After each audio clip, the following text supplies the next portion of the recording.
What's your story? What's your sign? It's like we're twin flames in a different life. Deep connection lights a spark. It's like you know me in the depths of my heart. We're dreamers. Don't care what other people say. We live it like this could be a final day. We're dreamers. Don't care what the others say. We're doing this in our way. We come alive in the nighttime. It's something about how we dance in the moonlight. That look in your eyes, it tells me that you want me and all my loving. We come alive in the nighttime. You and I, we come alive. We come alive. We come alive.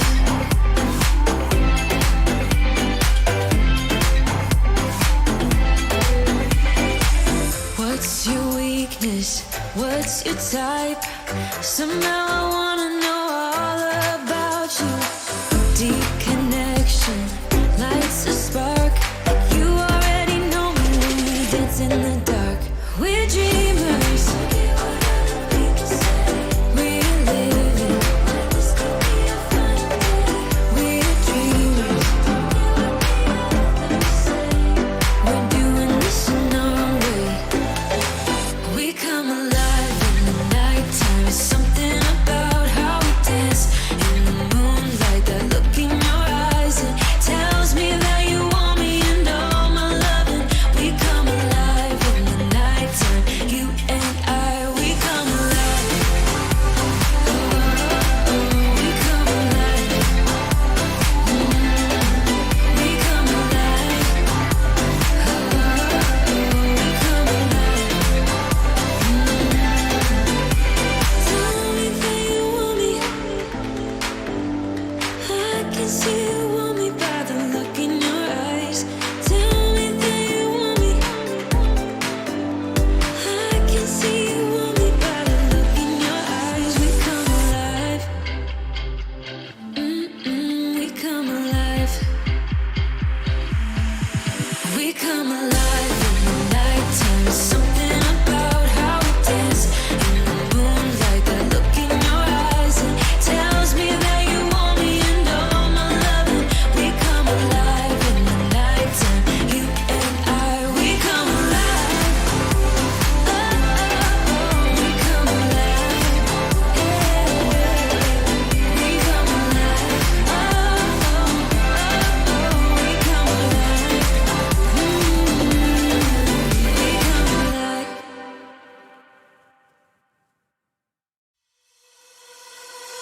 She was in love with a boy, in love with a girl, so in love with the world, so beautiful. She was in love with the night, the way the sun shines. All she needed was love to have to hold, and nobody could make her feel down. She was always smiling from ear to ear, and everybody wondered around, would she ever know the feeling of tears? All she said to them was live your life just like you're young again. No, don't you cry, just get back up again. 'Cause if you want a life to live it better, if you want love and stay together, if you want to smile and be forever.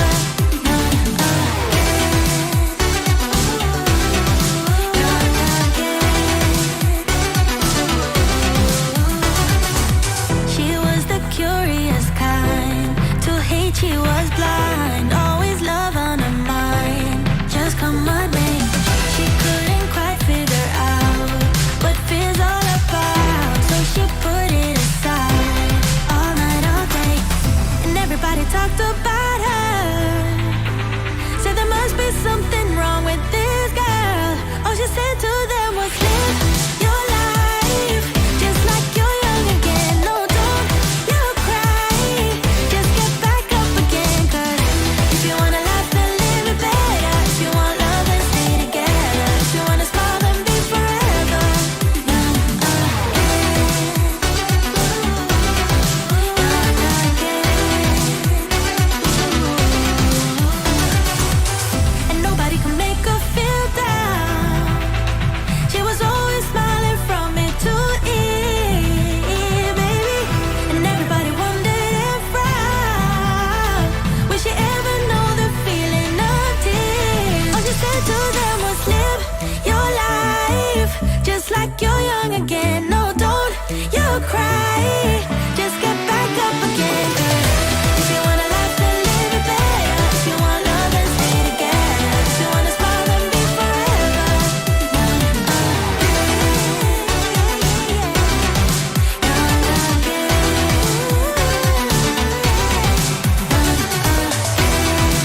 Good evening, ladies and gentlemen, and welcome to day one of our second open qualifiers here at Rift Masters. Let me tell you, the slate has been wiped clean, and there are plenty of teams vying for some qualification points or potentially a piece of that lovely, lovely prize pool. But before we get to any of that action, I, of course, am Zephyr, joined by always my lovely co-caster, Dia.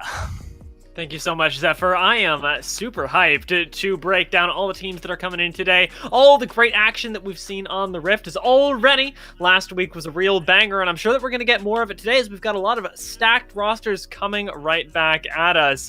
If you'll remember, of course, Immortals from last week did immaculately winning it all, and they've returned, but they're alongside the likes of Sentinels, Tenor Esports, Naguara, Noticed Legends, who made a big splash last week, Team Rocket, Chonk Chortle. There's so much, the list goes on and on. I didn't even get through half of it, Zephyr. No, that's not even close to half it. We've got almost double the amount of last time, but I abode with you. Please hold your appetite. There's going to be enough for everyone to share around here on Rift Masters tonight as we tackle each of these teams. For now, though, let's take a look at that format and how it will work out, especially since this is quite a large expansion this week.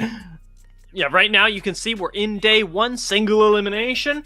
It's a best of one, or at least those are the games that we're going to be covering initially. But once we hit those quarterfinals, once we hit those juicy matches, that's when we get the best of three. It's when we get the adaptation, and that'll, of course, be feeding us into our top 8 going into tomorrow. Right, and then after that, we'll jump over to day 2, of course, where we'll finish this off with some eliminations in the best of 3, bringing you your absolute champion here. But for today, it is the neck of the line here. You are going to be eliminated like that. It's those best of ones here for, I would say, roughly half of the competition right off the bat here. We do have some carrying over from last week as they've been seeded through, but other than that, no one is particularly safe.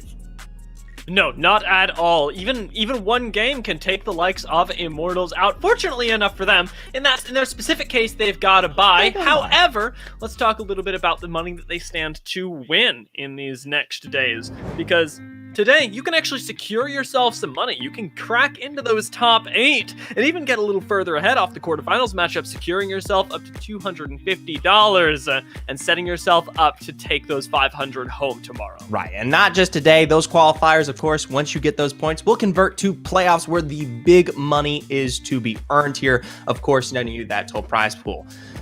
For now, though, we can start making our way over. I think we've got an itching feeling that we've got a draft underway here. Our first matchup of the day, NME versus Sub-Zero. And let me tell you, there is a lot to expect coming out of NME. They got cut short last week in our first open qualifiers, which was incredibly surprising given that their performance in NA has been usually pretty solid.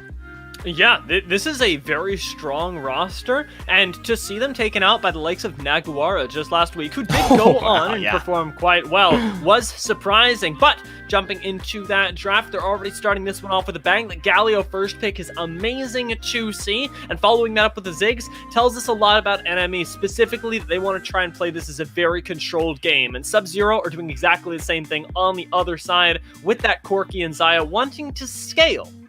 Right, I was about to say, you got a little bit of that scaling, but in the return, it's the pick, it's the pull, it's the big boom that will come here. And it's not just that, Ziggs. It looks like with the Darius on top of that, they're looking to take anyone and everyone who may front in or may come to their front here. So a quick taunt there, maybe a pull this way or that, and you'll be out for the count here. Like you said, though, if Sub-Zero is able to peel this one back, take some time in their own reins here, they'll scale up to a potential that will enable them to find the burst and damage to carry through a majority of these team fights, given that there's a lot of safety there. And because of that, I'm expecting NME, once we finish the second round of bans that you can see on the second row just there, Gragas already taken away, and NME thinking about their next one with Sub-Zero now having their own pick. I think a really big question for NME is, are they going to be able to find themselves a good way to start things off in the early game? Because Galio is a great initiator, but he mostly hits come that mid game. it's going to be important really early on for them to have a playmaker who can back up the likes of a Darius, because otherwise Sub-Zero's scaling will get out of control. They have a lot of safety with the Braum, the Xayah, and the Corki, right? And it's so clear that they don't want to interact with you. You need something on enemy to shove it down their throat. Pick yourself something like a Jarvan. Take away something like, I was going to say a Lee Sin, but they ban it. There's several junglers banned out here, and that's kind of to note the fact that we are on that tournament draft rotation, so 5 bans out on the board. So not just the casual ones that you usually see like the Varus or the Camille, but now those specific picks for maybe your one-trick ponies who can absolutely crush the roster. One that I do not see particularly banned out is that Xin Zhao currently, so maybe that could work out in NE's favor if they want to take that one. That's kind of that shove down your throat jungler that you were looking for in terms of an engage, but let me tell you, it's kind of hard. It's already difficult with that Malphite coming into the mix there. Getting in the face, especially come that mid to late game, will not be as easy, especially when, say, something like that can easily take you out of the running there. But Wukong does the same role. Yeah, very similar at the very least, especially once he breaks that level 5, adds a nice layer of crowd control they're already going to have to be dealing with from the Malphite. Enemy have their last pick available, and they can try and take away a mid laner here, a support. Everything is available to them. The Akshan is not what I was expecting, though, and it very much excites me as we head into what is a best of 1. Akshan is extraordinarily volatile, and can and will burst down the likes of Corki and Xayah. It's not the initiate. NME, they just want to take this game by force, not in terms of the initiation, not in terms of the team fights, but off of individual skill. Which is to be expected. This is a squad that has placed top of the top in NA time and time again. If we talk about their past, we look at Immortals, Cloud9. These guys have beaten them and taken them on the run here. So to see that they're looking to go toe-to-toe and take it 1v1 potentially in these lanes, or even as it gets aggressive, say team fights, looking for those individual picks, I'm not particularly surprised. On the other then, Sub-Zero, they're going to wrap up our draft here with, of course, that Xin Zhao. So it's one of the last junglers I would say particularly available. It's going to stem that early game in a nice flow here, but it doesn't particularly, I would say, enable most of these lanes in the best of positions, given that they do take some time to find their damage to be reliable on top of that Xin Zhao. I think once you hit those kind of 5 windows where those big ultimate tools come out, that's when you're actually able to capitalize off of some of those rotations. Yeah, and Xin Zhao, I think for the moment, is going to allow them some sort of presence throughout the mid-game. However, NME, with the generally more aggressive draft, and most importantly, the earlier item breakpoints, should have a pretty easy time of managing the dragon. Something that is extraordinarily important, even in Wild Rift. They can get you these really small advantages that start to stack up over time, and make the game really difficult to win, especially for a composition that does want to scale up. I'm expecting NME to play heavily aggressively when it comes to those dragons, well, at the same time, Zephyr, needing to find advantages in the solo lanes in mid and top. This does not come down to the jungle. This comes down to individual skill expression. Darius and Akshan, they get picked to get a farm advantage, to solo kill you, and those things have to be happening for NME to feel comfortable going into that mid game. Okay, so maybe a little bit of a stacked plate here. I know we talked about appetite, but I don't know if I'm that hungry as of yet here for NME, and I'll be honest, it's not easy. We talk about Peel earlier on, say, something like that Corki and Xayah who have that Featherstorm, maybe the Valkyrie to play off of here, but with that additional frontline that they have secured in that draft, getting into these team fights will not be a breeze with a lot of that CC lockdown, especially through our 2 big boys here. But yeah. I'll throw this one out here. Enemy has a lot going for this comp in terms of getting in there. They're not just the one-off tool. I know we talk about pick, but in terms of who can go in there and exude that kind of pressure, you can slam that Wukong in, fall through the heroic entrance, just get the one person through, thread that needle, and it'll be done. Yeah, they've got the options, and Sub-Zero, I think, on the other side, I think importantly contrasting that, don't have nearly as many. Even a Braum on the front line as an initiation tool is not going to feel nearly as comfortable. It's got to be that Malphite, and it's got to be that Xin Zhao. And when we talk about pulling your Baron laners down coming into fights, that can be really difficult for a lot of teams. Enemy very clearly feel like they've got that on lock and arguably have a lot more flexibility, as you already illustrated. However, Sub-Zero, their coordination is going to be tested, because if they are able to get that Malphite involved, if those initiations do come through, enemy have a very difficult time answering that. If your Ziggs or your Akshan is under threat, the front line alone doesn't have enough damage to take down the likes of Azaya or Corki, assuming an even game. Well, for now here, I guess the big question in my mind is whether or not Sub-Zero can play to their back foot, but not at the point where they're losing out the game. You talk about contesting for some of those early objectives. That can be a major turning point, as we saw, say, in something like Immortals versus Chonk Chortle last week in our finals. Kills may be the name of game for some teams, but they aren't the make or break deal. If you're able to just kind of out macro your opponent and chokehold them here, I don't know if, say, someone like Sub-Zero will be able to beat out something like that here, because yes, you can play with a little bit of reserved pace, but you can't play reactive. You still need to find those moments of proactivity where you say, and you bring up, say, like that Malphite. That's your super engaged. You get in that backline. That's where you delete, say, something like that Ziggs or that Akshan before they become prevalent in a team fight. Yeah, we're going to have to keep our eyes on the big rock. Of course, the other thing that is important to keep in mind for Sub-Zero is the fact that they're contesting objectives during that early to mid game has one crucial linchpin that needs to be in place, and that is the Corki package. Corki is extraordinarily strong, and he's definitely first pick worthy, as Sub-Zero very clearly demonstrates, because of his ability to have so much damage before items even come in off the package alone. It only continues to scale up as the game goes on, and that is somewhere where Nam can shine. Wow, I hate to do this to you, Dia, here, but for one time and one time only, I hope that Sub-Zero just don't freeze up here against her enemy. Oh no, Zephyr. Oh no, we were going so well. Everything was so good. Woo! Oh Lord. Feel free to mute the stream. No. We're gonna do fine. We're gonna bring it back, I believe. I mean, already we've got some pretty nice moves on the Rift, which makes me really happy, as we saw a really nice mid lane push come through with Alloy coming through to help Truth, and Truth being able to lay down the vision with the plant onto K-Po, please? Is that what we're gonna do? K-pop is trash, right? No. I'm so dumb. I literally, can you imagine K-pop, not believing please. that statement so much that I read it as a non-English word? You're just not as informed here. I like this in the bot lane, though. Deceived with quick thinking. A nice taunt to prevent the death there. Dunzio. Really nice performance from him already. I am a little bit worried, though, because to have to find a double taunt really early on is already very difficult for you as enemy who don't have any sustain inside of the lane, outside of those plants.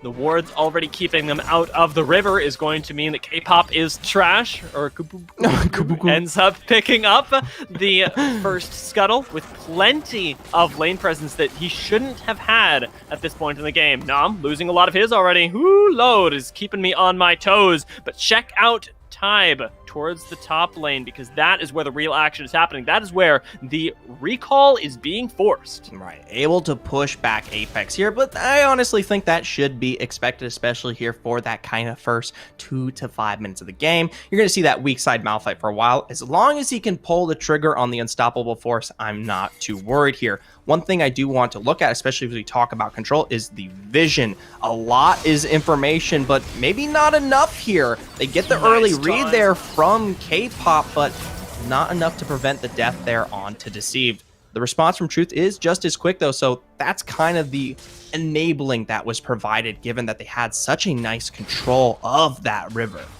Oh my god, I'm honoring Deceived so hard after this game, but we might have to look towards the top lane as Alloy. Looks like he was going to take the trade, maybe the kill. Flashes under the tower and may have cost himself his life. Does pop the barrier to stay alive. But man, oh man, NME, even in the situation where they're losing, really pop it off. And I'm really glad that at least on the other side of the Sub-Zero have managed to find themselves that first kill and keep themselves ahead in the gold, most importantly. Oh, absolutely here. A little bit more risky than I would have liked, but hey, if you're playing for the early, it's definitely necessary here. Speaking of playing for the early, someone I'm more than surprised to find success here is the Zen. but of course it is quickly punished out here. A very nice response there from DNZO there on the rotation up there with Truth on that collapse. Truth being big here in keeping these lanes balanced in the face of some of the more early aggression of Sub-Zero. The early skirmish is now going the way that they should. In a 3v3, enemy should win that 100% of the time, as much as it looks like Truth was caught out, not respecting the fact that Deceived has already been playing out of his mind and is on Galio as well, will cost you that singular kill, and perhaps the dragons to come. It's just 15 seconds until both of our objectives spawn, should be meaning that Sub-Zero start heading up towards that Baron lane, and enemies start moving down towards the dragon. It's all going to be up to what enemy want, though. They can easily contest if they want to try and give up priority on the dragon for a few extra kills, and perhaps a turret. For now, though, Sub-Zero, they've lost a little bit of the control in terms of vision. You see a lot of the reset coming out in terms of that information here. So for now, they've got a bit of the pixel brush water up, and you can see the rotation from that way as it looks like they might be looking to secure this one, but he's already spotted out. It's all there. It's all provided for enemy, and you see the rotation as they see him swoop around that back end, and they're going to follow through there, but I like the line drawn here by Nam.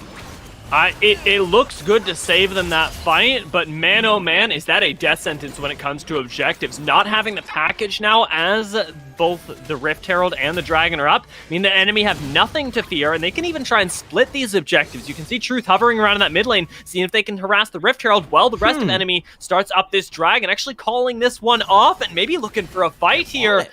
Nam is just coming back right now, doesn't have that package like we already talked about, and Time starts to fight. Time's in deep there, response with a quick pulls down one. Now the escape is underway here. Nam are quick though to spot out Nam on the side, but he does a great job to kite in his own right, but Aloy there punished. Deceived to finally fall here as K-pop and the like though continue the onslaught in return there. It looks like the fight got more than split up, and yes, Nam does inevitably fall there in the face of Aloy. Oh my god, Aloy played that so ridiculously well towards the top side. I wish we had a replay of that just to take a look at how thin the margins were on this Darius, who's only got the initial tank items going. Enemy don't strictly win the fight, but you gotta feel good about that one, being able to deny the safe Rift Herald, although it still does ultimately go over to K-pop. Right, still finds its way over there. This does kind of put some fear in the back of my mind regarding how enemy likes to play these team fights out, because yes, they found those individual kills respectively as Darius kind of split towards what was Nam there at the very beginning of that fight. But this is a comp that excels off of those one target pulls and then just the instant burst to follow here. The fact that it was kind of cut in half gave Sub-Zero more of a chance than I think was really necessary. Trying to keep them from making the most of that chance. Enemy are grouping up around the Dragon this time, wanting to opt into yet another fight. But take a look, Apex is moving down from the top lane. Rift Herald is summoned in the mid lane, and NME are actually losing this play in a big way as their tempo gets ripped away from them, now having to group up in that mid lane to look for an engage of their own. Pops in deep, a Glacial Fissure to follow. Doesn't quite land the knockup as Tibe's going to go in back here. They can't quite land what they want on these major carries, but the damage is dealt here, so more than likely going to be seeing potential, of course, reset there out of Nam. But no, Cold does pull back, finds the Honey Fruit in the side, so still going to be looking good in the face of this Cloud Drake. But the fact that it is stalled already, a really big problem for NME, who had that early composition, who wanted to make the most of it, and have, as of yet, to come out ahead. Still, gold very even, and that is excellent for Sub-Zero, who have those first items already coming in. Nam picking up the Essence Reaver, and Apex getting tankier and tankier by the second, despite the fact that he's down 1,000 gold. They're doing quite well elsewhere, with that advantage mirrored in the bot lane in the favor of Cold on Sub-Zero. Right, Cold, that's the one you're going to be looking at, and it's notably the one that we really needed to see show up here when we talk about this early draft.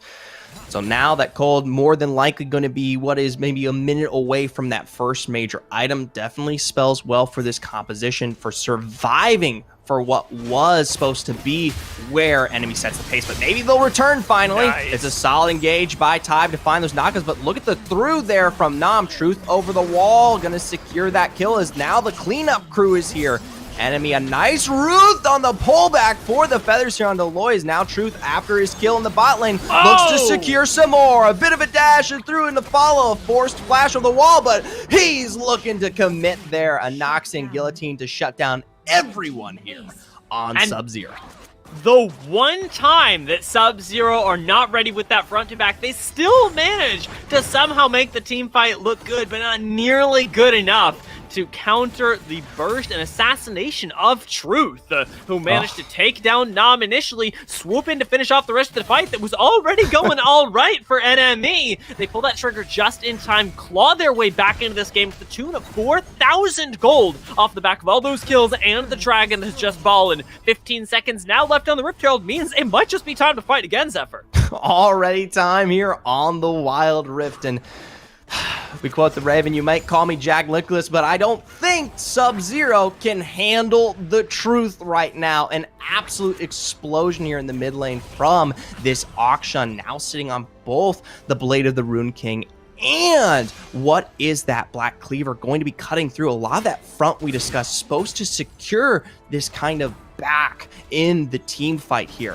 For now, though, Rift in, there's Truth very deep over the wall, trying to find his way onto Zion. It's immediately punished out for such a level of aggression return there from Apex, but the capitalization as Tide continues his own onslaught to find his way deep with that Cyclone. Now Aloy, a double kill, keeps pushing these Noxian guillotines forward to find 3. Under turret he goes for Cold to make it 4.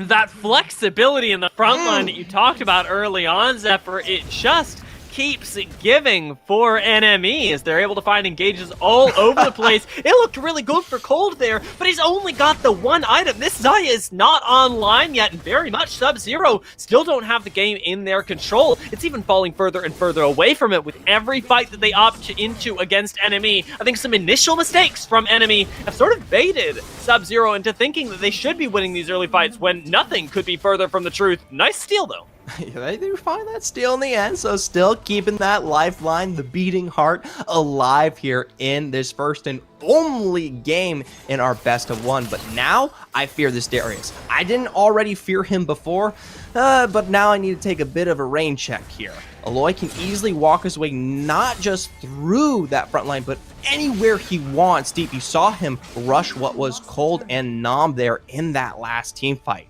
He hasn't quite pulled what is the trigger on that back yet, so we'll have to wait and see what this item reset guarantees. But for now, Tide in, nice Cyclone, fall through is a good return. Apex to get that double knockup to slow this fight out, and as a result, they're able to pick up the Z. Sub-Zero on the turnaround here. Aloy's gonna go very, very deep, finds it onto Apex, got the massive stack here of the Noxian Guillotine before he is punished. The burn continues as Braum ticks away. Cold now the only one left alive as Tide swings it back in. NME continue to take the fights, and the fact that Sub-Zero have to use their Malphite ult for counter-engage is exactly the thing that is going to be losing them in these fights every single time. The margins are razor thin, but NME are comfortable playing those, and they play them perfectly. Now to a 9,000 gold lead, they go almost to 10,000, and NME have this game in their hands. Absolutely. So now, take a look maybe back at that last fight here. Yes, it's a solid engagement. There's that response from the Malphite, and it looks to be playing here in the favor of Sub-Zero. But watch the quick return from this Darius to find his way deep into this backline to set up that passive to get the stacks ready for his Noxian guillotine. Now, sadly, he wasn't able to find the auto reset there onto Cold, but if he was, I'm sure he would have found 4 again. The flashes from Aloy have really been on point. This guy knows his limits, knows when he can kill you, and I'm not concerned about him at all, only having suffered 1 death this game. Has some of the highest gold in the game, just right next to Truth, and when we said the difference would be in the solo lanes, we really, really meant it. Aloy and Truth had to snowball. It's exactly what they've done, and now Truth can blow you up, and Aloy can tank you forever. This dragon is going to be enemies, and no questions asked. None at all here. And to touch on those items once more, the survivability brought from the most recent purchases. I was expecting it here out of Aloy there, especially with that Sterix Gauge to complete the roster, give them that additional time. But the sustain on that Death's Dance going to give so many opportunities for Truth to complete what he needs to before he's taken out. Now, while we approach the next fights, the thing that you have to keep your eye on if you are a Sub-Zero fan are going to be the itemizations from our Xayah. Cold, still a very potent force inside of this game. Should it go on for long enough? We've only crested 13 minutes right now, but with he and Nam making their way up the item list, once we hit that 12,000 gold mark for both of them, things are going to start turning, and you could see enemies starting to loosen their hold on the game, or rather have it forcibly removed. It's up to Truth and Aloy, importantly Tybe, who's been finding so many of these engages to keep the pace of the game going. DNZ and Deceived, their only job is to follow things up. Their only job is to stay safe. They can stay safe all they want, but if they continue to stay safe, I don't know if this game's just going to be handed over potentially to Sub-Zero. We take a look at DNZO there in that bot lane, and he's already secured the massive Rabadon's buff as well as Zhonya. So not just safe, but also pumping out an absolutely ludicrous amount of damage. And I'll tell you what, there is no level of sustain that compares on Sub-Zero. I know a lot of you may be looking at this game and going, yes, well, enemy are far ahead, but if Sub-Zero continue to play like they are right now, not giving up engages, how are we going to win? Well, picks are one way. Picks are more than one way here. Nam forced a flash, and ooh, a nice Zhonya's to survive for just a moment longer. Sadly, close doesn't net you anything.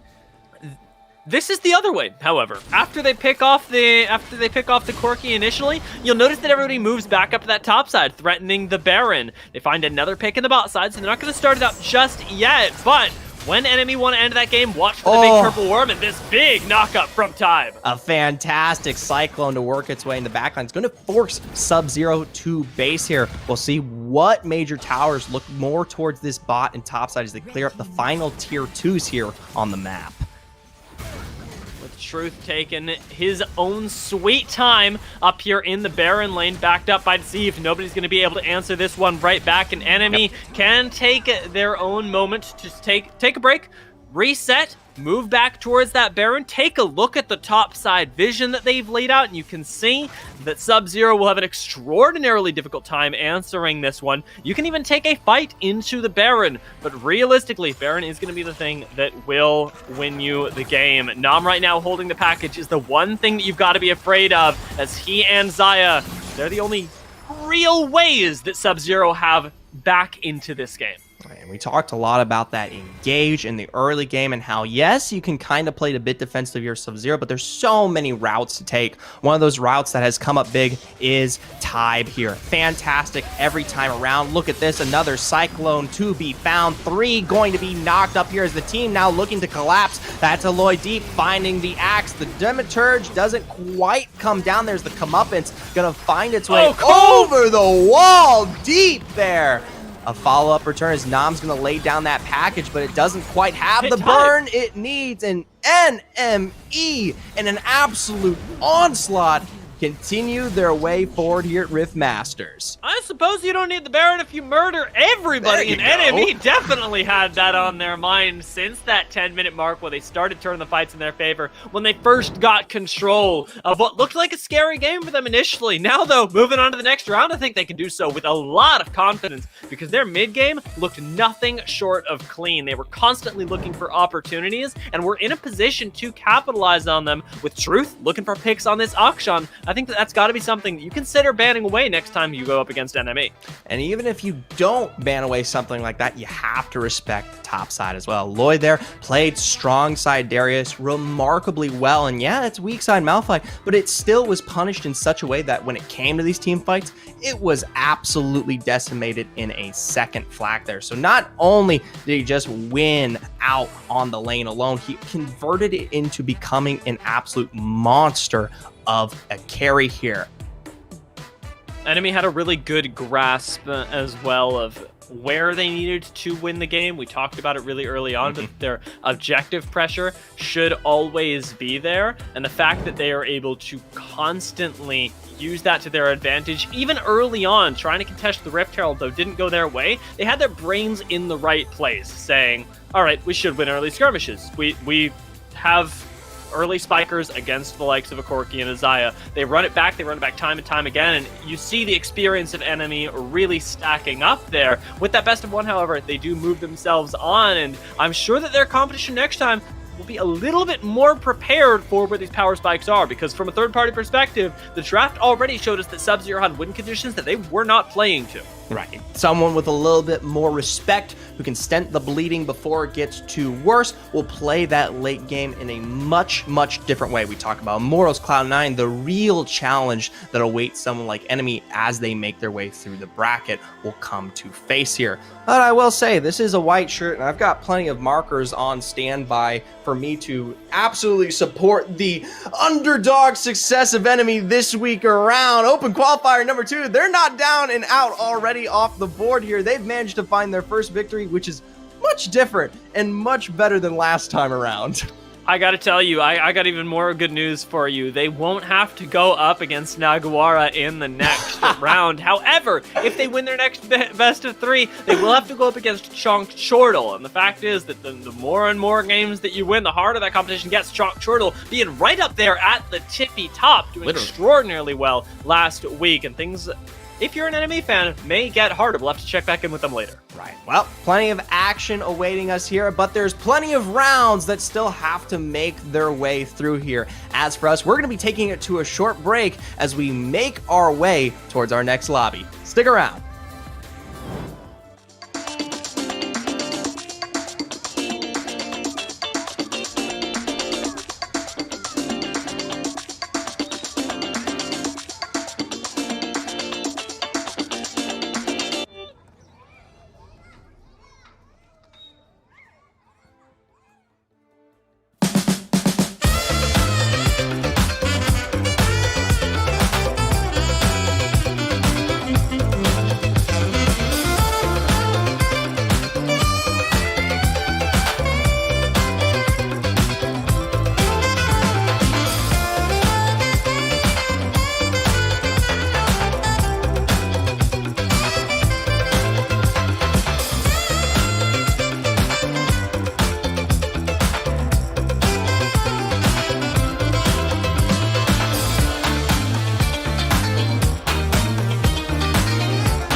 abstract. Yeah, it's complicated. What you say, the way you act.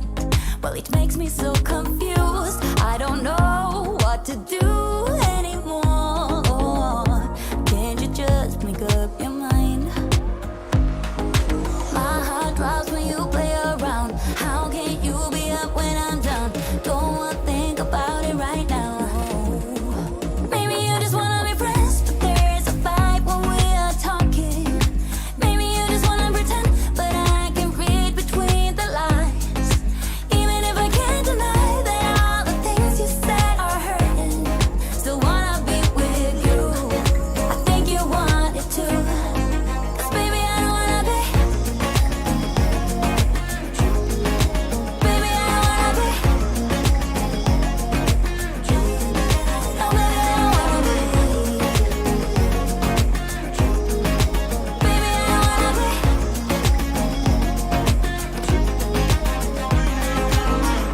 How it hurts to see you smile, like a dagger hit me. She just seems so juvenile. I just want it to be me. I wanna set your world on fire. Oh, you're so sure I'll stick around. Oh, my heart drops when you play around. How can you be up when I'm down? Don't wanna think about it right now. Maybe you just wanna be friends, but there's a fight when we are talking. Maybe you just wanna pretend, but I can read between the lines. Even if I can't deny that all the things you said are hurting, still wanna be with you. I think you want it too. 'Cause baby, I don't wanna be. Baby, I don't wanna be. Even if I can't deny that all the things you said are hurting, still wanna be with you. I think you want it too. 'Cause baby, I don't wanna be. No, baby, I don't wanna be. No, baby, I don't wanna be. Baby, I don't wanna be.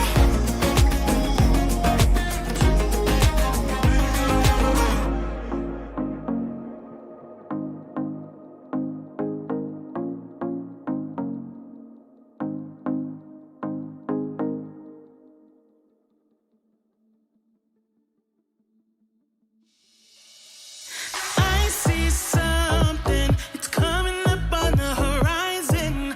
Oh, let me clear my head and get rid of the distractions. Oh. Welcome back, ladies and gentlemen, to Rift Masters. We're still bringing you day one here of our second open qualifier. If you just missed us, it was our first round of the day, Sub-Zero versus Enemy, and Enemy absolutely slaughtered the competition in such a dominant performance, not only in how they played, but on, also man. how they drafted. Oh God, come on, man. Like, yeah. Like, we're not gonna pretend it was a close game, but it's not like Sub-Zero were trolling. Like, Enemy were really good, and that's the thing that's gonna happen, right? In these round of 16 plus, you're going to get sometimes some matchups that are pretty heavily favored one way. This one, however, is not so much. We're gonna pop into Naguara versus Infinity as our next game, and these two teams are neck in neck. These guys have played each other a lot, most notably recently at the Mobile Battle in Latin America. We had Naguara taking first with Infinity just barely squeaking it a second. Right, and this is a tale as old as time. It's not just recent success of Naguara. Infinity in the past has usually come out on top here. So we talk about the slaughter we saw last time. This one will probably be a little bit more reserved, a test to both of these teams, because sadly, only one is making it out alive, really. And the really exciting part of this is that we are getting it in a best of one format. I mean, best of fives are fun, best of threes are fun, but to have all the chips on the line in a one game is going to be extraordinarily tense for both of these teams, and I'm expecting to see a game that is much more drawn out than our last one, where people are playing extraordinarily carefully, because to go down here, you don't get a chance at redemption. This is, if you missed the format explanation initially, single elimination. Right, so, maybe a little bit on the line here. Probably revenge, especially with the recent performance that we've seen out of Infinity, but only one can hope here. We did get the lovely opportunity, though, of seeing Naguara last week in our open qualifiers carry almost all the way through, got their way onto semifinals where they took it up against Chonk Chortle. And they came into it strong, but sadly suffered a 0-2 loss there in the face of that on.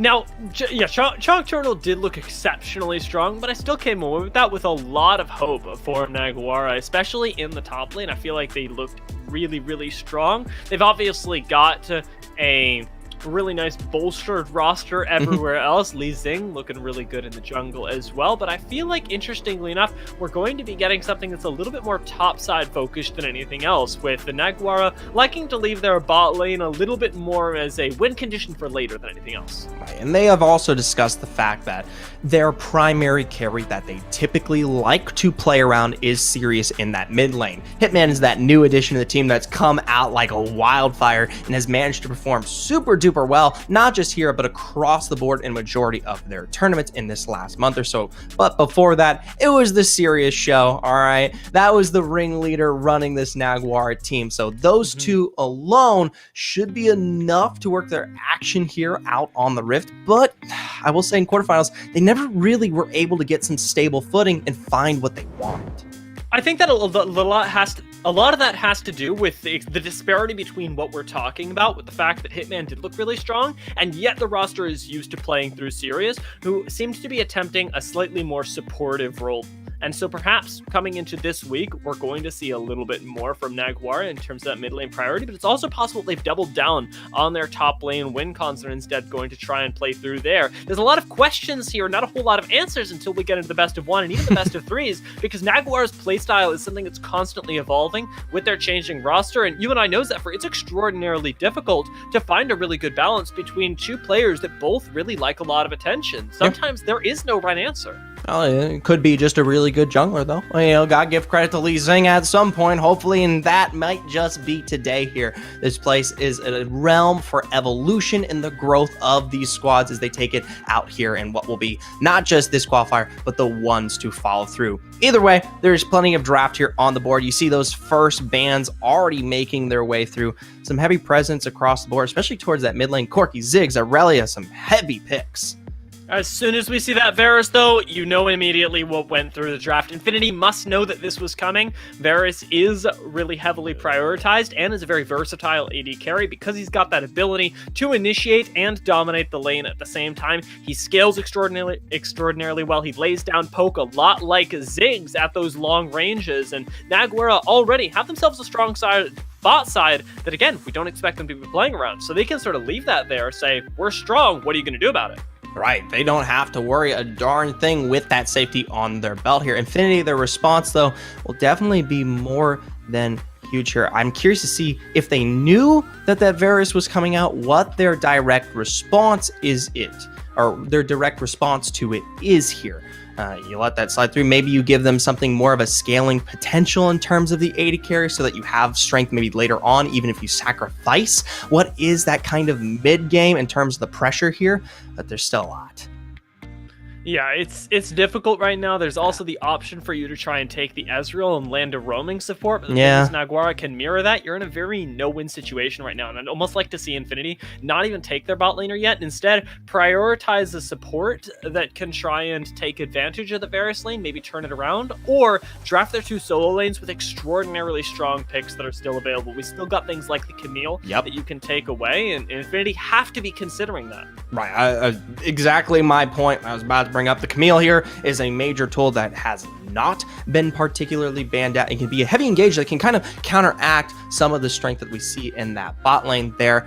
But other than that, you do have some heavy presence in the mid lane. If they want to maybe go a bit more supportive, like you said with Sirius, there's definitely those options still on the board. We talk about Twist of Fight. That was something that they played with in the past, so that could come through. Now, now you may be wondering if you're looking at this, what's happening? Yeah. Why are Infinity This was waiting slow. so long? There's a little bit of an issue with the draft software. Nothing is changing. We're just getting that one rebooted for all of you guys at home to be able to continue along with the draft, and for the teams to be able to sort out their respective strategies. We've talked about the ideas of what you can take into Varus, but while I am scrambling for answers, while I'm sitting here going, what are you going to do about this? Infinity very much have to know what was going on, and you have to expect that they are ready to play into a Varus, and specifically Varus's weakness, and a mobile AD carry. And there are a lot of champions up that will punish something like that as well. Things like the Jarvan that we often see banned away in the jungle, who can provide a lot of knockups, and importantly, that Cataclysm to keep the Varus in place are going to be threatening. Naguar on the other side should also be expecting this, and potentially we're going to get a disengage versus an engage composition. There's a whole lot of mental games that are going on, and it's only the first round. There's already so many mental games, and it's only just one pick here on the board. And I think we might just be playing ourselves every step of the way. They probably already know much more than we do what could be coming out here. They could just slap a Rakan on the board and say, you know what, that's all done and said. It's a strong engage. It slaps a quickness down there. We saw Chonk play it out last week, and it completely decimated your comp and how you like to run it through. And yeah, there you go. Rakan's extraordinarily strong right now. I would be really happy to see that one picked up. Of course, I believe it was, Jace and Caitlyn right now that you can't play? Yeah, those are the new additions to Wild Rift that unfortunately neither of these comps would be able to take. Otherwise, I'd be recommending Caitlyn wholeheartedly. That would be a fantastic pick. Usually that's the major route through with the additional range advantage that you provide, and the only AD carry that is available to provide a kind of neck and neck poke there, especially since something like the Ziggs is already banned out here. Hopefully we'll be making our way back towards the draft sometime soon, but I'll be honest, I really didn't expect Infinity's picks to take an Infinity. You hit me with another one, Zephyr. Now, however, I am going to take a risk here, and I'm going to ask you a question that could very well result in a dead end. Have you seen Arcane? Oh, yes, absolutely. Yeah? A fantastic series here. Yeah, I was just thinking because the Jace and Caitlyn that have recently emerged as to whether my friend Zephyr had gotten a chance to experience it. What do you think? I think it is an absolutely fantastic series right off the bat, not just for, say, someone who plays League, but for anyone who might watch. For those of you guys, I can't sit here and spoil anything. I really just want to talk about the show and what I've seen thus far, but all you need to know is it's a fantastic story already. It spells out the beginning here of that Jinx and Vi relationship. I cannot wait to see how it evolves into the ones that we currently know today. Did you see what they did to Paris already? I did not see what happened in Paris. What happened in Paris? They took the initial stand for Arcane and they blew it up. They blew it up as if Jinx had targeted it here like yesterday. So it's like completely painted, destroyed. It's got Ban Yumi all over it for some reason and a bunch of other things.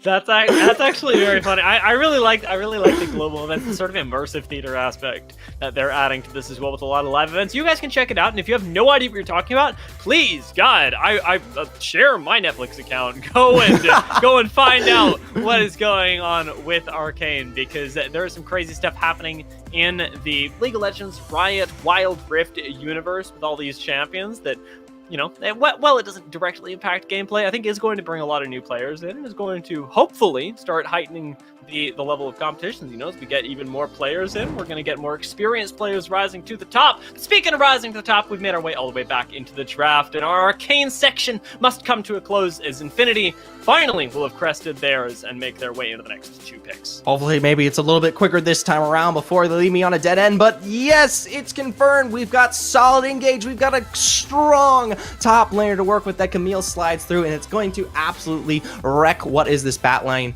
given the opportunity, and the Galio only provides just as much support.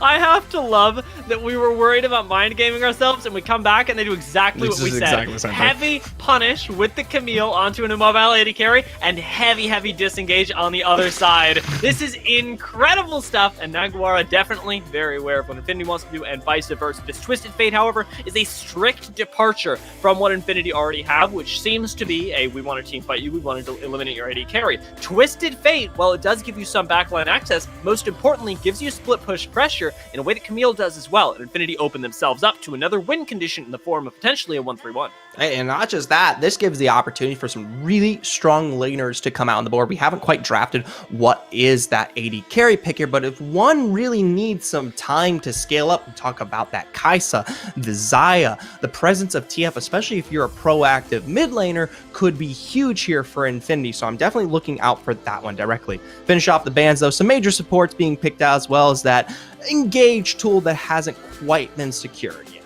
Yeah, Wukong lays down a whole bunch of disrupt, but Infinity are going to opt for the Akshan, also giving them a lot of ability to get into the backline. This one expected to go into the Dragon lane. The Rakan on the other side gives Naguara crucially a way to engage fights themselves and will provide them several bits of flexibility as well as disrupt on any dive into their backline. However, their backline isn't quite bolstered enough yet, and they need something to lay down the heavy AP damage while people are diving onto Varus. Yeah, need something to kind of stem out the major flow or heavy engage here. Usually we'd expect that Gragas to kind of pair towards that top side, but if it does flex in the mid lane, I wouldn't be particularly surprised. But a Lee Sin to wrap this one up. Maybe not as tanky as we expected, but can potentially provide the peel. But I will say, it makes me truly think that Naguara, they're looking to challenge this one out here. They've got strong engage already through both that Rakan and Zen to pair the Lee Sin with it. Well, you know exactly what they want to do. They're going to get in your face, throw the Dragon's Rage at any point, find the insect that they need to capitalize and win these fights.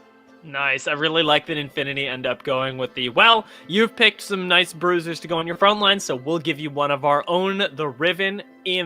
Amazing in Wild Rift and can be flexed to multiple roles. I'm expecting her to go into the jungle here, although there is the chance that you end up putting the Camille in the jungle as well, letting her try and get some ganks off. And the real question to that is going to come down to how Infinity wants to play this game. If they want to play for early pressure to answer something like the Varus, then you're going to be throwing that Camille into the jungle. And if you're wanting to play for the scaling, that's when you start putting the Riven there. And sort of the positioning of that being that Riven will be able to farm up very quickly, unlike the Camille, and start to get ahead in gold, hopefully, of the Xin Zhao, whereas Camille's job is going to be all about shutting down lanes. And given that we don't know where Naguara's lanes are going, I wouldn't want to take that bet if I were them.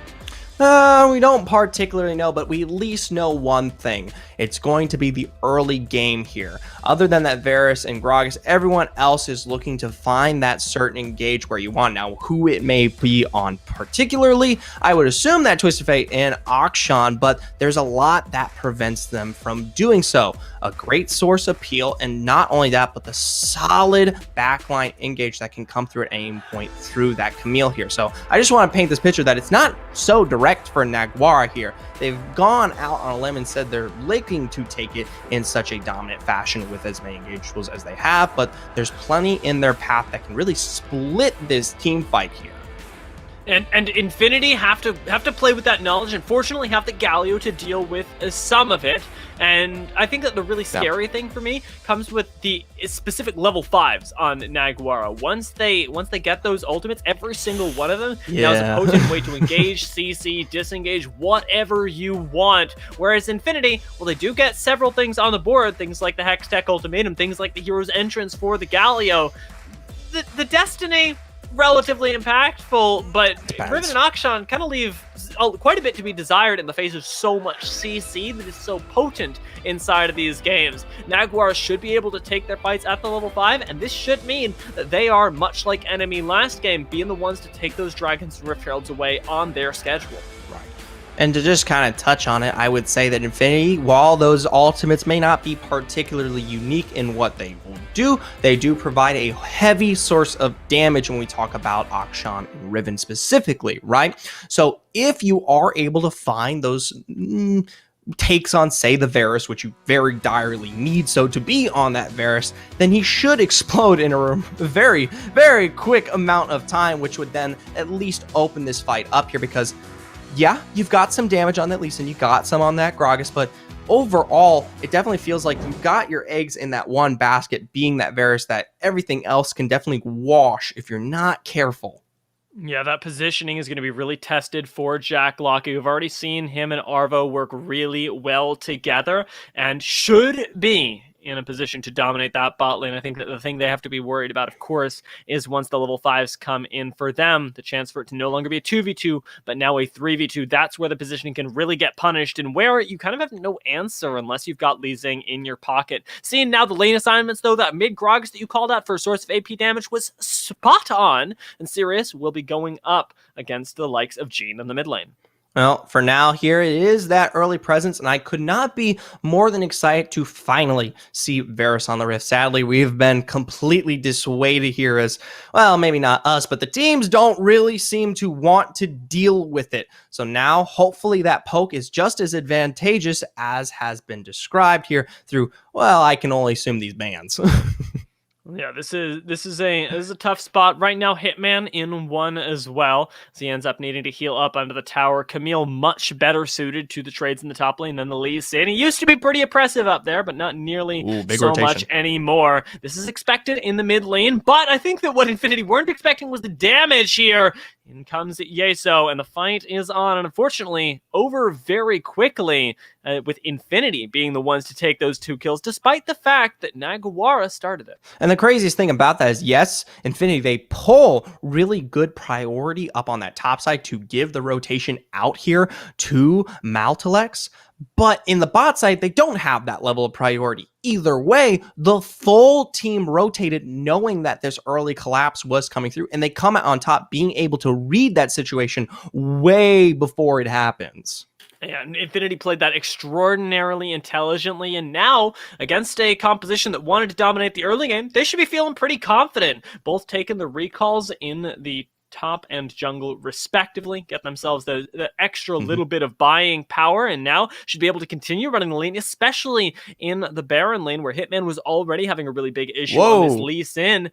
Madalex is going to be able to come back in with the level 5 on the way. Not just Madalex, lean here, the flash comes through, and it's Gene with the follow up coming in through that river. Didn't even need Yeso on this Riven to secure the deal. I expected that to go bot lane when we started the game, but I tell you what, you get that advantage top lane, you may as well keep it going. Infinity are really pressuring Naguara right now, and I don't see a direct way out of it. There's still your Varus, who is winning in the bot side, but it is going to be it's going to be negligible if things keep going wrong in the rest of the map like they already have. Right, and this is where we kind of bring up the fact that that damage is lacking when we talk about this draft. If you're able to capitalize and put someone like Hitman behind, the only one you can really rely on is Sirius, who's, of course, notably that major carry for Naguara, but even still can now be pressured out given that Gene has been the one to assume most of that gold. With this stranglehold now kind of proposing itself here against Naguara, Jackie Locking might be okay in this lane, but is he good enough to support this whole squad on his back? That big question is going to be answered around the objectives. Right now we got 30 seconds on both the Rift Herald and the Dragon, and interestingly enough, despite the fact they lost those kills early, Naguara really want to contest this, because now they've got the level 5s of their own. They've got that Varus who's being able to take a reset right now, pick up his first item, and this should be the time for them to start off with a little bit more oomph, to take these objectives and run with them, and most importantly, the kills that will follow. Well, they've got to be definitely careful. They're already in good position here. The rotation, as you can see, is coming through there from Hitman. Can't quite leave that lane all up just yet. Either way, I think it's just going to be one of our standard handshakes, Dragon for Rift. I don't think either squad feels impressively comfortable with their major carries to take the 5v5 yet. Unfortunately for them, and unfortunately for Hitman, especially in the top lane, is already Gene's applying some more pressure, forcing him back off this tower. And the top lane snowball is continuing. Yes, Naguara get an objective, but what they want is the fight, because without it, they are lost. That is a fantastic Dragon's Rage there from Hitman. Completely pulls Infinity away from getting that kill. But what it doesn't do is prevent them from taking the first turret of the game here. I like the response, though, from Naguara. They're quick on their heels as well to respawn in this bot side to shore up the identical weakness. Now, with Naguara taking that tower, normally you'd say, okay, we both traded over the first towers and Rift Herald, but the fight isn't over yet, because Rift Herald is going to get summoned in the mid lane, and Infinity get to continue what is already a really nice pace of game for them. And Rift Herald's going to be able to land the charge, take away a few of those turret platings just barely. As Arvo tries to re-engage on a little bit of an unexpected way, Naguara are going to find themselves hands empty and now down an ult. Down more than just that ult, they also pulled out what was the Crescent Guard there, using it in a defensive action to prevent the additional push from both not just the Rift, but also the champions there in that mid lane. So with those two major engage tools down for the next minute or so, there's not really a lot that Naguara are going to be able to do in these side lanes, which just gives more time for Infinity to scale up and find success on now, say something like that Akshan, who's waiting for that mid game to roll around. Especially Hitman just can't do anything right now. You can see him being served waves right now, and I would really like to see Madalex just freeze this one up in the top side, because the reality is that Infinity don't need to be finding these kills. They can feel perfectly comfortable scaling up, denying gold from the side of Naguara, and that's the way that they can try and play this one. For the moment, though, what they're doing is trying to apply the most pressure that they can in the side lanes. I think, hopefully, to try and find picks a lot like we saw Enemy do last game, and it's up to a misstep from Naguara to give them that very thing. Now, vision starting to come to full fruition here as we look at that bot jungle for Infinity. See, they've got a full clear take on not just behind the dragon, but as well as that try all the way down there here by our dragon lane. So already set up with great priority, not just from splitting what was the priority on those side lanes just a moment ago, but also what they do there with those wards. Now with everybody stacked up in this mid lane, Camille on the side, you can tell that Infinity are definitely looking for a fight. They don't have anything to fight over, though, and it's going to be Naguara that initially pulled that trigger, forcing out an ultimate as easy as you like. Naguara currently, I want to say, this comes with air quotes, winning right now, in the sense that they're able to dissuade that. But with Jean pushing in the bot lane, things are ever on a timer. All right, and it's not just pushing. They actually find the turret there. So while Infinity did expend that ult, I think they were on that kind of hair trigger because they knew they didn't quite want to take the fight because they wanted to enable Jean. They wanted to give him the potential to find that turn to bot lane and continue to stack and balloon what is that gold lead, because now it's almost 2,500 ahead here of Sirius.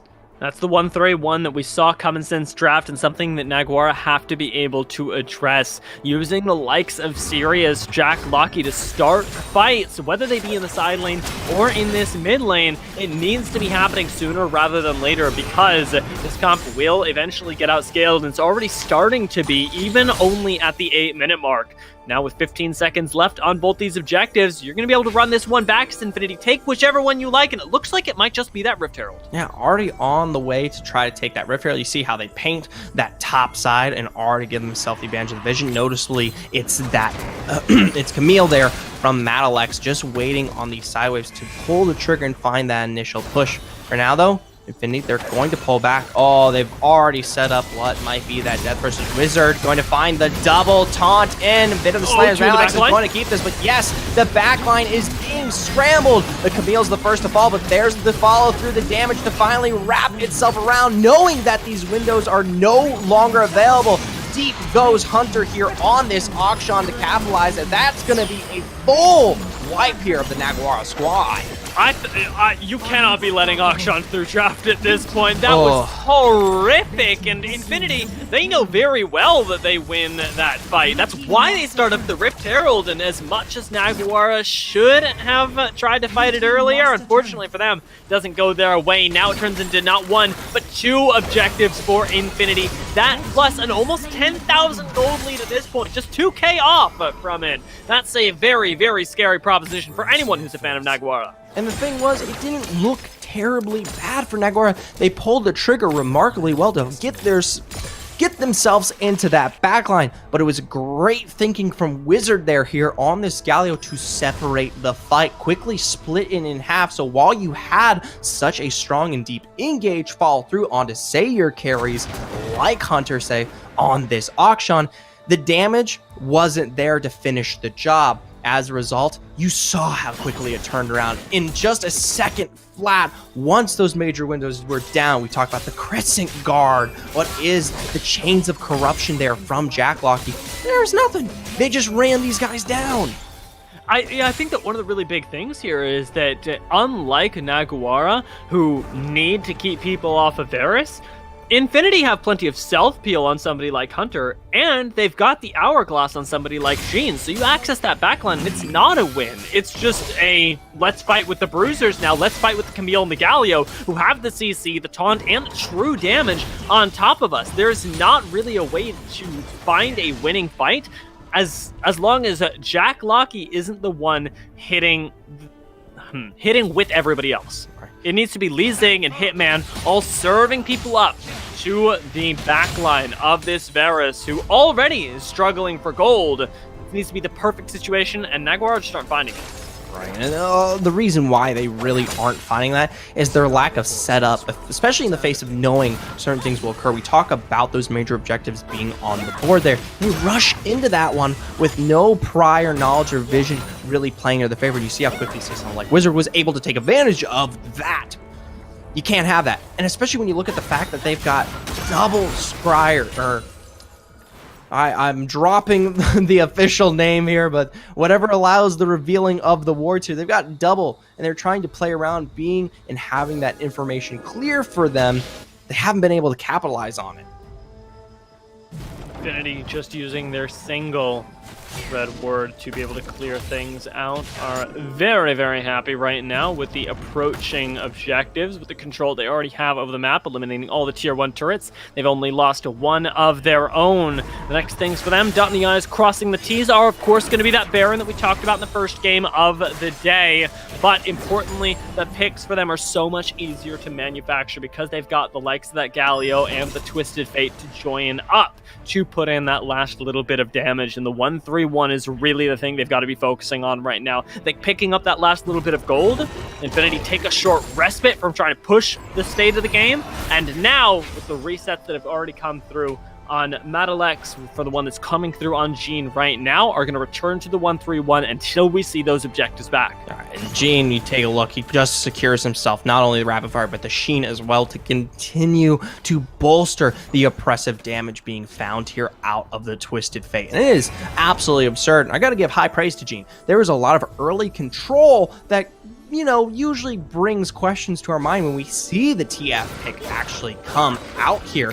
You need pacing. You need to be in these side lanes, giving advantages where due. Now, while yes, Jean was the one to find them, he still managed to pull off something that you don't particularly usually see. And now we might just do it again. Baron already up, and you can see the vision control heavily in the favor of Infinity as Madalex takes to the front line, and Jean looks for potentially a pick onto Hitman. There comes the Destiny, and here comes Jean in the backline, going to be joined by the Galio. The fight's on. Already deep here, the secured kill from Zelo as they continue to work their way deeper in. Madalex is far and beyond all the way in here as the rest of his backline might have to walk away. Jean is secured by Hitman as he works his way back in this fight, but Arvonian, you got to be careful. Grand entrance is found, but sadly, Akshan can't rope through those walls. Either way, it's still 1 for 2, and this should give them enough prio to... No, they can't. Still extraordinarily comfortable right now. I think they take these resets, maybe look for this once Jean is back up. Yeah, there Might have that Destiny by the time it comes around, but the Dragon is the much faster objective for Infinity, and they're instead going to opt for this, knowing that the Baron can always come to them later with a more decisive team fight. As the fact that they lost that one wasn't really anything they need to be concerned about. The fact that they lose just Jean right there and still manage to win the team fight is just a good sign for them in the future. Right, and it has a lot to do with the fact that that backline was split in such a way. You had Lee Zing very, very deep to begin with there, and in fact was expended of the entire Guardian Angel. So that split is really disrupting the, you know, major picks that you were looking to have there. You saw someone like Malix super, super deep there, definitely staving off someone like Jack Locky, but that's not what Infinity looks to do. They try to capitalize one by one here. So time and time again, we are seeing Naguara definitely split these fights apart, but not at the rate where they're actually able to capitalize, find a return kill that can garner them kind of a foot back into this. They've only got 2 wards to work with right now, importantly. Going to be mirrored on the side of Infinity, but Infinity have recently been able to reset as well and have come out with a little bit more gold already. Vision being cleared out is going to be super duper important especially for Infinity as they look towards securing this next Baron. Single ward on the river for Naguara gives them the chance to interrupt this, but it's going to have to be on point. And right now, they should know that this one's been started. More than just started, they look to take a fight instead. Destiny's down for the teleport from Gene as he's able to front that backline. Heroic entrance, unable to come through or chain through on that CC. Now Arboni does find the dash, but doesn't find his life here. Wizard Deep, a taunt to be found on Hitman GP. Gonna go gold, but not for long there. 3 members down, the turret ticking away. I think it's all said and done.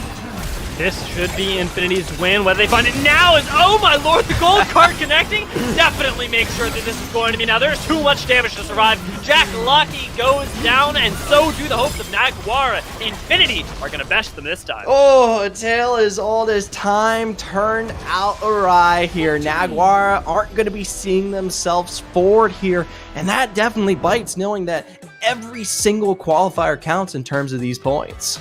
Wow, we have already gotten such an exciting day, Zephyr. I mean, to see NME, who didn't get to succeed last time, win their game, to get to see Naguara, who had a great run last week, now fall early. We're getting something totally different, and especially as these teams accumulate not just the money that comes with the placements, but the points towards the playoffs that come with placements. It's going to make our standings very, very chaotic. Right, I know we kind of rushed over it when we went over that format, but I did say everything counts here. You aren't just automatically qualified. You do have to just particularly play time and time again here. So the fact that, say, someone like Naguara, who placed, I believe, 4th overall, so that nets them a score of 8, isn't in it at all, now sits on that 8. That's why you talk about that chaos in the standings here, because as these teams slide forward past what is this next round into quarterfinals and semis, that's when they will really accumulate what might bounty them a position here in our finals.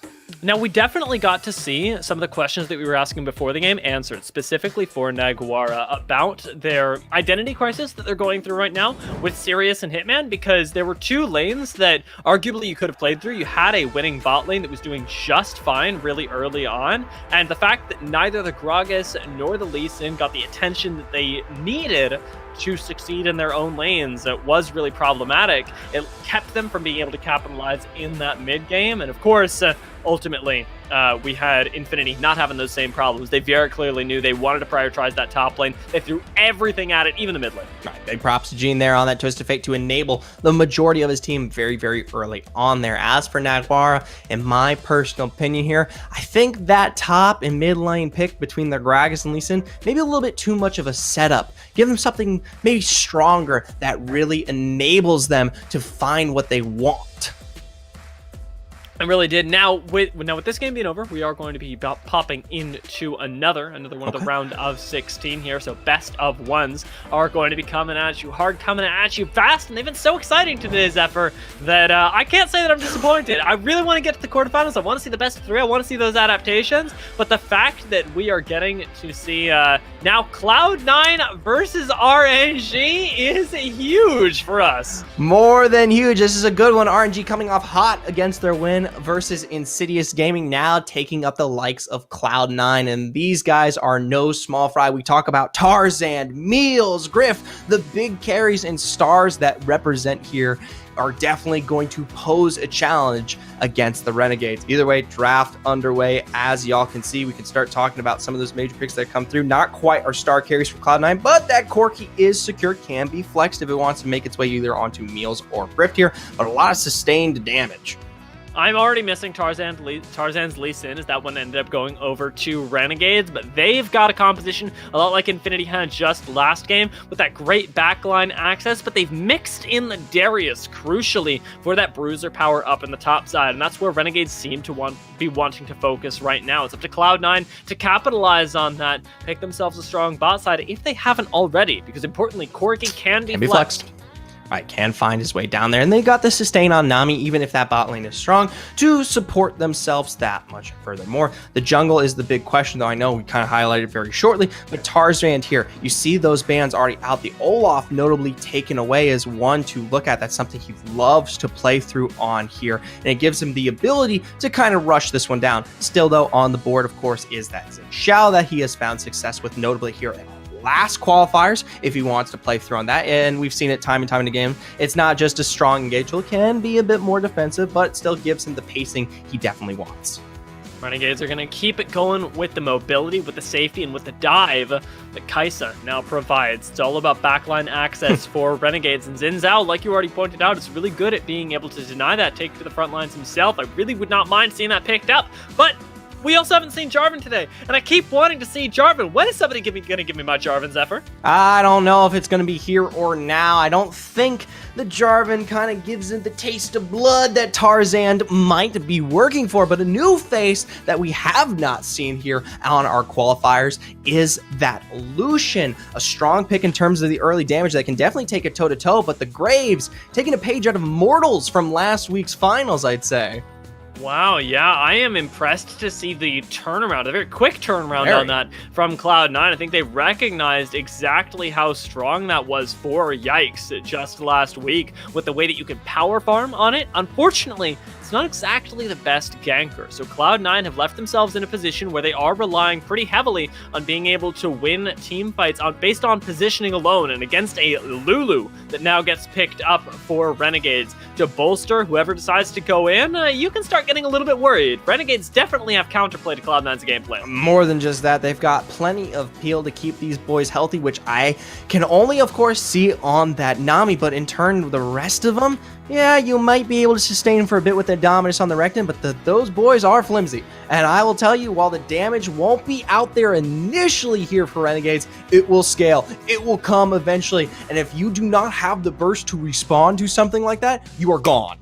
Yeah, that Kaisa especially is really, really going to hurt. I mean, and Darius's tankiness in the front line, it just gets absolutely annoying. Terrifying. A big part of the counterplay to that, of course, is going to be, interestingly enough, the Nami. Cloud9 do have the options to keep people at bay with things like the Tidal Wave and the Aqua Prison as well for any divers into their backline. They're big interruption cooldowns that give Corki especially, and, well, the Graves now, a chance to lay down their damage. I'm expecting that, interestingly enough, to be the thing that this game hinges on. It's not so much about the junglers right now as we would expect a Cloud9 game to be. A lot of it is going to be about the support. Oh, 100%. I could agree with you. More than that, it's the fact that you draft that Lucian out. You see the Kaisa come through here, and you're looking to challenge. And I think the early game is going to be massive for this spot here, because if you don't have a pacing set in stone for someone, say, like that Lucian or Corki, to find the damage to respond towards the Renegades, where they can, literally wipe this comp team fight to team fight, then this comp doesn't work. It won't find its safety that it needs to essentially enable those carries in the damage of their own right, because Renegades, they just peel. They just walk away. They've got the front line. They've got a solid engage and support. Basically, almost the most beautiful comp I've ever seen, while their damage might be sorely lacking for the early game, which gives Cloud9 that opportunity to kind of take it to them. It comes around. Yeah, Renegades are going to have to play second fiddle on the objectives. A lot of times we've already seen in these games that, the team that should have Dragon priority in some cases, ends up instead choosing to go Rift-Tailed. Renegades are going to have to suss that out with some early vision, since they don't want to take that fight. But it is important that they continue picking up objectives, and hopefully gold, if it does come with that Rift Herald off the back of it as well, because keeping pace is going to be their win condition come those later game fights. And the big things for Cloud9 that can push the pace of the game is specifically the Corki, because there really aren't that many pick tools, and if you're going to be trying to blow somebody up, if you're going to be trying to split a team fight, that's really your only option. Corki may be your guy, but I'm really looking towards Zelo in that top lane. That Renekton is going to be on the dueling end here against that Darius, and that's kind of just the 1v1 or 1v done here for, say, something like that Crocodile. If that's already out from the very get-go, say whether it be just from this Darius alone or stemming off the fact that you have really good early priority from that Lee Sin, then you're already missing out a major front line for Cloud9 that not only provides, it kind of gives them access into these team fights, but can also dish out some serious damage that could delete, say, something like that Kaisa. I am thinking about that, because Yeah. I'm thinking about it. I don't know where we're gonna get this top lane ending up. A lot of that, of course, is gonna come down to whether Tarzan and Zillow can make their 2v2 really potent already. You know, Lee Sin plus really any melee is going to be, but Tarzan isn't really well known for nothing. So hopefully they'll be able to get their Renekton going. It would open up a really strong 4-1 comp for any team that ends up winning out on what can be an extraordinarily swingy top side matchup. Already though, Zello going to have the early advantage, and it's going to take a little bit of pressure from Emo to fix that. And then maybe tack on maybe a little bit of the side ironic information that I've got in the back pocket that kind of influences this decision. The Renekton has been banned out almost every single game here against Cloud9 at our open qualifiers. Teams don't want Zello to have it. Came through in one game and one game only, and then after that, it was done. It is the highest banned out champion actually against them in total here. So if that's something to go off of, you got to be scared. Really standard jungle paths so far as we take a look at Tarzan and Emo, but interestingly enough, Tarzan now makes his departure, moving in back towards the Dragon lane and maybe looking for an early gank with the mid lane priority secured meals. Already deep under turret here, and the follow-through is immaculate to secure not one, but 2 kills under the board. The juggling doesn't look as good, though, as Meals is going to fall as a result. That was still an extraordinary play, and now Emo, a little bit disrespectfully, taking the scuttle grab, could pay for it with his life. In comes Tarzan, and the fight continues as the taunt lands. Griff to go even deeper here. This is where this Lucian shines. This early game, the sustained damage with Emo's response might be more than adequate. Remember, though, those death timers are so low, and Zenko is already back here on this Kai'Sa. Flash from Just Give Up, as well as Jackie to find a return on that. Lulu is Meals from his own right, coming back from base, sustains a kill in his own pace there. Zenko, though, this Lulu, a triple kill. I was watching him just start racking them up, and I was going, no.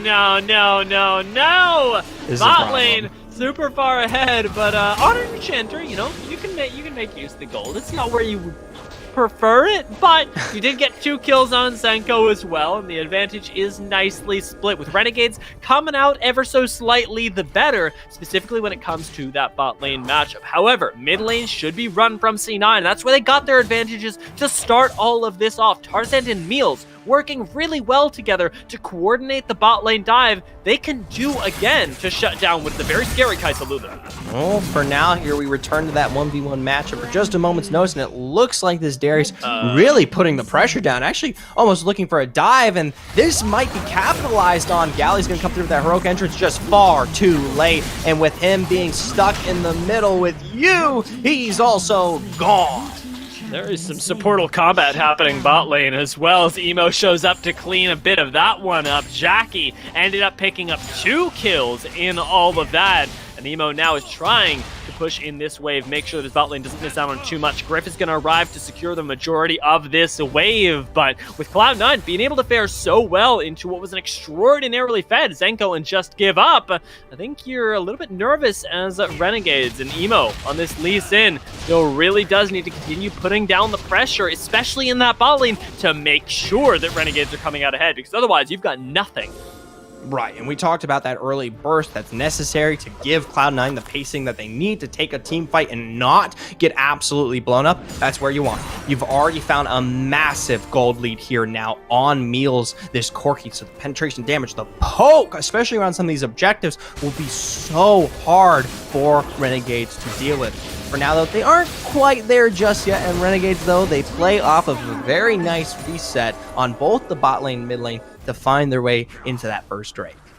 I expected them to be playing second fiddle, but the fact is, you know, with a very strong bot lane, they make a good use of it, taking away the Dragon, and now maybe even being able to contest the Rift Herald in a way that we don't often see. Zello on a creative flank, though, could mess that up, ends up using the Blast Cone right back into the Rift Herald, though, and that should be the end of that play. C9 are going to start this one up, and it's up to Renegades whether or not they want to contest. Are they feeling confident?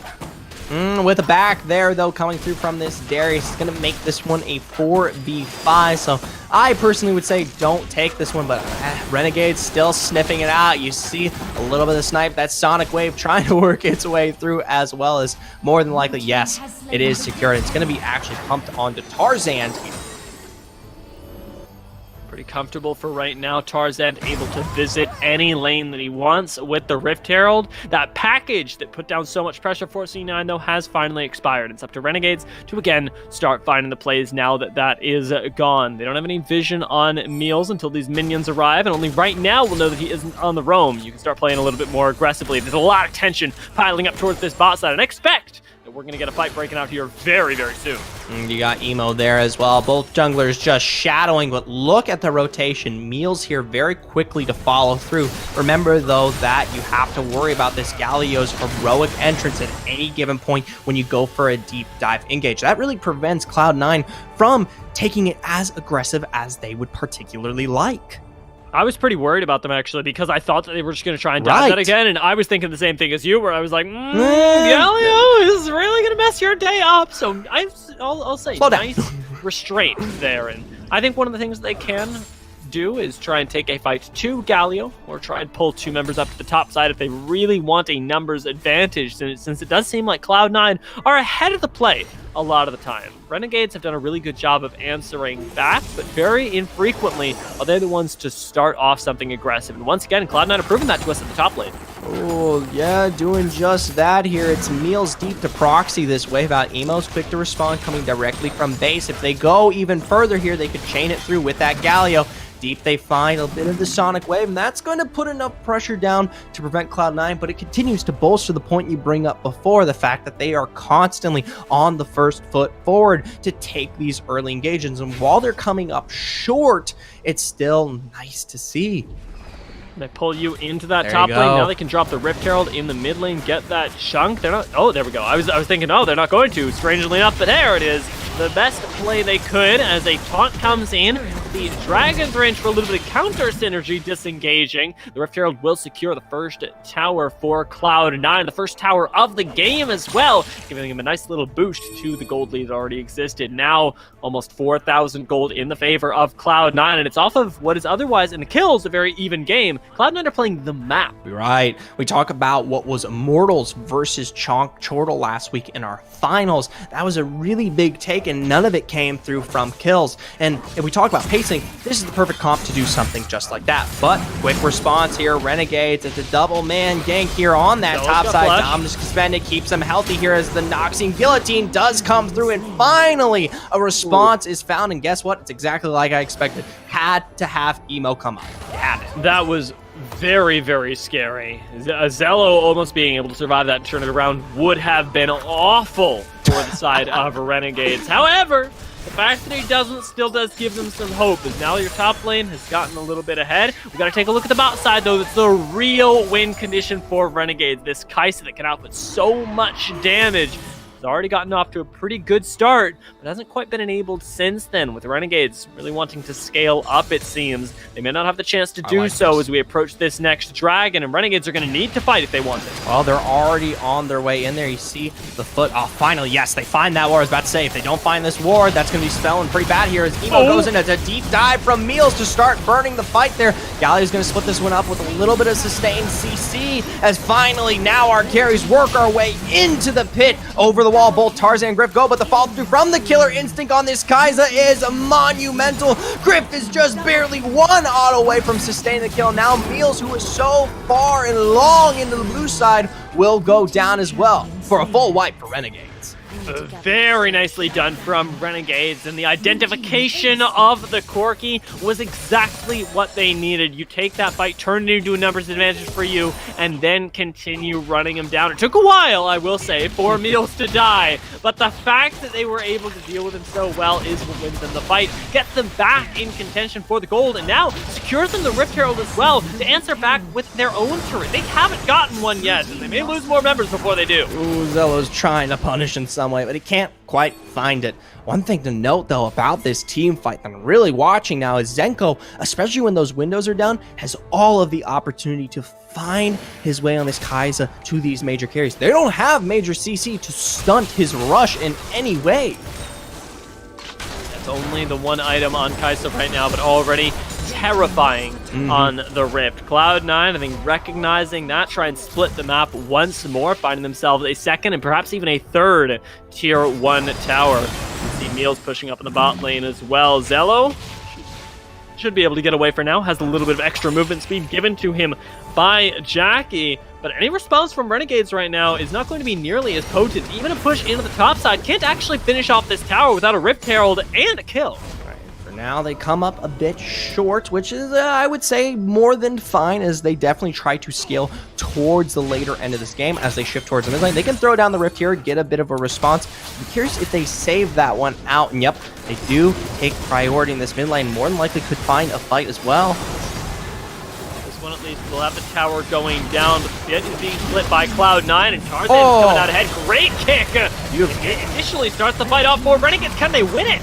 Easily deep there, the Galio splits this one in half as it's going to be the guillotine to find double for Darius, unable to get the heal he needs as he chases this fight on Zenko. Now taken advantage by this Lucian, the Nami just can't quite keep her healthy. As a result, Cloud9 in the face of some destructive Titans still come out on top. That one almost went really well for Renegades, but Cloud9 were able to juggle it really well with Tarzan laying down a lot of damage. Emo had a great kick as well. There were so many things that went right for Renegades, but their one crucial mistake was separating Just Give Up and Zenko. Lulu Kaisa is only as strong as Lulu and Kaisa, not Lulu or Kaisa. Can't quite separate the couple here, and that's going to spell for maybe a breakup or some divorce. I don't know. Either way, you don't want it here. Zenko there looked definitely in his own right able to take that fight. He just needed a second longer there, so definitely feels bad. But either way, they're back together and they're in this bot lane. But it's not just them. Look at the response. Tarzan, Meals, they're looking for a collapse. Once again, going for this dive. It's very, very scary, but with the tidal wave coming through, maybe you get a little bit more time. Already Zenko going low is going to be able to seemingly escape, but Just Give Up will not be so lucky. Now, had to expend that wild growth just to keep this Kaisa healthy, and now Cloud9 able to walk their way through and not just take control of the lane, but the entire blue side here of the Dragon lane. And I cannot ride them more here. They get not just this, but the priority to start what will probably be next after this recite, the Dragon. The answer back does come through from the Darius in the top side. Renegades at least get an answer on the tower, but you hear that package coming in the background. You know the Renegades should not win this fight. They know it as well as we do and are going to try and set up around this Dragon, try and bait that package before this one comes out. But Meals should be able to separate a fight on his own and solo take this objective for Cloud9. Should be able to. Those are the big key words. We're still waiting on some major ultimates, most being down from that last fight for both squads here. For now, though, they're just going to exude the priority that they need here in the river. Tarzan already starting up the Dragon. Emo would need to interrupt this instead, going into the front line. A really nice kick come through. Zenko here, though, is followed up, finds his way deep, gonna have to back up here. Either way, the damage sustained here by this Darius is looking a whole lot better this time around.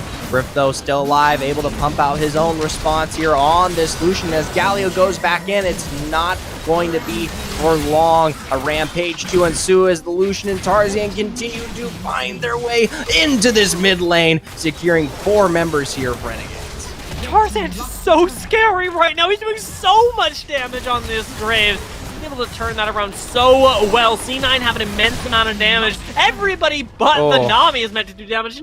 And Nami just helps you do more damage. It's very, very scary. It means that the small mispositions from Renegades are getting punished so much more. Not just the Dragon, but now another tower, an inhibitor tower of all things, gets lost by Renegades. And it's the start of what is a bleed out strat from C9. This should be their game. Should definitely be here, especially as that damage continues to ramp in the favor. That burst we talked about, the pick potential has all played out. The comp, the win condition is in perfect contraception here for Cloud9. Yes, you still have to worry about the spelling end of Zenko scaling up, but maybe it's just a little bit too late. Those front lines may be tanky, but they're not tanky enough to sustain, to pump out what is the kind of weaker damage from that Kaisa here. For now, though, I'm just happy that Cloud9 has learned. They take Tarzan, they want him to be aggressive, they give him the Graves. For now, though, Renegades, they get a nice return, but the follow-up, this is that damage you talk about. Look at that collateral damage. It shreds this backline. Now that Rift has arrived,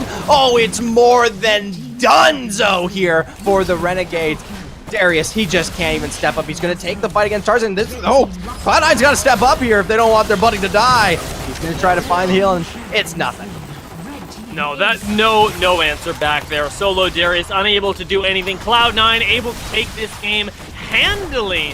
They, after getting their Nami picked, were still able to win the fight. Good. You remember back in the draft when I said this is going to come down to support positioning, support cooldowns. If you lose your support, you still win the fight. I think it says volumes about how ahead you are as Cloud9, especially who needed that Nami for most of the game. Hey, either way, they come out on top in a remarkable fashion. I like this one because it's a testament to the individual player's success here. To make this composition work, you had to have a remarkable set of pacing, not just on Sails on the Grip, but everyone. Tarzan, Meals, all across the board had to be putting and laying it down so that you couldn't have a little bit of the peel come back for Renegades to finally put someone like Zenko in a good spot. And just look at that. Look at those damages. The damage numbers do say a lot. Zenko doing really well, but Meals, of course, with that package, doing so much. And Tarzan as well, being the second most damage on his team makes me really happy. Not because I'm like, oh yay, Tarzan did really well, but because Cloud9 with Tarzan have managed to integrate the Graves that brought them down just last week. This may be spelling your winners for week 2 if they can keep this momentum going. It's a big ask, but the Graves and the ability to flex that around and actually use it to output a whole lot of damage in the mid and late game is an incredible tool that very few teams have answers to. Well, that's definitely a hasty prediction. I don't know if I want to throw that one all the way up there just yet, but putting Tarzan in a good place forward definitely looks a whole lot better for this team, especially since they play around them in such a way. One thing that I do want to tack on is the fact that usually Cloud9 wasn't playing around Griff as their source of a win condition to pass over that Lucian, to give early control and a lot of pressure in terms of the damage field was something that we hadn't seen prior to. And putting that kind of faith there to show that they can also play through the bot side this time around, especially after seeing, say, something like the Kai'Sa last week in Open Qualifier number 1, how good it was, even though it didn't really have the full expansion to come out, is a whole lot better. And even into a matchup where they initially lost a whole lot of kills. Remember the 3-kill Lulu where I was like, oh, this lane should be over. The fact that Griff and Jackie are able to clap back there and take the kills themselves, force Renegade's jungler to come bottom to amend the situation after they picked up that many kills is a really big thing. The fact is that Cloud9, I don't think lost pressure anywhere that entire game. You had the Renekton, you had the Corki to lay down the push after the level 5 with the packages constantly, and you had the Lucian Nami with the Graves as well. Like it's a dream for you. Oh. Either way, here we are going to start moving on our way forward towards this next bracket here as we work into the quarterfinals here. I believe almost every team has been decided here. As you can see up there, I don't think it's been updated yet, but Sentinels did win their game against Carnage Gaming, so they will be taking off against Immortals here shortly. What will be Chonk Chortle is still up in the air against Tier 3 Gaming and NME, but hopefully that will be resolved soon. Yeah, I mean, Enemy looked strong. If Curie take them down, that is going to say a lot. We'll be popping into those quarters very soon, though. Right, absolutely here. I'm trying to see if there's anyone notable who fell out, but we're just going to take some time and maybe give me the space of mind to find that kind of knowledge. As for you guys at home, there's plenty of action still waiting to be had here on RiftMSTRS, so stick around and stay tuned for the beginning of our best of threes. Between the lines, even if I can't deny that all the things you say are hurting, still wanna be with you. I think you want it too. 'Cause baby, I don't wanna be. Baby, I don't wanna be. Oh, even if I can't deny that all the things you say are hurting, still wanna be with you.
come over? Let me get to know ya. Hey, nah, nah, nah, nah. Delve into emotion. Leave us in this moment.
Leave us in this moment.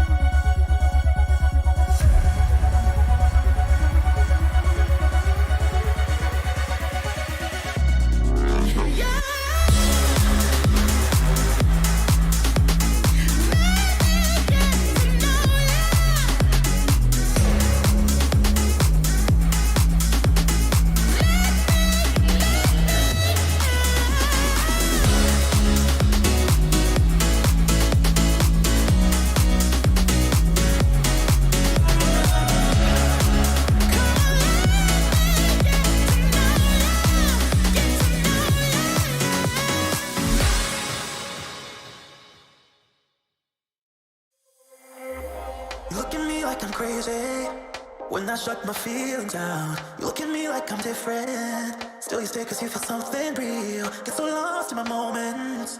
Doesn't mean I don't need you. I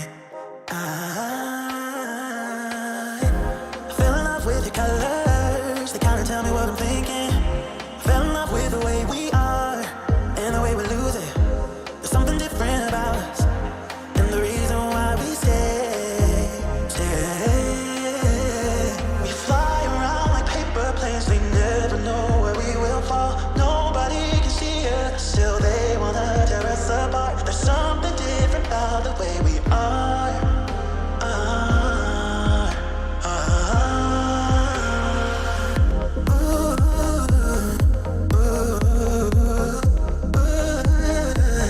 There's something different about us.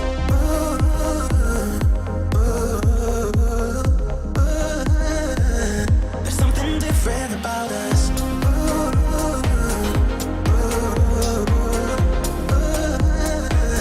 There's something different about us.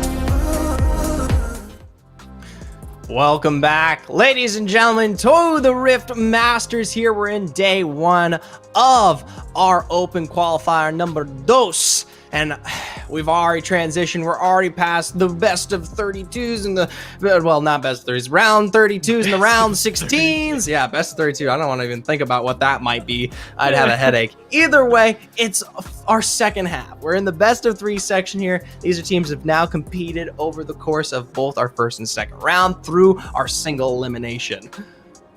And we have got some chonkers, and I mean that literally and figuratively. Of course, the matchup that we're going to be bringing to you first is going to be the one up there at the top of your screens, Immortals versus Sentinels. And I am extraordinarily excited for this one, especially because if you didn't manage to tune in last week, Immortals were the victors, and it was by a lot as well. These guys looked extraordinarily strong, and especially coming out of the jungle with that that Graves definitely have some tactics that not a whole lot of teams are ready for. Oh, absolutely.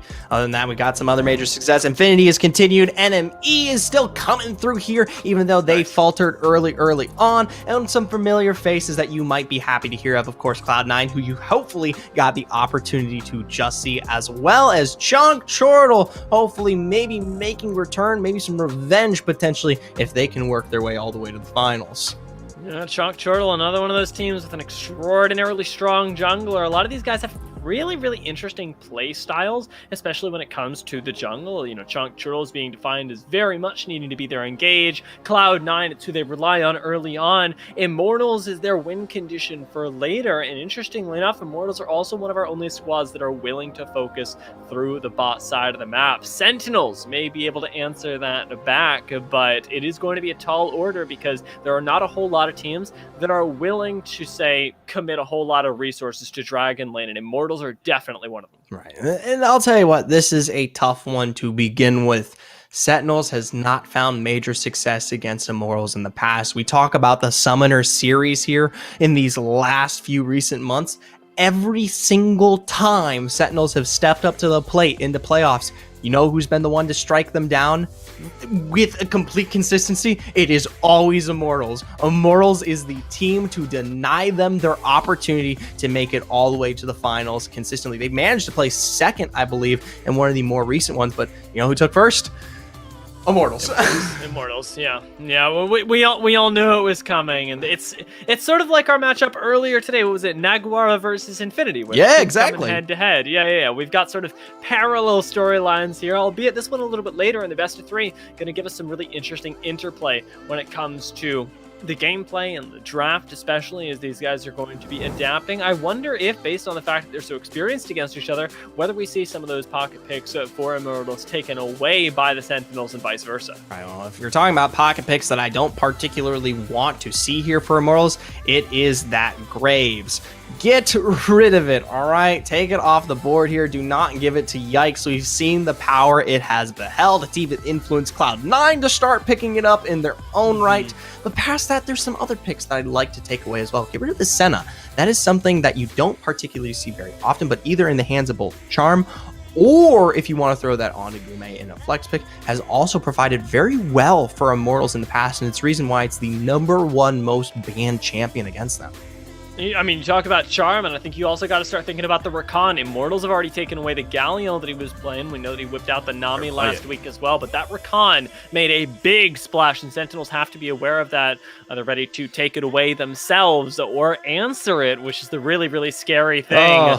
Already having removed that Corki. And the Twisted Fate, interestingly enough, for Immortals, it is an interesting selection. Twisted Fate is 50-50 for me. I think it holds power in the early game, but you also are kind of putting faith in the fact that you believe that their mid lane will make good use of it. We had the lovely opportunity of seeing that much earlier today, and how impactful we saw from Jeans on that Twisted Fate it can be. But there's been other times where it's come up very short. The damage is sorely lacking, and it does not come through. Either way, something that I like to see, and it has finally made its way through. Was not banned out. And I hope it spells weakness for Sentinels. Senna's in, baby. Yeah, that Senna, very scary. And you'll notice that Immortals, the way their bans have gone, taken away the Galleon and the Twisted Fate, there aren't any mid laners that can help you in the bot lanes. So, expect that to be a really big source of pressure for the Immortals. Sentinels themselves are going to take away something else that's been making big splashes in the bot lane, the Ashe. Not so much because she lays out immense damage later on, but because of those engages that can constantly come through. Once you get that CDR going, there are so many arrows flying across the rift that you don't have time to dodge them all, and eventually one of them is going to spell a one-team fight for Sentinels. And either way, it provides a lot of really great poke in that early game that prevents, say, something like the Senna directly from being able to aggress and find the stacks that she wants. But most importantly, the one thing that we didn't touch on, it takes away from Gume. You can still flex this Senna if you want here down to Charm, and you definitely don't want the rampant combo that we've seen of both that Ashe and that Senna, because let me tell you, it becomes more than a poke fest. It is an absolute butchery. And it may just be that in the top lane where Sentinels end up locking in the Renekton. You lock in the Renekton because you want to have pressure top lane. We saw the Darius answer into it earlier to middling success, but it is very difficult to find something adequate to move against this Renekton. Immortals sort of avoid that question entirely, taking instead the Ahri in the mid lane. It gives you a little bit of assassination and a heck of a lot of control, especially over the wave state early on with the Orb of Deception. So Immortals giving themselves a little bit more pressure in that mid lane should be translating into the jungle, and again seems to be something that falls into their bot lane centric plan in towards the dragon lane, bringing your jungler with you, hopefully your mid lane as well, a lot like we saw Cloud9 do last game. Sentinels are going to have a lot to respond to, and the Gragas is going to be another one of those things as a flex pick gets picked up for last. Oh, I would not call that a flex pick. I'm going to put my hammer down and say Iraqi Zoro, baby. I'm more than sure that he's going to slam us once again with that Gragas in the top side. It's most played here at the open qualifier currently here for Iraqi Zoro. It does a great job of preventing that Renekton from enacting all the danger he usually exudes in the early game, the presence that kind of turns him into the monster, the crocodile that be here. So we've seen it time and time again. Last week it was against Luan here from Chalk Chortle into this matchup, quite literally the exact same one, and he just complete. It was like, I felt like a student who was getting his medical degree, watching the patient in the operating table, the doctor's doing the surgery, and you're having to learn it. That is the example, and is exactly what Iraqi Zoro does up there. Yeah, he's really, really good on the Gragas. I'm hoping, of course, much like you, that he gets the chance to show us that as we pop into the second phase of bans, we're going to find out what is not on the table because, like we're expecting, Iraqi Zoro can take it into the top lane, but I'm not sure Sentinels are going to try and take that bet because there's always the chance for Immortals to whip away an even stronger counter pick later on, give it a little bit more attention, and move that Gragas into the jungle. The respect needs to be there, even if it isn't likely, because at this point, anything changing can be really bad. Sentinels are going to instead decide, okay, there is the chance that we see this one not go our way, not go with the Gragas in the top lane. They take away the Malphite that would give a lot of engage into a very immobile backlane, and importantly onto a squishy Nami. I don't know. Personally, I think it might be a direction, a little bit of the sneaky part of playing the draft, getting behind their heads there. So the Malphite, I understand the respect you play towards that top side here, but you do leave a lot of really big picks open in that jungle role there for Yikes. Nothing actually coming out in terms of the ban. They have heavy belief that Iraqi Zoro is going to be playing that one out, or it hasn't made his pick, because you also see the Garen come through to wrap that one up. And like you said, the Graves that we talked about initially still very much available. Immortals do have a really nice front line to go with it. And they've got an Enchanter support possibly, as the Rakan still also available. They've got the Senna to back you up. This could be a really, really nasty last two picks for Immortals. And Sentinels, I think, having to be wary of that, need to be conservative with their last pick here. They've got the counter pick available into the mid lane supposedly, and I'd like to see them go with that for a little bit of safety, giving them counter pick at the end. Oh, I think it's more than secure there, but no. They say we're gonna play it strong. They pull through the Fiora here, which now makes me question a lot about where we might see this Renekton being played towards. Renekton actually very likely to go into the mid lane, specifically because of the Malphite and Garen ban. Sentinels, they take away two picks that are pretty darn good into Fiora there, and it's sort of under the nose of Immortals. Now, curveball being thrown. Do Immortals go with that Graves and Rakan that we're expecting them to before this, that are immensely strong for them? Graves at least is going to come through. Sentinels, I'm not sure. I'm not sure if you feel comfortable. I feel like the Rakan is still a really great answer here. I think they still get to initiate into the Nami, the Ashe, and the Renekton if the 1-4 comes through. Hey, if Immortals, take it, sign it. I was going to say, sign it because you need engage. You don't have that currently. You have a lot of good supportive damage to kind of work with you here, but none of the follow through to really start things off. Graves can't do it. Senna's not going to be able to. And no, it is a lot of forward damage. You can only really work with a bit of the cask and that charm. Interesting. I don't like this. I'm going to say I don't believe that it won't work. I'm not saying that because Immortals have earned my faith with their performance last week. However, operating with a composition that lacks engage or reliable engage with something like the Rakan that is a proven quantity does make me worry for Immortals, because it means that Sentinels have to be the ones making active missteps here, and they have the chance to make one last right decision, moving themselves into the mid lane with a with a champion that is more than comfortable playing out siege situations for Sentinels. This is nice for them. A super good 1-4 comp. No engage to worry about on the other side. They should be winning this.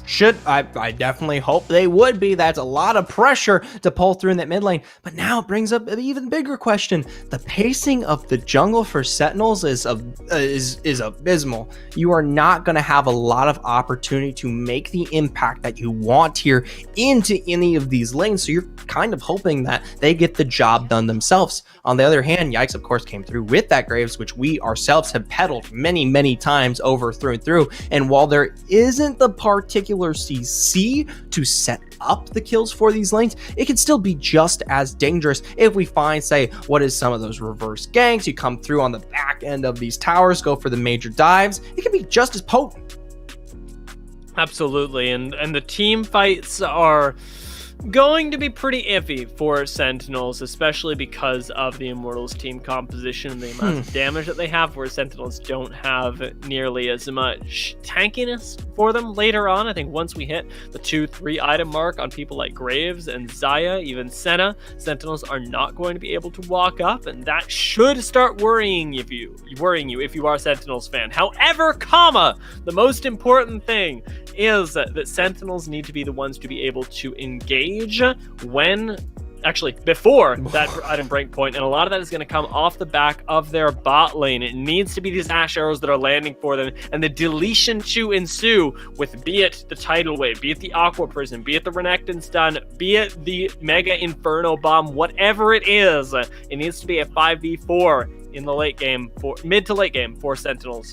Right. To come out on top. I hope that we don't see the poke that we kind of described with that Senna now being in there as well. This is something that's worked out very well for most, because they like to play aggressive. They like to get in your face and put a stop to things before they can truly occur. Most notably in that bot lane, which you bring up is very important for the Sentinels through that Nami and Ashe, can be just as equally capitalized on by the fact that this Xayah and Senna can and will run you down, given that they have that double damage priority. And while there's some sustain from Nami, I don't think it's enough. Something else that you pointed out really early on, actually, is the jungle discrepancy here, and the fact that Immortals should have a lot of lane pressure, especially coming from the mid lane. This could also very quickly turn into a game where you see Immortals roaming around with their mid jungle into aggressively invading the jungle of Sentinels and denying farm from them to try and take the fourth lane out of the equation. I can only have major hopes here, not just for, say, something like the engage with the Ashe, but the presence of, yes, the Renekton, who might be slowed down, but this Fiora. This Fiora is going to be very big, and while it won't be tanky, I hope it will be enough here to pressure out, say, some of these backline targets, where it could be Hoon here, of course, on this Ahri, or inevitably what will be maybe the Xayah, but it's hard. There's a lot of peel. Immortals have a bunch of safety, and the minute you see Sentinels kind of rush this one forward, they're splitting their team fight, right? Renekton and Fiora go in, Ziggs and Ashe might pull out, especially if you miss the window. Yeah, this is one that is extraordinarily difficult to combo, and a lot of it is going to come down to flanks. Interestingly enough, the Fiora actually going into the jungle is a little odd for me. I expected it to be the Renekton, but I suppose that we're going to get MTS piloting that one. I think the Fiora in the jungle actually causes a lot more problems than it solves for the Sentinels, and I'm extraordinarily worried about that, Zephyr. I can't tell you how worried I am, because now you don't bring any CC into the lanes. I was going to say, Araki also plays the Renekton matchup super well with the counter into that Gragas. I was definitely thinking, well, if Fiora can work out, maybe not as good, since Araki does such a wonderful job of playing the weak side when necessary, but it's something like this that is difficult. I like this, though. Good steal here from MTS, going to remove the honey fruit now before it can be utilized later. But Araki's aura is good. His response is clean. His poke is just as potent.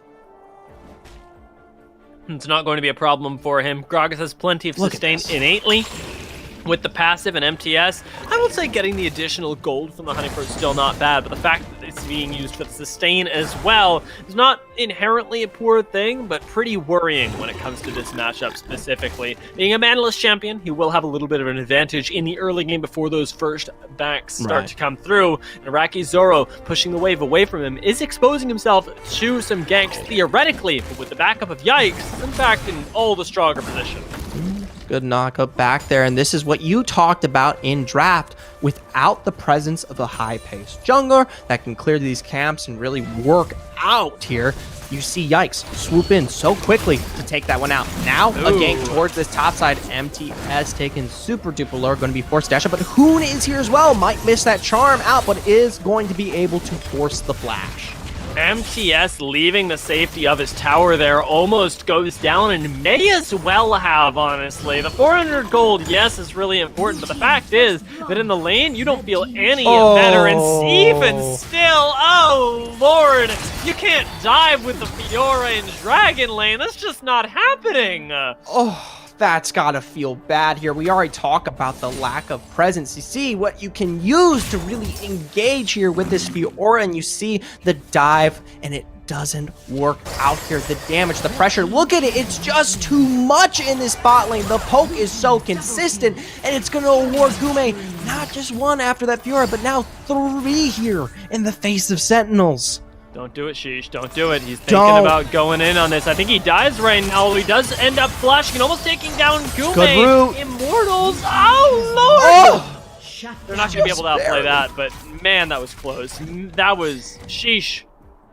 She should have died. She should have died. I won't pose it that one. They would look a little bit low, so maybe Immortals being a little bit too far forward, but oh my gosh, if those feathers had pulled just the right way, yeah, Sheesh would be down and out for the count here. But look, an Infinity Edge 3 minutes into the game, already secured here for Gume. This is who you play through for Immortals. This is your standardized win condition.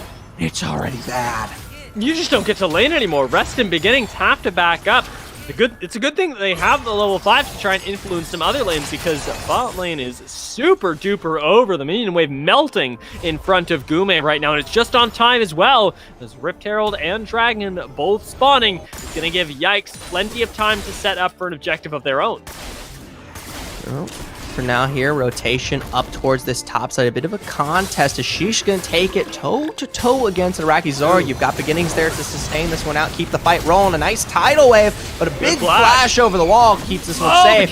A very nice Mega Inferno Bomb, though, from Mali. But the follow-through from Hoon to capitalize off of the misposition of this Ziggs is just as good there. A 1-for-1. That was really well played by Iraqi Zoro as well. I need to call that out, because even though he did end up going down, the cask right before his death saved Yikes, put them in a position to take this Rift Herald. And look, because of the way that fight went, there's no answer from Sentinel just yet. They're now rotating down to the Dragon lane to try and take, you guessed it, the Dragon. But Gume is more than ready here, has the Infinity Edge like you already mentioned, and is farming up nice and fine.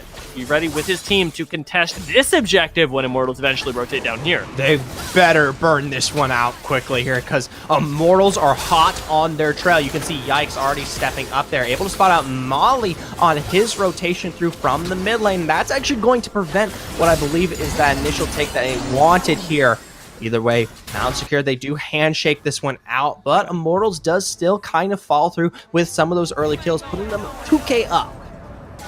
Those 2,000 gold, really important for them, as a whole lot of it is on Gume. About 1,000 gold right now up on his opponent. Wow. Rest still, no lane pressure here, but while we have the Xayah and Ashe both stuck bot lane, why not? We can say that Immortals are, well, I was going to say that Immortals are losing, but in this specific case, it feels like they found their skirmish just fine. They might have found it fine, but they definitely don't take it as clean as one may like. But for the early game, that just gets the job done as well here. Sonic Shadow didn't quite land, but they still found the kill either way. Mally just putting this one back, going to be forced to flash. There's a nice Enchanted Crystal Arrow, puts Hoon in a poor position. MTS to capitalize, finds a first response here from Sentinels as they continue their onslaught. Iraqi, a forced flash, stun under turret, but they can't quite follow through.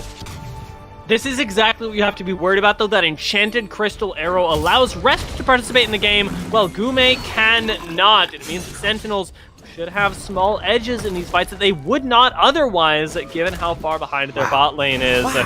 MTS and Iraqi Zoro dueling out in the jungle have me on edge, and Yikes even more so as he proto-belts forward. Yikes wants to find this kill. It's been set up remarkably well by Iraqi Zor to bait this one in, but MTS knows, surprisingly, that he actually can't take it toe-to-toe against the Gragas, and now because of that loses priority, they might be giving away this top lane turret. Sheesh and Mally, yeah, very good. Quick to respond with the Super Inferno, but those autos still come through.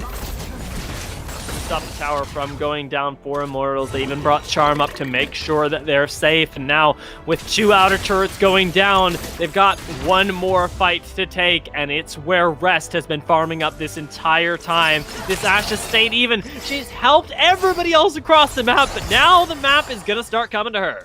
Ooh, I hope it bodes well, because it's not just Rest that's been farming. Gume is very, very much so in a better state. You talk about almost 1,500 gold ahead now, making his own lead without taking the presence of a single kill. Charm now back from the particular roam, ready to work this one out with Hoon, my apologies, on the side, just waiting for a dive. A really nice recognition from Sentinels as well that they cannot take that fight. Fight going down to the top lane though, with Iraqi Zoro finding a great cast. MTS goes low, but will he go down? Dominus going to keep him healthy to walk this one out here, but Sheesh does not want the clout. He's definitely going to walk away here, and Iraqi Zoro, an immaculate cast there, but more importantly, the fact that he can take it 2v1 at any point here. Really amazing stuff from him. It's so tanky on the Gragas. This is the problem that everybody comes up against, is eventually Iraqi Zoro just becomes unkillable, and the rest of the map is able to continue running. Be it a dominant lane or no, there's just no solution here. You have Sentinels trying to make a play happen towards the Dragon lane as they take half of Gume's health away, but are not able to find that kill. Gume still having the ult as well for a little bit of extra safety on this Xayah. Means that Immortals have nothing to fear as we start approaching this second Rift Herald. I gotta bring this up because I really feel it stands. It makes it hard to figure out where are Sentinels trying to play through. You talk about great engage with the Ashe, but the follow-up of the damage just isn't quite there, and Ziggs hasn't been capitalized on enough to the point where he's this thirsty monster of a rat.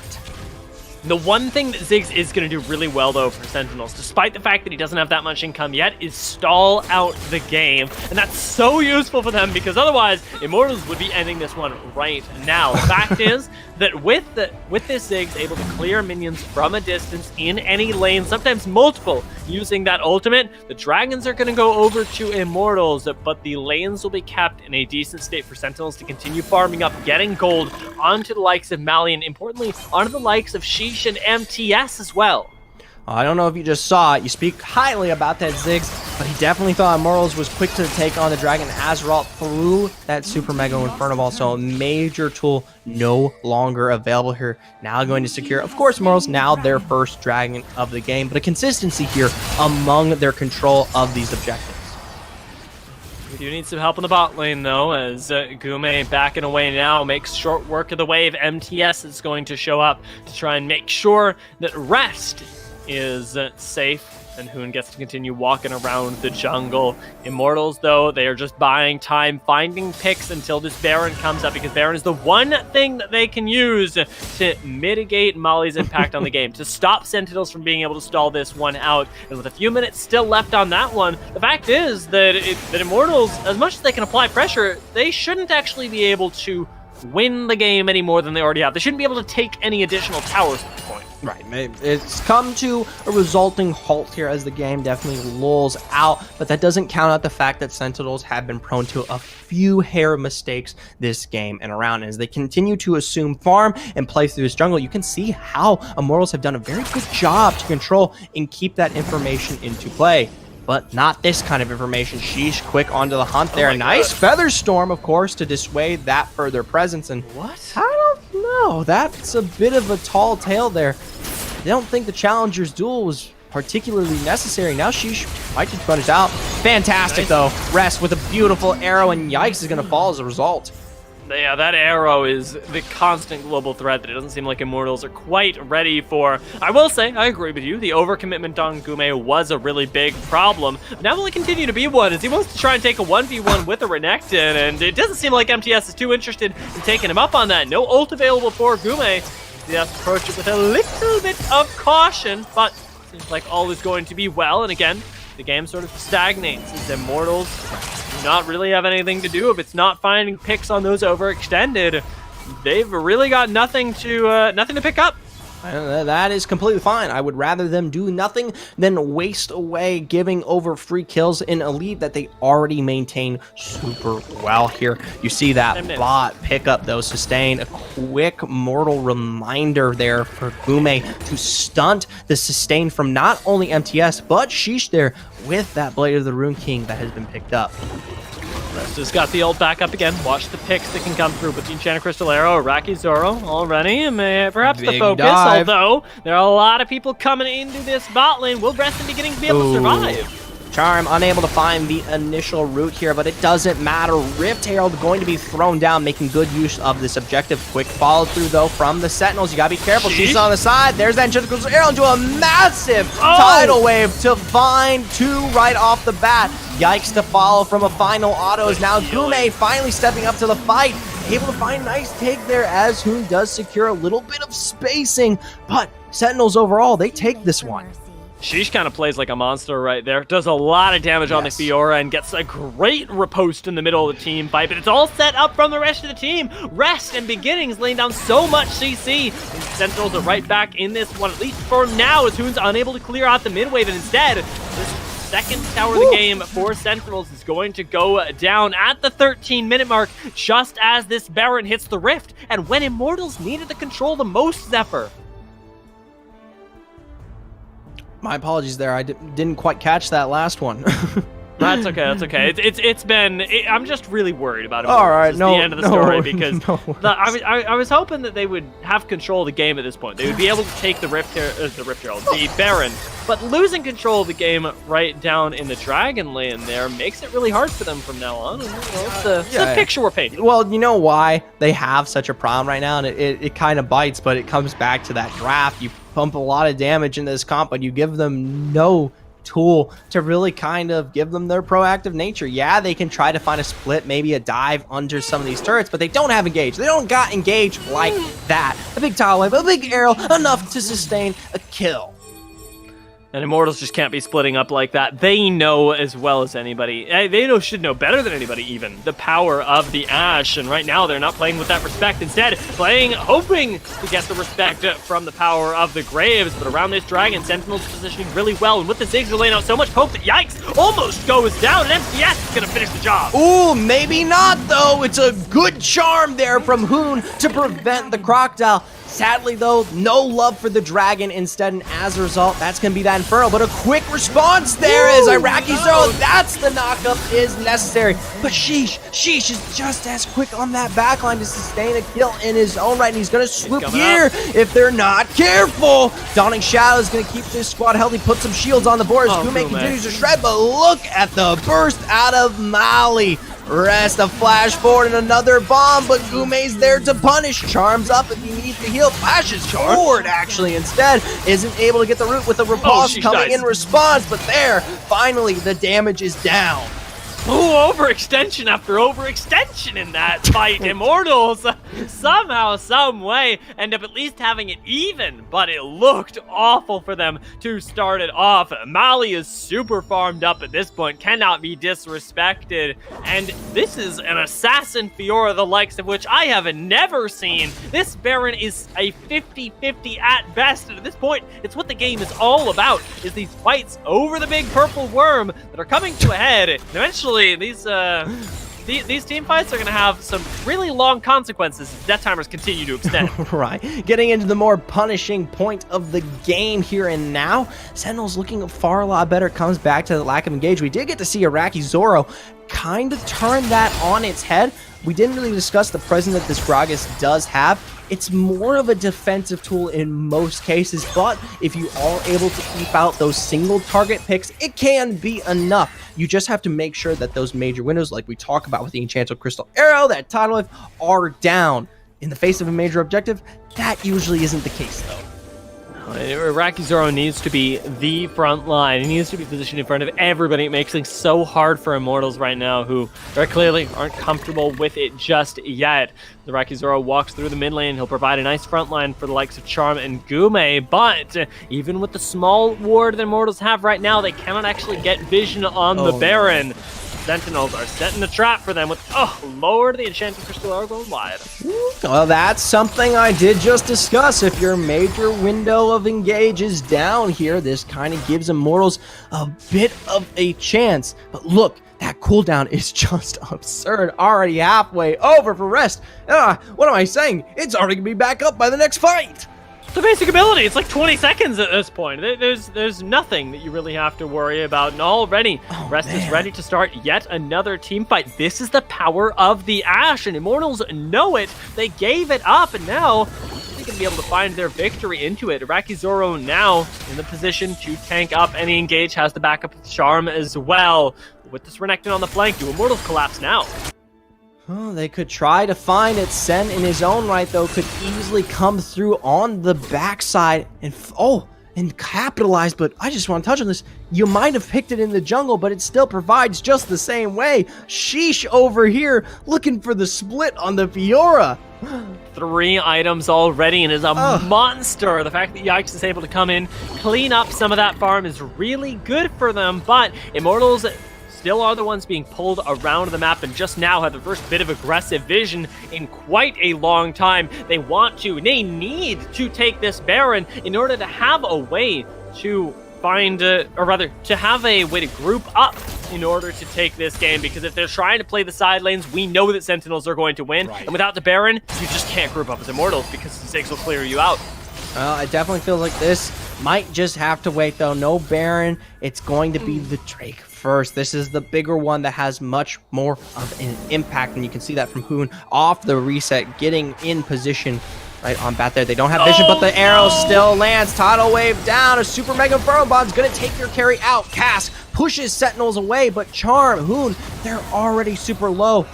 Split coming through Immortals. They've got to go back in here. That Drake taken out here for Sentinels. I can definitely bold you that it's done. Initial engage, Iraqi deep. It's a little bit more sustained, but MDS is in your backline. Now, Hoon out, Iraqi as well. They're going to try to kite, but Sheesh is on the hunt there. Gume shredding out as the dragon ticks lower and lower. Charm sustaining this one, but not anymore there. Now the arrow, which is already back up, gets the secured kill on the Gume, but more importantly, they stop Sentinels. They stop them from securing the dragon.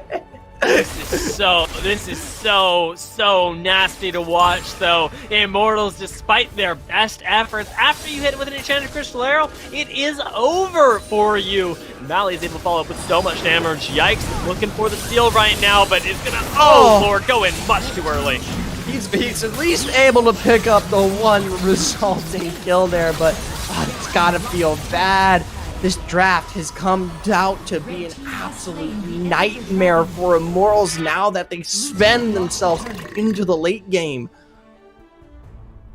And at this point, there is little that they can do to resolve it. With the dragon going down, giving Sentinels so much power in the fight that they did not need at this point, Immortals are not going to be able to have control of, like we said, the one objective that they really need. Even at the edge there, Hoon is getting chunked to almost half his HP, and Molly's ultimate is on about as low of a cooldown as Rest at this point. The Ziggs and the Ashe combo is infinite, and it's going to let Sentinels be the ones to take this barrel. Well, they're already hot upon a trail. QP coming out there from Sheesh to make sure that this is more than secured. Remember, Yikes just finally coming off of the cooldown of that death timer there. Makes you question if going for that steal was particularly worth it, because it just guaranteed so much of a presence there on from Sentinels. No, he's going to have plenty of time to think about it as we play out the rest of this game, and we'll likely be sending ourselves to Game 2 very shortly. With everybody on Sentinels taking their resets, they want to force this issue down the mid lane, throw out even more of those arrows, and maybe bring it to Sheesh right now. This is a good capitalization from Immortals, but what's it going to cost? It might cost just about everything you've got. Graves and Hoon trying to stem this out in the mid, as now Sheesh is expended. Cast going to go down, but you've already lost. Yikes. Sheesh didn't have to take that engagement, but I like Good that charm. he went for it anyway. This is big, though. Stopwatch forced, and Rest might be capitalized on. Flashes away for now, but who ends up picking up that kill anyways? Immortals hanging on for dear life in this game. Gume was forced to use that Featherstorm just to dodge the last final auto there of Mally, and now the mid lane is open. The Baron empowered minions are now crashing in. You've also lost Baron lane as well. Charm super quickly bursts it out. Not enough sustain. Boone sets it up with a little bit more presence, but look at the super mega inferno. Got nice a bit of the gold into the Guardian Angel, but it's already set in stone here. Sentinels find their first victory against the Immortals. Oh, that Ashe provides so much value. You leave that as Immortals, and you know you cannot leave this up going into next game. It is your own tactic that you demonstrated in Rift Masters last week that has come back to bite you, and Sentinels pilot it perfectly. Really, really well done to wait out what was the mid game that was so scary from Immortals to eventually find the fight at the perfect time. Just as that Baron came up, Sentinels started taking control. Oh my god. I was about to say, this damage doesn't look quite right, but it just happens to be the fact that Mally was insane. This Ziggs came to absolutely blow the competition away here, and that Super Mega Inferno Bomb, not just great for what was taking the team fights, but also super good at keeping that game going as long as it did there. Yeah, the Ziggs was something we talked about in the mid game as being a really important stall condition for Sentinels, and the fact that they were able to pick it up so late into the draft really did them a lot of favors there. I'm excited, of course, to see them taking the game off of last week's champions, and I wonder whether this means that they're going to be able to roll that into a second one, because you know that Immortals did not take that one happily. They had control of the game until Sentinels wrestled it away from them with a composition that was quite simply built to stall things out and take control in the late game, much like Immortals were afraid of. Now going into game 2, you got to have that alternate win condition, or at least that alternate engage as Immortals. Yeah, the alternate engage. We talk about Gragas. It gives a lot of presence in terms of kind of mixing these team fights up, dissuading anyone from going super, super deep to find yourself on this, say, like Gume. You're a major carry here. But the problem is it does nothing to provide a gateway for actually working into that mid game. That was the major problem. That was the big one. We discussed it in draft. We saw say something like that. Khan was left open for the support position, and it didn't happen to come through there, which really bites and must be biting a whole lot more right now. Yeah, this one really hurts, and I know that Immortals are going to be quite upset on the back of that one. I do wonder how much they change up, though. You know, we expect them to be picking up some more engage coming into game 2, but as to whether they'll swap up the rest of their game plan, I don't know, because something like the Graves we were really excited about, and I didn't feel was awful, but wasn't really backed up. If they choose to swap that out, how much power are they trading away to give themselves engage, and will they actually have the damage to take those mid-game fights? I think a secondary question is, do you ban or do you pick the Ashe? Well, if you can get Gume on Ashe, I think that's a resounding yes from me for the Immortals roster. You said it yourself. That's something that found them their victory in finals last week, right? So if it is left open, go for it. I understand why they like the Senna and why that pick came out first. Provides a lot of really good sustain. And the poke in lane was super dominant in the early state of the game. It really put Sentinels on the back foot. They really just had no one. There was no way there that we saw a response.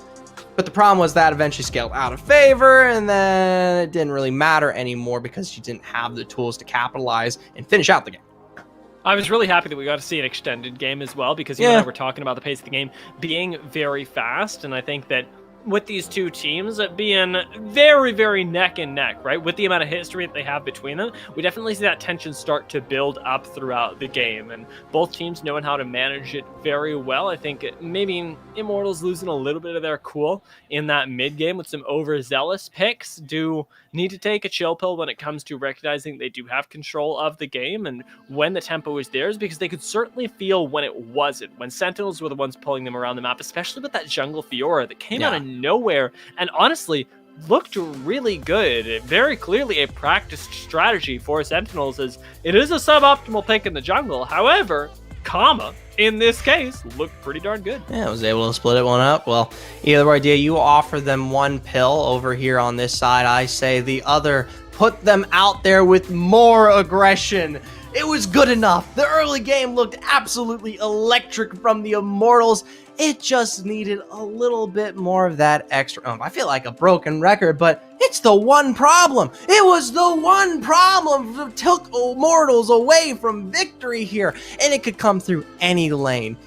There was so much power put through that draft on every single one of their carries. You could have the burst of, say, that, all right, well, not as impressive as, say, some other mid lane picks, or etc. You could take, say, something like that away, give you a little bit more engaged in mid. Probably not the right one to take, but you look towards that top side, of course. Gragas definitely being more disengaged. We've seen Malphite come through, but that was banned. Either way, all I'm saying is there's a lot more options here. You had the damage. You didn't need to stack on more. I understand wanting to give hyper carry over Gume, though. That is your win condition, and the Senna, not particularly one that is going to blow away and really run down a team fight, right? It's more supportive and can pick certain targets when sustained with CC, but definitely not the absolute blow that we saw from Gume, which was really still impressive on that Zai, even though it didn't work its way into a victory. Yeah, I was just thinking as well, you know, if you wanted to take something that was a little bit more disengage heavy and try and outlast something like the Ash Arrow, I wouldn't mind seeing Yikes on something like Xin Zhao that still allows him the opportunity to duel, but has this sort of reset button mid-fight with the Crescent Guard. We talked about the bot lane already, and, you know, the Nami has looked really good in terms of counter-engage, so it's not that you absolutely have to have a way to engage, although, of course, feeling comfortable with that in the mid-game is really important, but that there weren't also a whole lot of answers outside of a Gragas cask into what was very clearly a problematic pick for them. Now, however, we're going to get to see these teams run it back once more, hopefully, with this one going a little bit differently, giving us that 3-game series that we all like to see. It seems like we've not swapped sides for now, and Immortals will be once again on the blue side and starting to ban things away, hopefully, before picking. I was about to say, I would hope that we ban first, then pick. Either way, if no one wants to ban, I guess, you know, take it mano y mano here. If you don't want to ban, that's fine by me. We get to see the absolute true strengths of these squads, but no Camille on the board, no Varus, no surprise. We come into the tournament draft. It's these standard picks that are going to go away first. Yeah, Camille, extraordinarily powerful. As we continue moving into the draft, perhaps we get a little bit more focus. We did see a lot of globals banned away by Immortals last time, specifically the Galio and the Twisted Fate, and I really liked the way that they mitigated the impact that Sentinels can have in their bot lane by banning away globally powered mid laners, you know, removing Galio and Twisted Fate. However, I don't know if it's worth hanging on to. I like it. I'm not sure how much it's going to hurt Immortals to continue banning away these two champions. All right, I especially since you can put Charm on the Galio, has performed super duper well here for Immortals. Played a few times around here, and while it's not directly the support that you would typically expect, given that there are a lot better options in terms of keeping your carries healthy as well as being a nice engage, it still can provide here. Either way, it does take away a little bit of the priority in terms of nice rotation, but the Ashe this time going to be banned. I would have. I understand. I get it. Yeah. We're all sitting there going, "But you won on it," and then we're also sitting there going, "But it can be first picked away." Yes. Okay. Things make sense, and Sentinels, I think, playing this one warily, won't have that option for engage come this time around. But one of the things that I am hoping they pick up once again is the Ziggs that look really good for them. Unless Sentinels are going to do you not like Ziggs? No Ziggs. No zigs allowed. I So mean, sad. you're a bane to these teams' existences at this point. true. You should definitely keep quiet here on these next bans. I don't want anything Interesting. nice to be taken away, but yeah. They didn't. They didn't ban the Twisted Fate then. Twisted Fate's open, so maybe they. It's interesting because they still take away Galio, which is that kind of global presence that they've been typically banning, but they let the Twisted Fate slide through. I honestly think Hoon can manage. We've seen him play a plethora of things in this mid lane. Corki, Orianna, Ari. I mean, the guy has a huge roster of these kind of team fight oriented champs that can definitely work their way out, and I think easily keep up the pace against, say, something with Twisted Fate, especially when you have such an aggressive jungler like my apologies, yikes, but yeah, Senna's back. I want to say it makes sense. It doesn't really. I am okay with seeing the Senna. I want to see, of course, Charm on something with a little bit more autonomy. However, Immortals maybe, test running some stuff, and perhaps they feel that Senna is really the answer. She is extraordinarily powerful, but they need things elsewhere. I think the thing that worries me is that, the Twisted Fate that I already talked about, as much as you believe, I will stay a little bit more... Reserved? Not negative. Okay. What's the word? Positive? No. Optimistic? Not the opposite of negative. Pessimistic. Oh, okay. Oh, well, Yeah. I personally don't like it. You have to have an absolute presence on a mid laner here, and it's a test every single time. I will say, at the consequence of your beliefs against Senna, I do favor it, given that, remember, the early game was perfect for Immortals, and you have to give some of the presence over to enabling Gume in that bot lane, which the Senna did a very, very good job here. The mistake isn't Senna, all right? That's fine. We just need the rest of the roster to kind of cater towards this bot lane and set them up more respectively. Either way, Sentinels, they're looking to go against that in the best way possible. They just want to run you down. Yeah, and you know what? Into Senna, it's a great strat. We'll see if it ends up working out for them. As like you said, Immortals had a really good bot lane last time, and if they're able to get ahead, it only gets more difficult. Oh. There's also a chance for some really nice front lines to come in for Immortals, and the Orianna into the Olaf Renekton is super, super nice, but it's something that needs a front line. It demands having somebody to pump in front of you, absorb that damage, and most importantly, center the team around so you can pull the ult. Throw the Xin in there, throw the Jarvan, give me something heavy engage that likes to typically be played on Yikes, or Iraqi Zero goes back to the drawing board, can pick up the Malphite if he likes to pull that one through. Granted, you'd be playing weak side against Renekton. Either way, there's a lot still, more presence. Hard engage is right there, just waiting for Immortals to pick that one up. They've got a nice setup here. Just those three champions alone will be good. So, great. Pumping the damage. We're going to run that bot lane back. I don't think that was wrong in any way. I believe in it. Okay. I believe in it. Okay. I believe in it.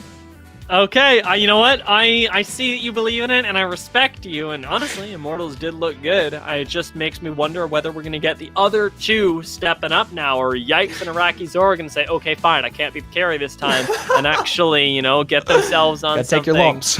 that can, that can help the Xayah and Senna, because Xayah had a pretty big problem stepping up to team fights last time, and it's because nobody was there to actually make space for her. Sentinels, on the other hand, with their own last pick, have the option to counter pick what they now know is going to be a support, giving them a whole lot of priority in the Dragon lane, and that's exactly what they're going to do. Yeah, Nami worked exceptionally well for the Sentinels this last time around, not only the same, but being a really good set of engaged tools that kind of actually destroyed the presence of these fights to work in forward momentum. We saw several times how that tidal wave completely disrupted the presence of Immortals in that mid game, which is where they needed to actually find a way forward.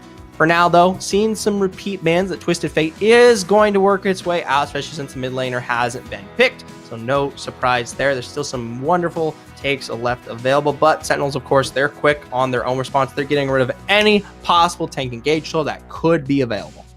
Sentinels still need some engage of their own, however, and that's worrying me, because if you're running face first into Xayah and Orianna, it is exactly what they want. Whether you're Olaf or not, the damage is enough to really shred you, and you need somebody to lock down these two carries to force out their important cooldowns before that, because otherwise Sentinels are putting themselves in a no-win scenario. Immortals finally getting the chance to ban away the Twisted Fate are going to keep that global from applying pressure to what is already a winning bot lane, and right here, I think Sentinels you need to pick up an AD carry and then try and get yourself some engage on R5. Kai'Sa? Maybe at this point there's not a lot of room to work with there in the bot lane, especially with some of the major flex picks gone. Ziggs, Ezreal. Corki, Ezreal for safety there. That kind of pulls away from the heavy dive that you may be working with, but I think it could definitely work here. The thing I do like is that Sentinels. Oh, duh.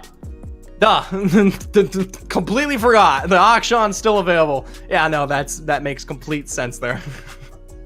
Akshan is good. He doesn't give you engage, but he does have a whole lot of safety, which is really nice. We have seen Akshan run over team fights already today, and run over team fights might be putting it a little bit gently.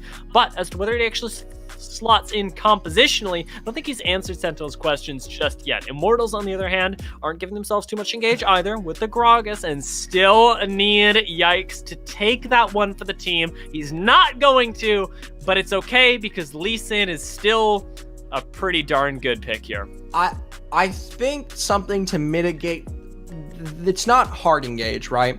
Yeah. I think the Lee Sin definitely is strong in terms of single pick orientation, but the fact that you have two willing divers, especially since we did see Iraqi Zoro build what was heavy tank there on the Gragas last time, now has the Orianna to capitalize, being that front as well. I think that's perfect, right? And maybe it's not as direct of an engage as you would particularly like, but can be just as good. In response to Sentinels whipping something out that we haven't seen yet, Katarina.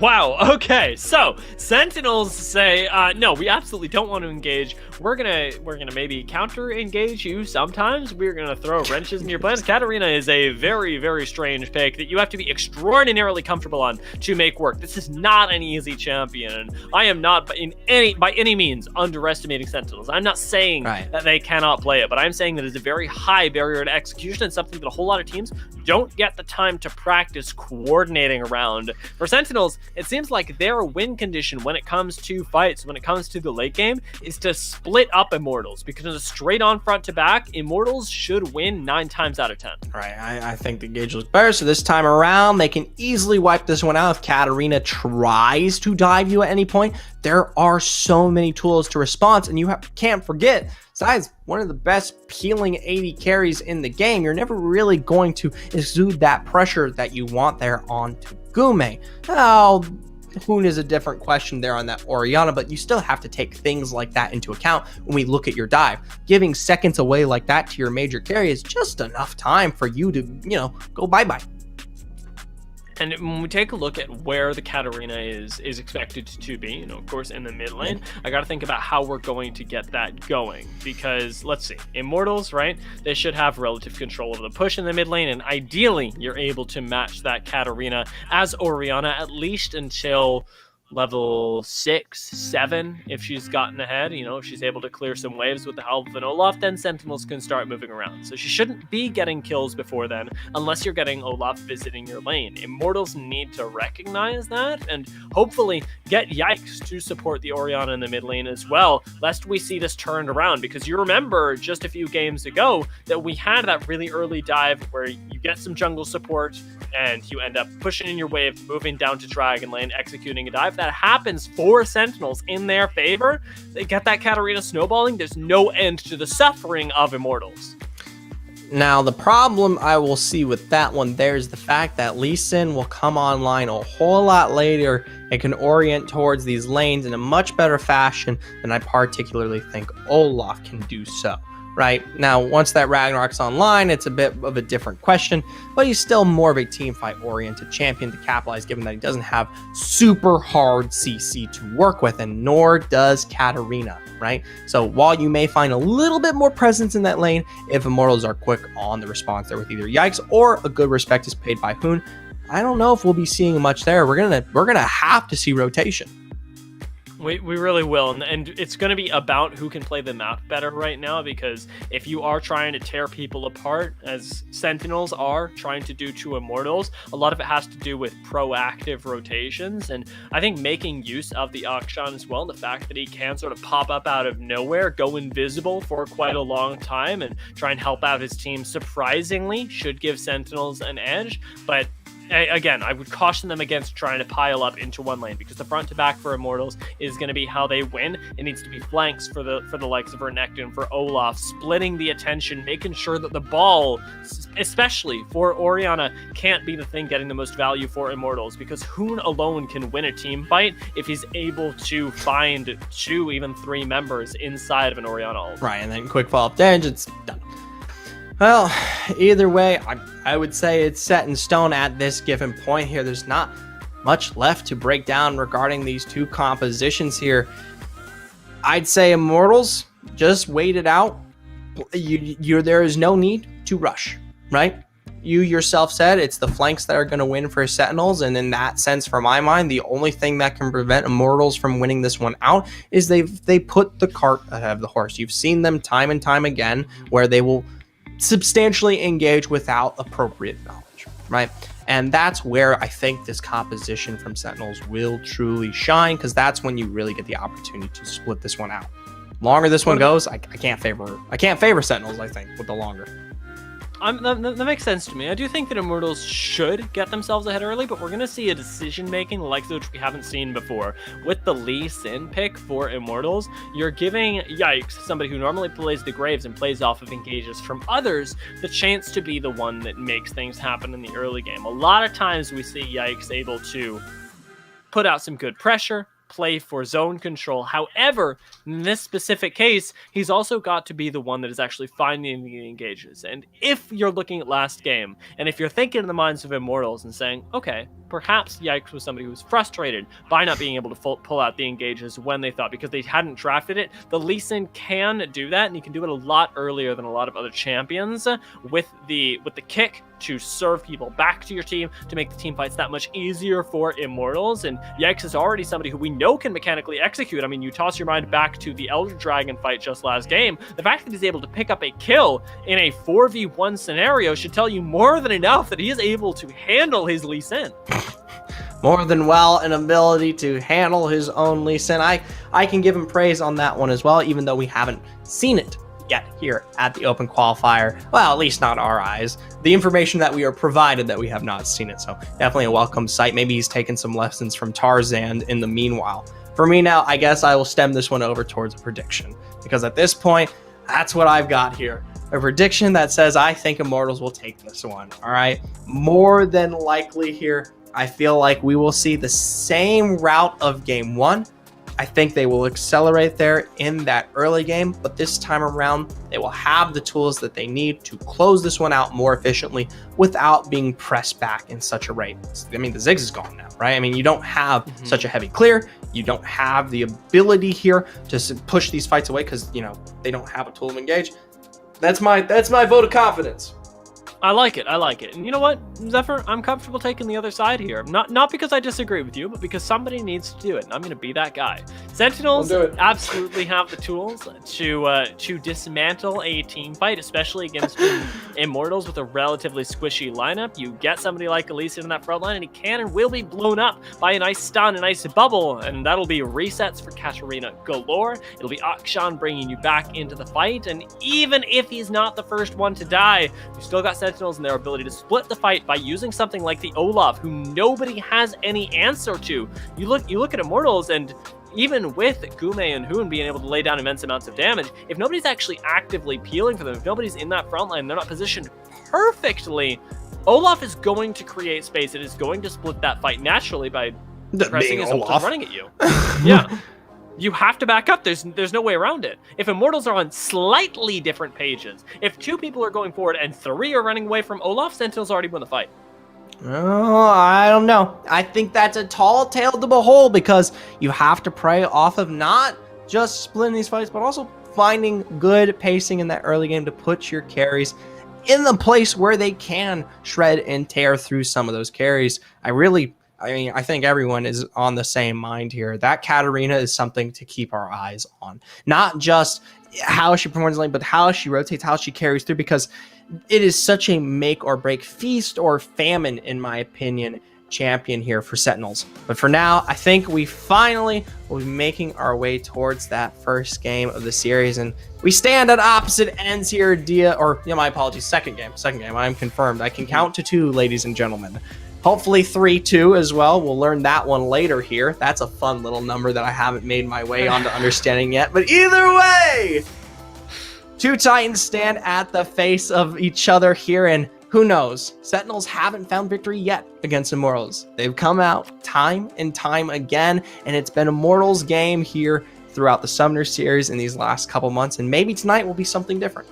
Maybe it will. It'll be really exciting. Sentinels, their hard work could pay off. I tell you what, Zephyr, it is a good thing that we are on the Rift now, because we were about 2 seconds away from me asking you to sing a song on your guitar about the draft, and that I suspect would have cost you dearly. Immortals, in the meantime, have gotten us off, saved Zephyr from having to perform live in front of an audience, and is going to, well, get Hoon to lay down some real nice vision here, get us off to a really nice start. Always like this from Immortals here. They sacrifice a little bit of the XP control here to gain the early advantage in terms of information. This is something we see them do consistently here. And when you're playing in the face of waiting for those windows for, say, something like a team fight, it works out. You just play the lane with a little bit more remarkable safety, and, who's not going to suffer?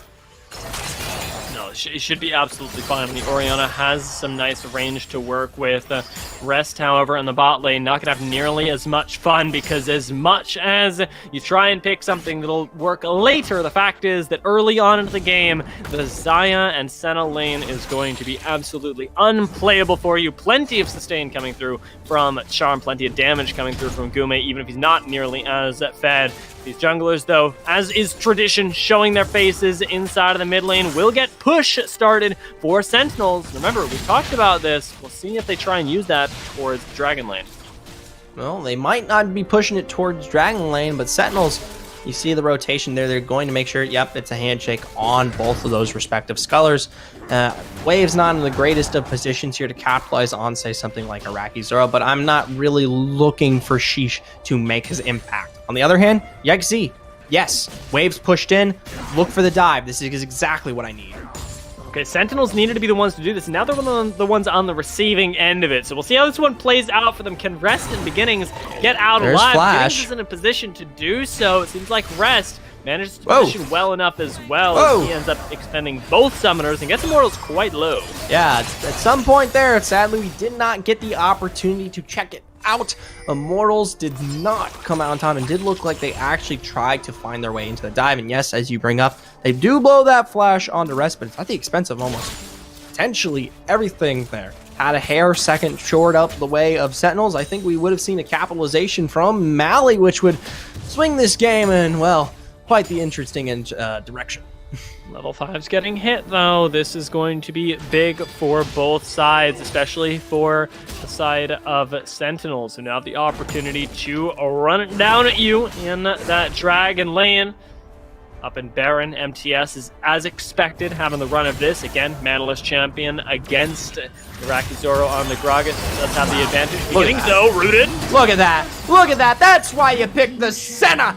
That's the job. It gets it done there. And while Gume was taken so low there, he still comes out on top with a kill here.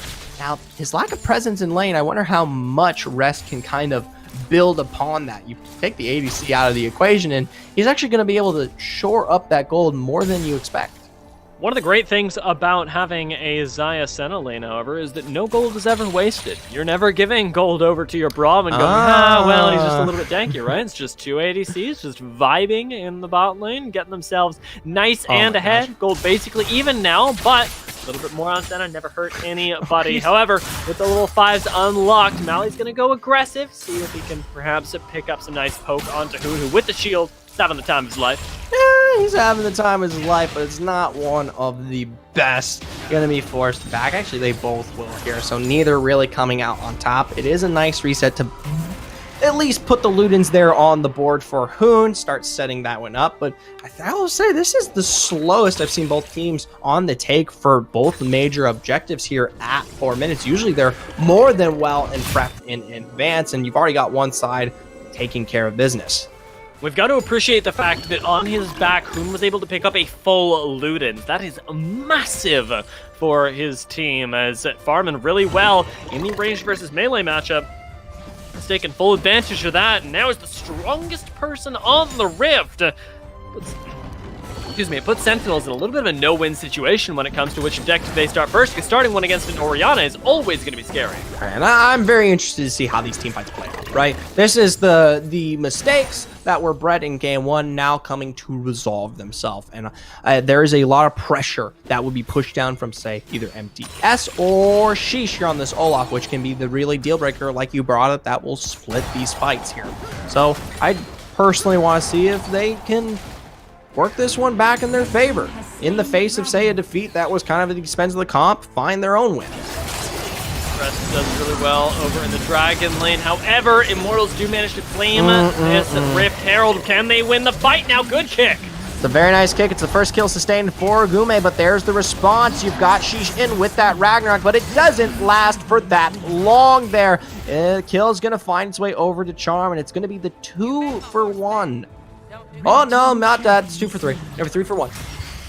Very nicely done. Immortals, really good prioritization there. We know, of course, that the level 5s mean a lot for them, and with Hoon and Gume being so far ahead, and the fact that there was a numbers advantage for them, I mean, the odds just keep stacking in their favor. The Rift Herald dropped in the mid lane is going to get them even a little bit more gold, potentially even the tower. That one is going to crash and get them that extra little bit of gold that comes with being the first one to pull out a brick. Immortals get to hit the Rift once more with a 3,000 gold lead. No small thing, especially in this early game. Infinity Edge, again, already complete on Gume, albeit a little bit later, but still really nice. It was, could have been coming out maybe a bit earlier. Took some time to secure that Rift as well as the mid, then pulled this one back. We almost saw him go for a bit of the armor penetration, pulled that one back, and we've got now a triple grievous wound start here from Immortals. There is going to be absolutely no healing allowed from any of the like here. Nami, Akshan with the Bork, Olaf here, a major tool in Menace when it comes to sustaining, or even that Renekton. There is no health to be had. Look at this. Nobody's going to get to have any fun. It's got to be do your damage or don't do anything, because you're not going to get the chance to do it one more time. Sentinels don't get to play the game of outlasting you in the team fight, and instead are going to have to be the ones to burst you down. Fortunately for them, with an assassin, actually 2 assassins, if we consider the Akshan, is not exactly the worst position for them to be in, but I like the itemization from Immortals nonetheless, especially when it comes to the early game, where there won't be as much burst available for Sentinels. They've gotten themselves in a position where they already secured the one objective in the form of a tower, have that extra little bit of gold, and have 2 of the richest people on the Rift right now, with only Rest really touching Hoon at all. I didn't know it was Monopoly, but you know what? Business is business, and gold spells wealth. It also spells success for each of these champions here. For now, though, they continue to take that leveled advantage and try to push into these sidelines. Sentinels are very quick to respond, almost full composition here every single time. That's not the first time we just saw that. About a minute ago, they did the exact same thing in the face of that bot lane getting pushed in.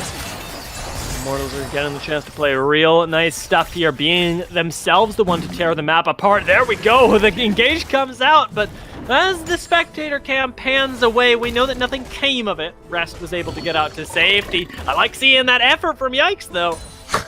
Hey, I'll say, Akshan, you never really think about it, but not the easiest AD carry to find a successful kill on. Just manages to swing away. At least, though, there is a response found there on to beginnings here from the Sentinels. Anami being far and well out of position. They tried to maybe even go for what was going to be a dive and found their little fishy out of the seed. Look out, though. Is that Molly thinking about going on and engage themselves? Might be able to find a Senna. Charm still very, very safe, and Sentinels are stalling this one out, but this time don't have the tools to do so if they start losing too much. Again, 4,000 gold. Now the difference between these teams is Immortals are passively accruing themselves a lead, and the more that grows, the harder this gets for Sentinels once we approach second Rift Herald and beyond, when the waves really start crashing, when these turrets start being really, really punishing. Ooh, Ooh, it's a nice route there on the send. Maybe some follow-up. Going to be forced to use. Swing to his advantages now. It's big innings. Actually down and out with the flash there. They don't want any of the smoke here. But another tower ends up going down, and Immortals, the ones that are using the split push to their advantage. Now we're going to have to fight off a Rift Herald. Sentinel start that one up, and Immortals need to drop. Oh, they might give it up, but no, it's a steal in from Yikes. Now deep here, this is the time for Sentinels to capitalize, but the peel is so strong. Mind you, full rotation, but the Orion is in position here. Zoro's deep, there's the shockwave, a double sustain there, out for Gume. Comeuppance comes through, but Hoon tanks all of it. Yikes now, deep in your backline, he's got that Sonic Wave out his charms, one auto away from taking it rest. Don't step into that. We're both worried about him. We're like, all right, listen, you won the fight, but it wasn't that hard. Immortals get to continue on, drop the Rift Herald in the mid lane instead, getting themselves a tier 2 this time. 3 turrets to nothing, and the second dragon going to go over to Immortals. They're snowballing this one once again. This time, like we said, Sentinels do not have the option to stall it out with something like the Ziggs. I'm going to play the fiddlesticks here and just mimic what you said. If you play it front to back, Immortals will win 9 times out of 10. You need to source those potential flanks here. You've got 2 major carries can do just that, and they have not found success in such here. It's still early, but seeing that definitely doesn't bode well.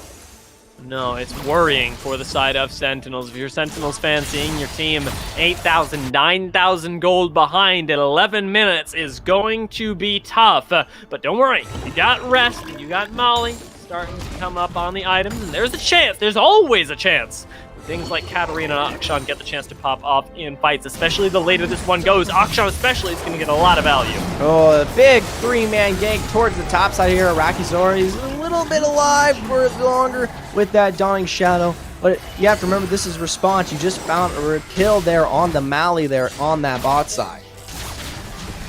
Sentinels at least managed to claim themselves a single kill up there. Check out Gume on the other end of the map. He's not even playing PvP. The guy is straight up PvE at this point, taking down another tier 2 tower. Rest is going to try and take one off of him as he's got that red buff and does remarkably well 1v1ing other AD carries. Gume's going to have to walk himself out. But for now, here, once in a second or more, Rest may get his... He might actually be going in. You've got Gume, a flash, though! A beautiful pullback off of the Feather Storm there.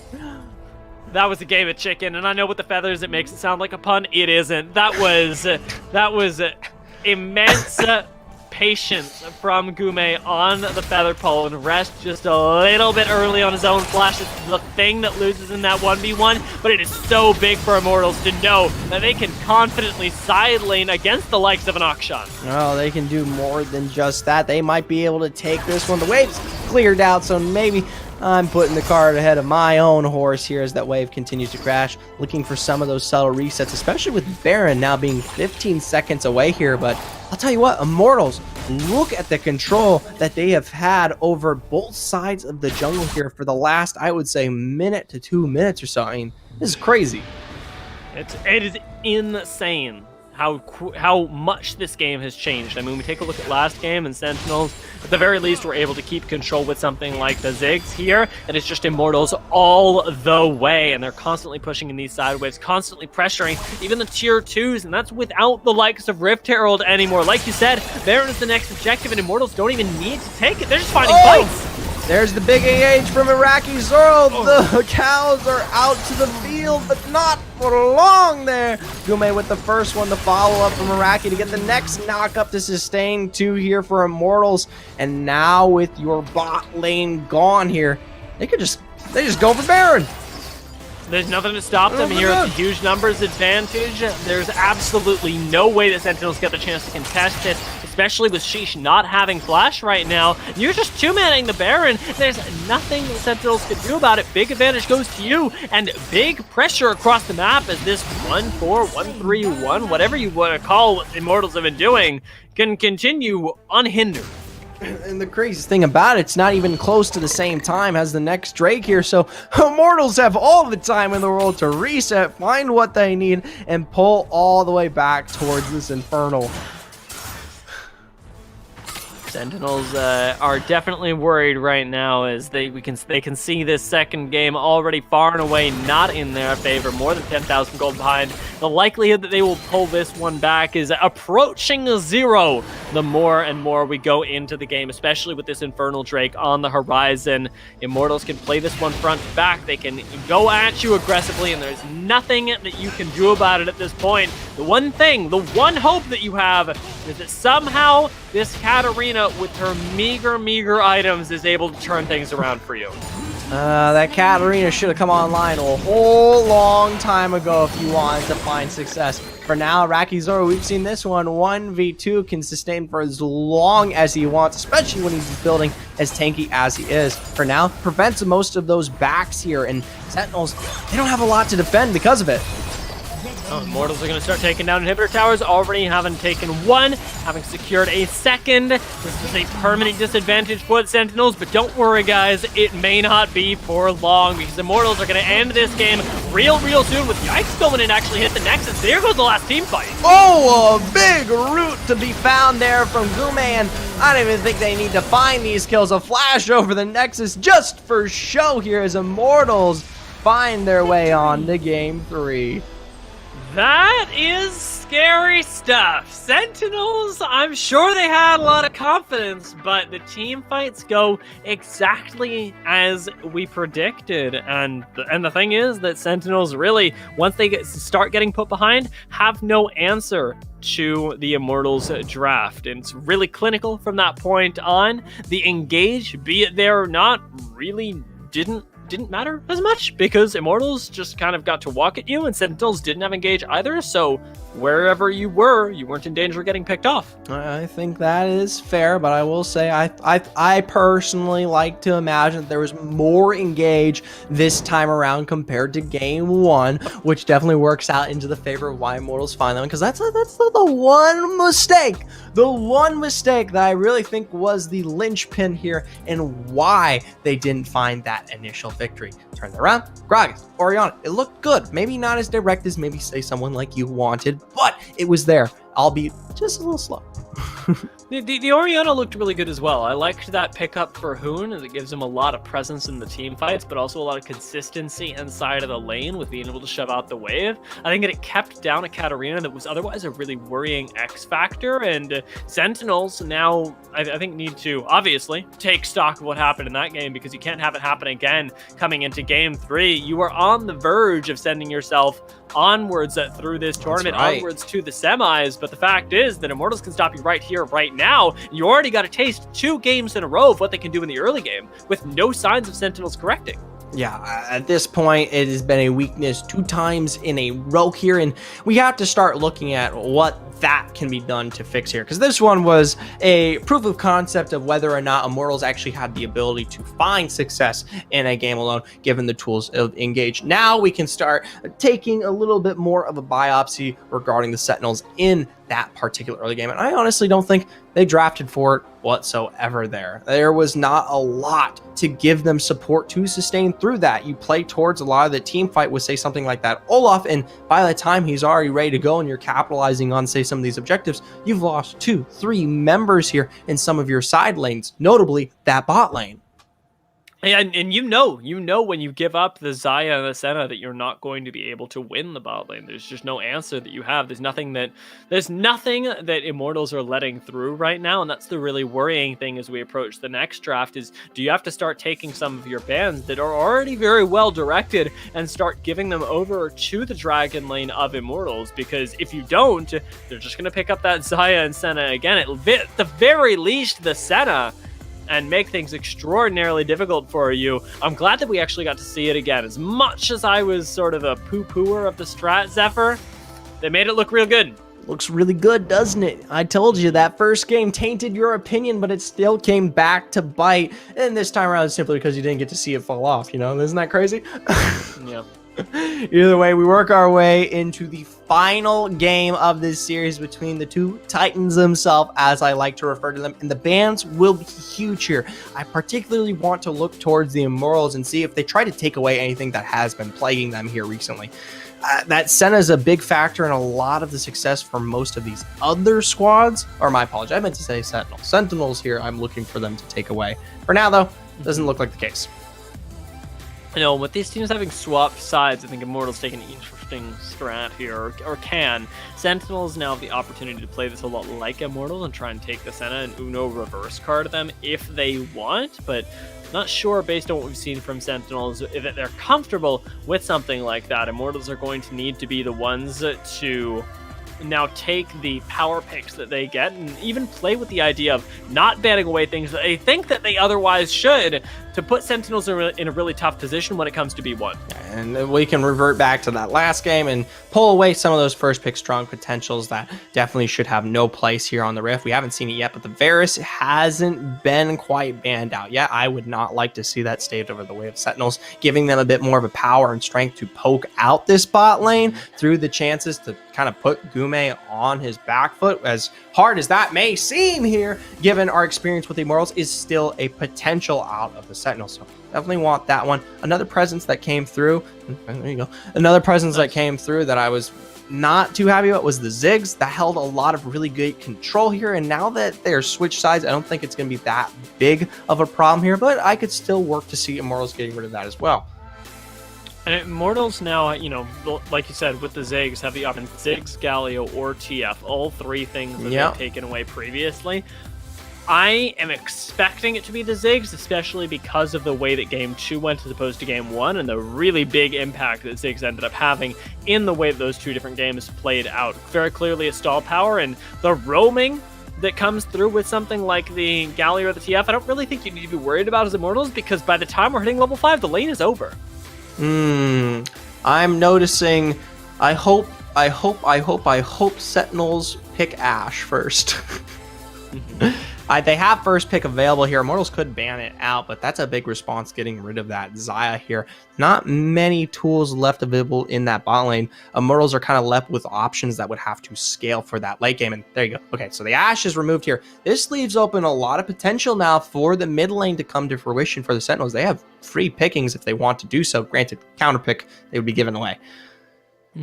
Yeah, that one is rough, and they don't have a straight-up, like, blind pickable one here. They could take away Senna that they know Immortals are likely to prioritize, as you can still get another AD carry to pair with that and have it be just as potent.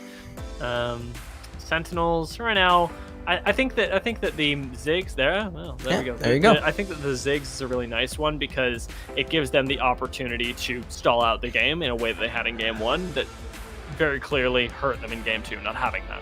All right, so now the Ziggs full presence towards that mid lane can technically still flex if available, but with so many bot lane picks already being banned out, I would not be sure of seeing that one route down there. For now, though, Immortals here going to give more presence this time back to Yikes here in the jungle. They take away the engage potential that we saw with that Lee Sin. Instead, they're going to be going more down the route of running this one down, and that makes me a little nervous because, remember, they typically aren't ones to pick their top lane till the secondary banning phase, and we see bans come through here. But either way, they give some direction. I'm wondering right now with Immortals and the Olaf whether they're sending that one into the jungle or whether they're sending it into the Baron lane, because you have the opportunity to flex it. We've seen it flexed inside of the open qualifiers already, and being able to do that on somebody like Zoro would be really, really useful because you give him a lane that he can dominate, and he really will take that all the way. Sentinels are finally getting to be giving us that Jarvan that we were asking for, because it's not only really good into the Senna, but even better into the Olaf. It's the only CC that really keeps him in place. Quite literally, it's not quite CC, it's just revising the state of the map, which, you know what, if you have a problem with the Rift, pick Jarvan. He can do it all you want. For now, though, the Nami going to come out as well. I like this one. It has provided very well for the Sentinels as a tool that sustains, but not only that, has provided good engage for this team with that tidal wave time and time again, or as well as that bubble. At any given point here, this team does lack a little bit of the damage to follow through here, but that should probably be shored up with the AD carry coming out unless Ziggs is flexed. I'm trying to decide right now how I feel about this drop, and I like it. I think it's good. I you know what? I think it's the best. It works well with Ziggs. Extraordinarily positive reviews coming from me. Sentinels now have great wombo combo. Galio, though, on the other side, is a good answer. Immortals have had to ban this one previously, but we know that Charm is amazing on it, and you can flex this Senna over to Gume, give them a nice advantage when it comes to supporting the rest of the team, maybe open up some carry conditions on the top side. Immortals have incredible flexibility as we end up finishing off the first phase of draft. They've already got 2 picks, 3 picks even, that we don't know where they're going. Yes, we know Senna is going into Dragon Lane, but everything else is up in the air. All right. Either way, though, the big consequence here is that you don't have, or my apologies. Let me reiterate this. For the side here of Sentinels, it is painted quite clear in comparison, right? And so as a result here, you've already taken away a large presence of what 80 carries or are available here. And while that Ziggs can still flex, they're even banning out their own mid potential. I think I understand. I think I see what you're saying. Yeah. Sentinels, yes. I understand where this is going. All right, we're approaching with the second bans, though. Interestingly enough, 80 carries that are being taken away, and into the Senna, I want to say supposedly for Immortals is the 80 carry. We do have to worry about something, that can punish immobile 80 carries still being picked up for the likes of Sentinels. I really want to see something like a Malphite come through, because you bolster that with an 80 carry and a Ziggs, and there isn't really an answer for Immortals to keep their backline safe when it comes to the late game. We haven't seen a whole lot of top lane domination coming through, even when you are picking the Renekton, and something a little safe that provides a whole lot more utility in the late game would be really nice. Now, also, legitimately, top lane is a complete wash of what it could potentially be right now. You have the one major potential flex pick with that Olaf, but more than likely, in my personal opinion, will be finding its way onto that jungle. So that leaves a lot of potential opportunities open here. That Gragas is still well and available if Immortals want to run that one back on Iraqi Zoro here. It would provide with more substantial engage, but I do think it's a little bit more than tanky here for this composition. And then I'm kind of questioning where this damage might potentially be really coming from, especially with that Senna being in favor. That was a really nice ban. Sentinels taking away the Orianna. I think that's really nice for them. Immortals taking away Graves is a little bit of a question mark ping. I don't know if Sentinels have that in their arsenal. Perhaps in scrims they've had a little bit more success with that. However, Immortals get the double global that gives Orianna nerfed here, as you still get that wave clear, and you have a little bit more of the global presence that Hoon was playing with last time, with a little bit less team fight impact. The Immortals are still lacking on the damage, which makes me worry for their R5, but Sentinels now have to respond, knowing that yes, Twisted Fate is likely going mid, but not having a whole lot of data specifically on things like the Olaf. Right. I honestly think this composition is definitely working out more in the favor of Sentinels. I like that. The Diana to follow through there to capitalize on the fact that you bring up that they don't have a real solid way to disengage and pull off these major team fights when it comes to the very later states of the game there. You don't have solid CC, hard CC, other than the major taunt that is available there on that Galio. And once that's down out from the initial engage that it looks like Immortals is going to be using it for, you have really good follow through that Diana can capitalize and delete targets. And same with the Fiora, that's the same concept. Okay, yes, yeah. There's a lot of deletion potential on Sentinels. There aren't a whole lot of tanks. It's really just the Jarvan, and that worries me. But into the damage that Immortals have right now, may not be the most pressing thing. You still need a lot of threat on Immortals to actually make that a real problem, and they're gonna have to pick up something that brings a lot of DPS to the table right now, with only really a ADC available. No, they can't. Oh, that makes a lot of sense. Man. The Aurelia, that's a nice pick. Slotting this one into what I suppose is the top lane should give them a good answer in terms of damage to the Fiora. However, they do need to pay attention to it. They need to get some support up there for Aurelia, because in the isolated 1v1, Fiora should win. And this is tough here. You get towards some of these team fights, and I'm telling you right now, you look at Ziggs, you look at Diana, they will run you down far quicker in terms of damage than you have the time to get yours out there on the field here. Now, the Olaf is something to kind of go against that, because it will hopefully open up the team fight to level that and give that extra 5 or 6 seconds necessary for Mortals to portray their damage. But if it doesn't, we talk about Senna, we talk about Aurelia, they need that time to find those kills, because that's what they are. That's the champs. Yeah, and time is going to be of the essence right now. We take a look at the overall map state, however, and I don't think that Immortals have themselves as hard winning of a bot lane as they have previously with the Galio and Senna, so they may not have as much pressure around the early objectives. It's really going to come down to the level 5s, and level 5s are going to be hit right around the initial objective spawn times. So Sentinels, barring if they give up a kill to something like a Twisted Fate, should otherwise have priority over things like Rift Herald, over things like Dragon. Immortals need to be the ones to get things going early, and with the Olaf not really having a whole lot of gank pressure, it does come down to Hoon in the mid lane as being their main catalyst for action. Otherwise, Sentinels are going to sit back, relax, hit the mid game, and just fly forward. And that's the kind of concept that I bring up every single time we do see that TF make its way here into any kind of draft. You have to have a level of pacing that can compete, knowing that your only chance to really have good graces pulled into the game is within those first 4 to 5 minutes. Now, I will say, we were talking about engage tools and presence. Aurelia does bring something to the team fight that I forgot to kind of think about. That Vanguard's edge can be a lot to prevent things from completely washing and completely dominating here out from Worlds. It definitely gives them that time I was looking for here.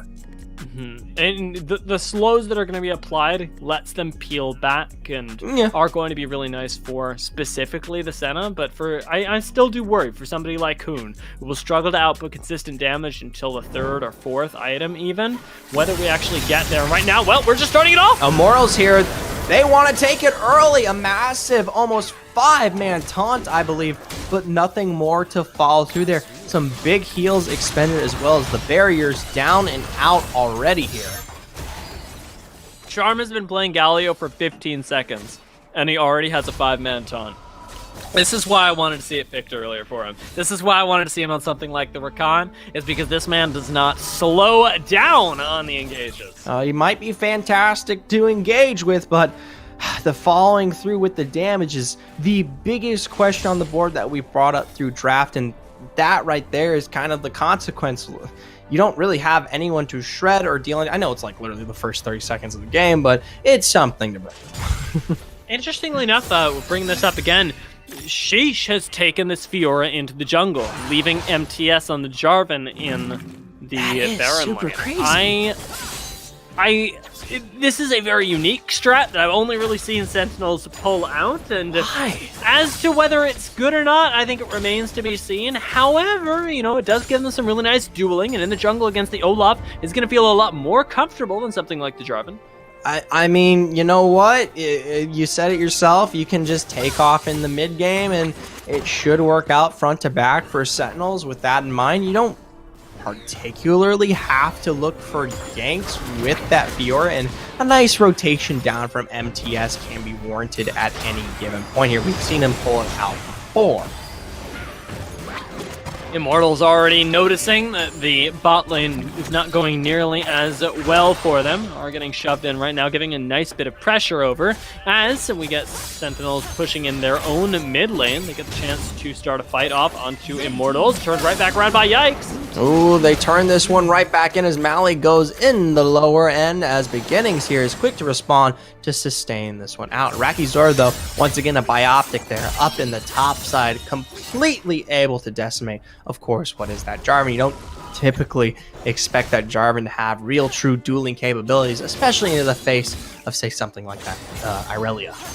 That is worrying, though, to see the Aurelia picking up so soon, especially because Aurelia was picked up for one reason and one reason only. Immortals needed more damage, and Aurelia needs to be ahead to really be a potent source of it. For Rakizor to be finding solo kills right now is extraordinarily scary for the Sentinel, because it demands attention. And with something like a Jarvan and a Fiora, I don't know if you have the tools to actually lock her down for long enough to find a kill. The scariest thing that I just noticed was the fact that Yikes was willing and ready to go in for one more bout here against MTS. So it feels like maybe a bit more of a win condition has begun to spell out here for Immortals, and they themselves even know that. And putting faith in Iraqi Zoro, you know what? I can get behind it here. This man is an absolute presence in the top lane, and we don't usually see him come through with those direct carries, usually put in a place where he has to more or less play for the team here. This time around, gets to be the star of his own show. Sheesh does show in the Baron lane, though, giving a little bit more space to MTS to at least be able to find a reset, and it couldn't have come at a better time as he ends up picking up the Gargoyle Stone Plate enchantment just 20 seconds before we end up getting these objectives on the table. Now, you have a lot of tankiness in the front line to work with as Sentinels, not so much in the lane. It's going to be really important come these objective fights that we know have been crucial this series. That was a little bit aggressive there in the mid lane, or my apologies, maybe a little bit more of an ego from beginnings. No, was not necessary to pull that one out as far forward as you did here. For now, though, this is a bit more the pacing I expected compared to Game 2. You've already got Sentinels on top of this Rift Trail, but they have to be super careful. You've got Immortals all in the ready here. A beautiful double stun found there from Iraqi Zoro, just waiting to go, and he's got that Vanguard's edge on the Taylor there. Looks like Dawning Shadow was expended in the mid lane there as a very nice response from Charm with the heroic entrance to get the knockup necessary to prevent the kill from going the way there on to, I believe that was Hoon. For now, though, Yeah, I can't believe Hoon is alive. Yeah.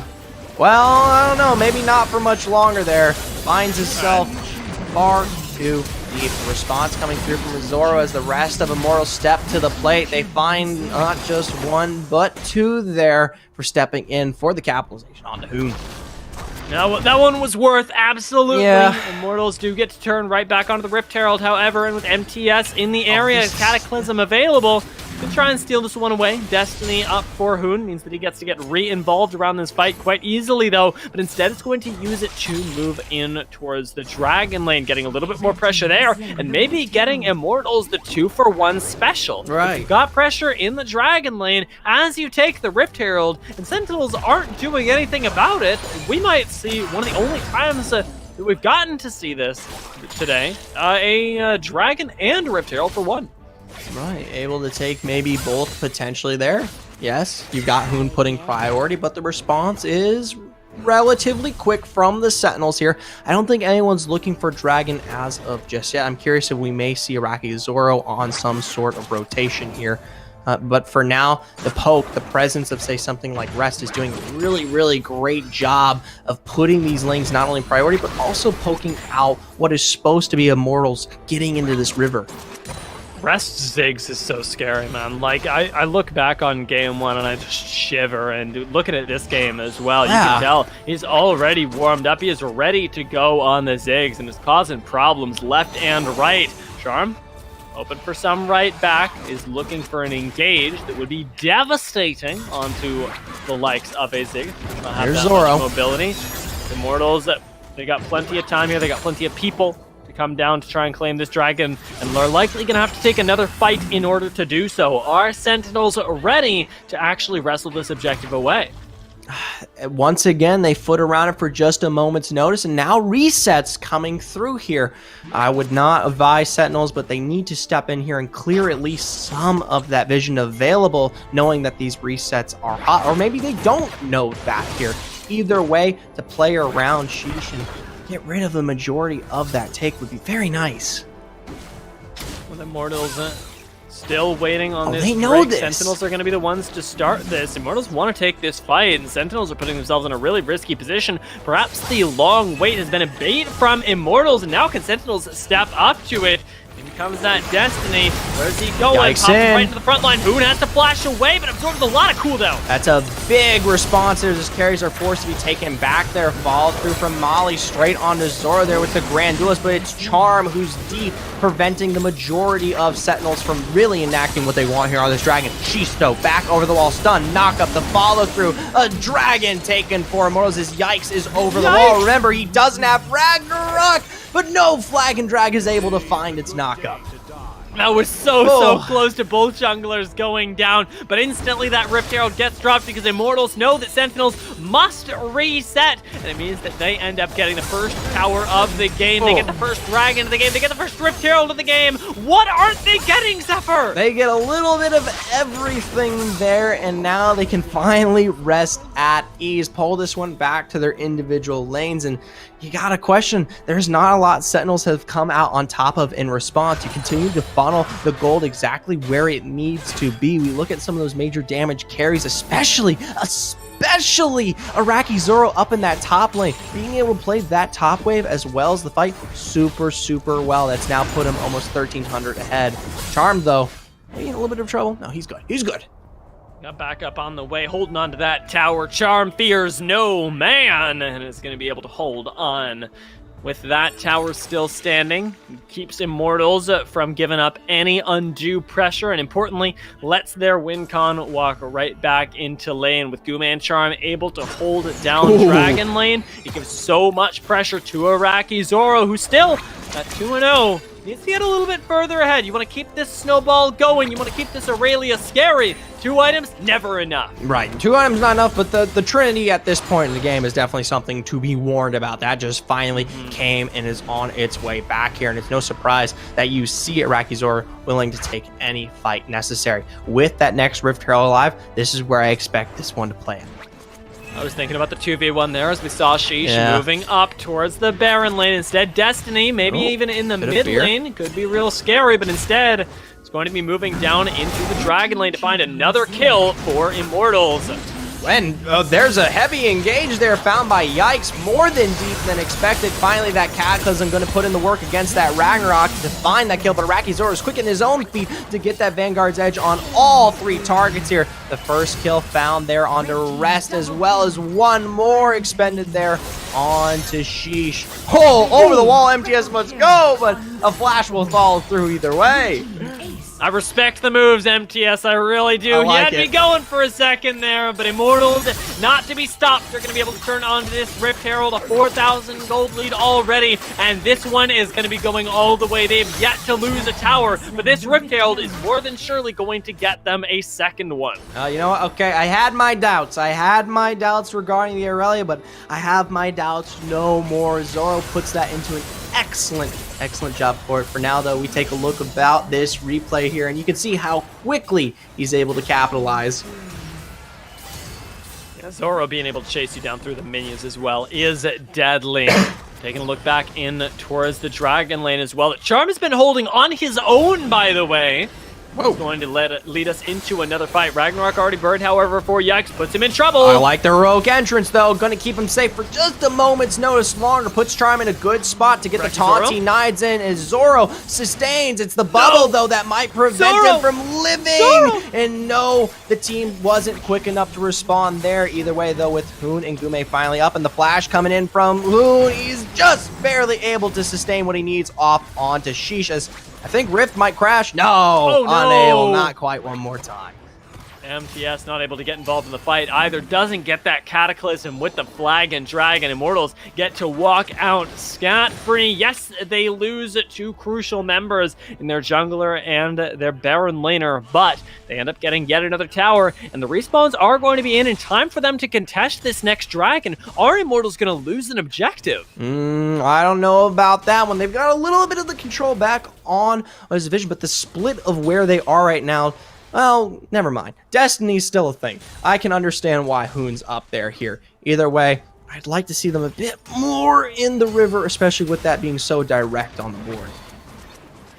MTS perfectly comfortable in this mid lane for right now. Tankiest member of his team needs to be the one in those front lines, and so often has not had the chance to participate. But with Hoon continuing to apply pressure in this Baron lane, there's just no good answer. There's nothing that Flag and Drag is down do right now. And oh, lordy, they're losing the fight as well. They pull the trigger the minute they see the engage tool is gone. Now Zoro's super deep in this backline, able to capitalize where he wants it. And yes, he may fall, but it's at the no. Oh yeah, it is. All right, at the expense of this whole team here.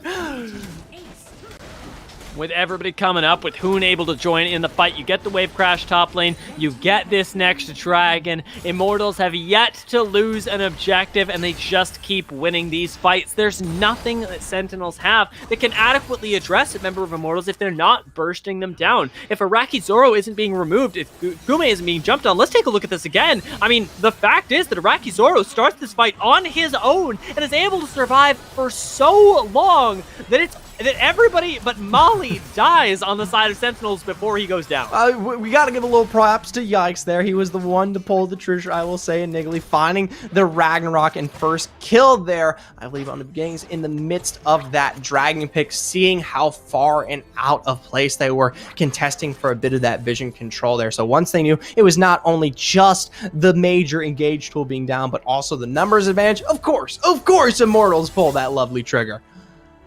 Now they're going to get the chance to do it again and again and again. Already 3 items on the Aurelia, 3 items on Hoon as well. He's continued to farm up in the side lane. Immense amounts of golds on both of them as these solo laners for Immortals are the big difference makers come this mid-game. Charm, I will say as well, take a look at your mini-maps. Is once again solo farming up in the dragon lane. There's a reason he's 3,000 gold ahead of beginnings. And there's probably a reason too. It won't work here, but technically we'll say 3,000 units away. He's got that heroic entrance and can come through at a moment's notice here.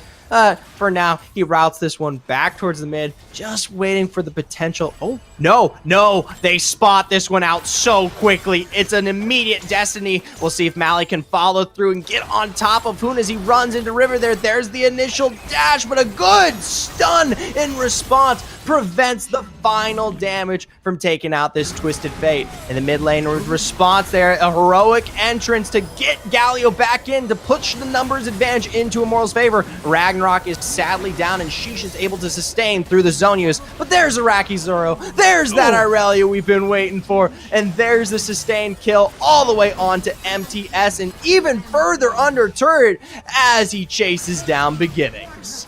Nothing to fear. This is an unstoppable Aurelia, quite literally, as it announces it in the kill feed. And Immortals with Araki Zoro, be they missing Yikes or not, are going to be able to take this inhibitor tower. Are they going to be able to end the game?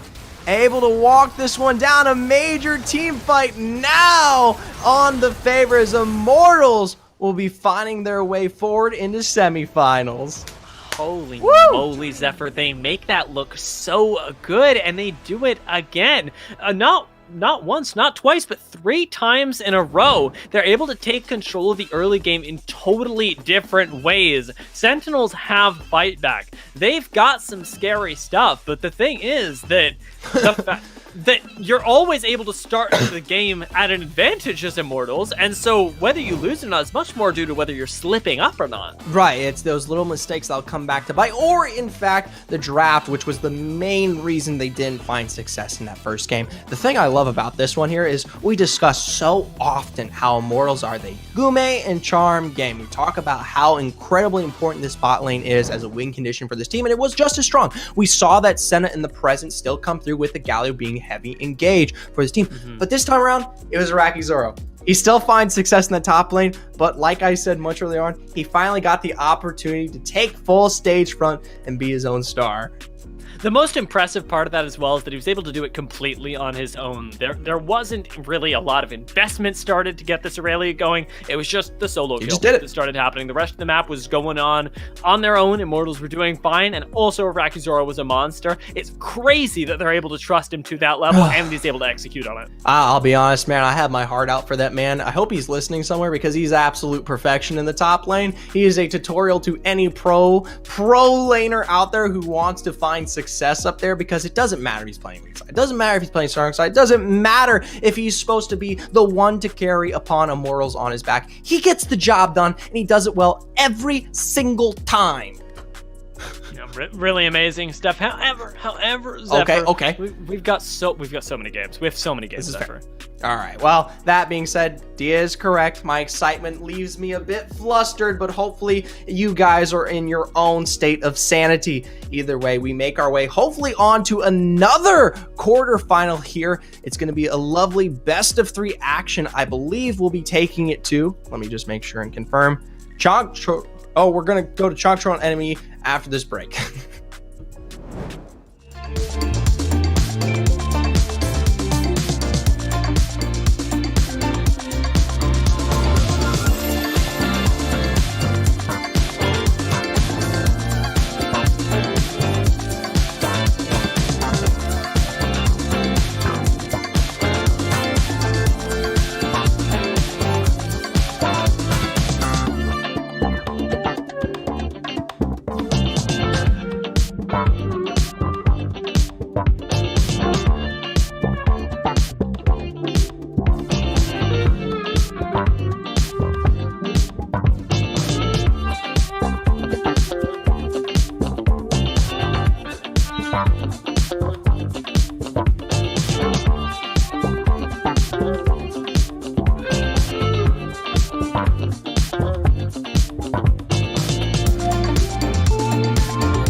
Welcome back, ladies and gentlemen. We're about to bring you one more best of 3 here, and I know you guys have been waiting. Chalk Chortle versus Enemy, 2 major kings here in the mobile scene, and for good reason. I'm very, very excited for this match, especially because we got a teaser of what Enemy can do earlier today. They were really, really impressive, but Chalk Chortle were forced to be reckoned with just last week, and man, especially around their jungler. I mean, holy moly. The amount of ways that Chalk Chortle have to drive a game forward from the jungle is really impressive, and even with Enemy being so good, I gotta be nervous. Yeah, Enemy, fantastic in their own right, but I don't want to just touch on the jungler. Black Camel's an absolute legend there, but also Luan and that top side. Not as dominant as, say, something like Iraqi Zoro, which we had the pleasure of just recently seeing there from Worlds, but just as good, especially on some of those strong side picks. Either way, draft is heavily underway here, and it's looking very similar. Yeah, I like the fact that we're getting the Ziggs as a return from enemy. I think that it provided them a really nice basis from which to win the game. We talked about the benefits of Ziggs. The benefits of Ziggs. It sounds like a marketing and nutrition product. Just last game, he keeps you healthy in the mid game and can make sure that you're able to get onto the later stages of your life just fine with no real injuries, no lasting ones. Goes really well with scaling comps, hyper carries, as he can prop them up. But Chonk Chortle responding in their own way have a heck of a lot of engage, Nacena to layer over all of that. So enemy do have to be careful about the hard engage that can come down on top of them, because it's looking like Chonk Chortle may be the ones to pull out something like an Aurelia, much like we saw last game, and just run you down. All right, and you know what? I would hope it'd be something that strong here, because they lack some severe damage right now. There is not a lot for them to route with in terms of just about anything here. That Senna's good and it provides a lot poking that lane, but we might be just seeing that kind of Galio Senna lane that we saw last time around for Morals, literally just last match here, which it was good here, but the only reason that composition worked out so well was, as you put it, it's that Irelia and the fact that it found such a lead here. Now, mid lane is still a big question. You could technically put the Galio up there, but there's still a whole lot of bans that have not been particularly thrown that way. Notably, say something like that Orianna is still left open here, or if you want to go more of the assassin carries that we have been starting to see, whether it be the heavy burst ones like Ari or the more dive compositions like Diana that can come through, those are still on the field. Yeah, Ari's really nice into the Ziggs as well, if you think that one's going to be going into the mid lane. Chonk Chortle should have an idea, however, that DNZ likes to bring this one in towards the dragon lane, and without enemy revealing that, and they're going to have to at least lay down something else. I'd like to see them pick up, ooh, Lord, probably a jungler here? I don't know if they might already have it as nice. There we go. There you go. I was wondering whether the Gragas was going to go into the mid lane or not, but with Lee Sin being picked up, it really just makes sense to put Gragas back into the mid lane. Right, and I would say secure that. Maybe you've got a lot of really great sustained damage here, whether that be AD or AP. Give them a source of strong engage. We're still missing that kind of support here for the squad. You still have a lot of really good ones left up and available, whether you go the sustain route on that Nami or the Rakan here, if you want to go a bit more deeper there. For now, though, Chonk Chortle, they're in their own problems. They've got to solve the damage crisis that they currently have here. Gragas can also go into the support lane, which is something they've also got to contend with. I think the Darius is a really nice prop up, though. Since we talked about that Aurelia, Darius does fit the bill. It's not as mobile, but it gives you a heck of a lot of sustained damage and a really nice front line to work with. If you've already got the engage, backline access with somebody like the Jarvan and the Galio, I see, no reason not to pick it up. And now the only thing that we've got left is whether we got a mid lane or a support, and it looks like we're getting that Galio support with the Diana to prop up even more damage to really bolster that engage. It's enemy that have to be very, very afraid right now. Right, because there is going to be absolutely everything thrown at them when it comes to some of these major team fights, whether it be the just standard raw CC that you get out of something, say, like the Jarvan or Galio, or the heavy flank potential that we ourselves haven't really seen yet on desk here in our open qualifiers, but still is a relevant choice with that Diana. Enemy, though, with a Kai'Sa pick to wrap this one up here, I think that Gragas is going to support, Dia. Yeah, this is really, really exciting. I like what we see here, and it lets enemy have a nice bit of flexibility. It's innovative, while at the same time, still giving us that nice bit of consistent CC, a nice bit of peel. Gragas support is something that you see picked up every once in a while, but only on teams that are comfortable with it. We're hoping that enemy certainly should be. Does mean that they're a little bit lacking in the engage, as really only having Gragas and Lee Sin to bolster that is going to be difficult, but have no fear, because Chonk Chortle will be running into you. Right, I was about to say, it doesn't matter if you're looking for that engage, you just have to manage to survive and peel, which I think they can do a relatively good job, especially if you play around, say, something like that Gragas, which I think is one of the more remarkable peel tools, especially for some of these team fights. What I do like about that Kai'Sa, though, that stands out, is it does give you that kind of alternative win condition. This composition really spelled out for the early game to kind of give them a route that gets that Ziggs on the give that Ziggs some level of a platform to work with here, because that was really it, right? Renekton will fall off. Yes, he's a good standard front, but you really need that Ziggs, whether not just to be the lane of control, but to really just pumping it out across the board. This alleviates that pressure. Now you have to worry about both major targets here, and while there is a lot of engage for Chonk Chortle, I don't know if they're going to be able to get both. Yeah, and Kai'Sa has a lot of really nice stealth peel as well, making Yep. her a difficult target. Ziggs is really the one that you get to pile up everybody in front of, and will have a lot of gold to work with as well. I think one of the really nice things about him is that he also gives you good pressure in the mid lane, even into something like the Diana. Should be able to make sure that even if he's not the one roaming, that he's giving really nice, comfortable room to his jungler, and enemy should be able to use that, start to push the Jarvan out of his own jungle as well, because Jarvan is not the strongest duelist, especially into something like the Lee Sin, and if enemy can start to stack up those small advantages in the early game, that's where their composition can really take off with its immense burst come the mid game, come those 1 to 2 item spikes.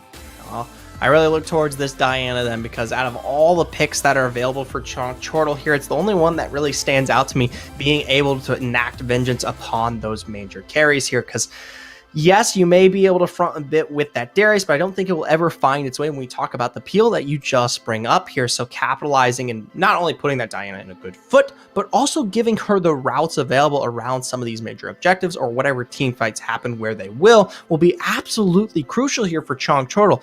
If they do not, I don't see much else of a route for them to work with, unless you do.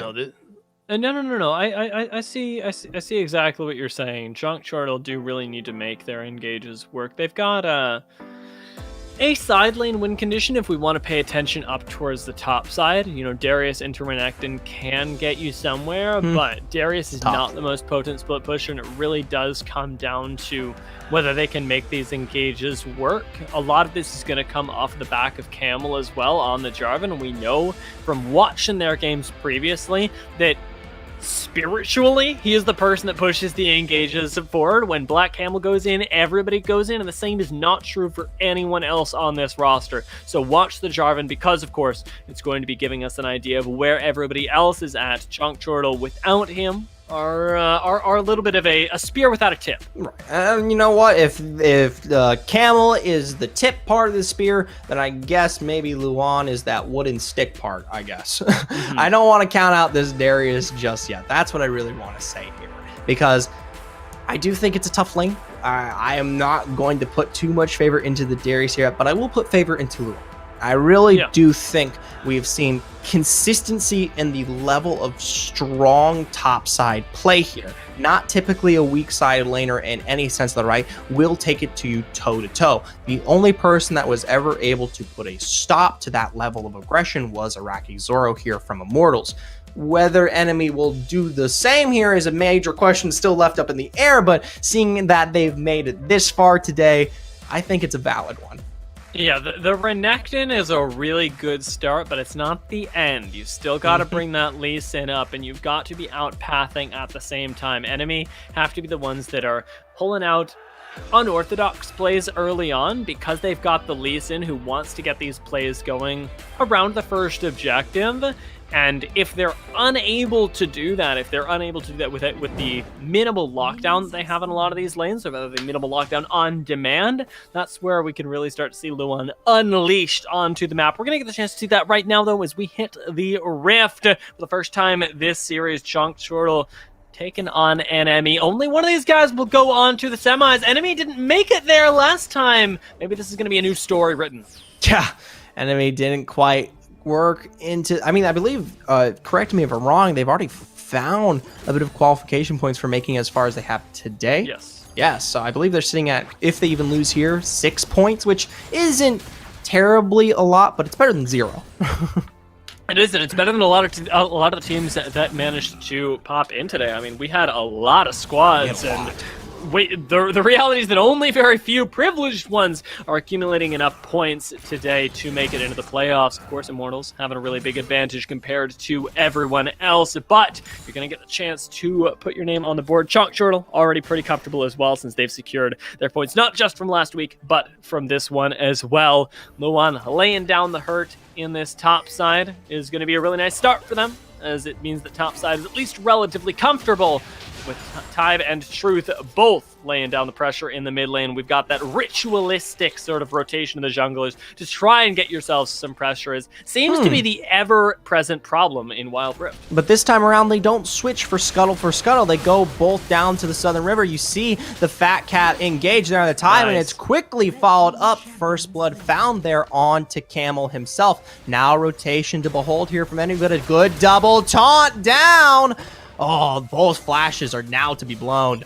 Really nice stuff from Hestia on the Galio and from Fat Cat as well. You see what I'm talking about, right? Yeah. Black Camel starts off an engage, and instantly the rest of the team is on the same page. And that is, in this case, a really, really good thing, as Fat Cat is able to finish off those kills with his mechanical prowess. Of course, the ultimate 400 gold goes over to Black Camel, but now we start to spread that wealth as we go for engage after engage. Yeah, you know what? I wasn't particularly expecting it, and I don't know if the Observer was either here. We didn't quite get to see that full initial start there from Black Camel, but I'm sure it's exactly the picture you painted before we worked into it.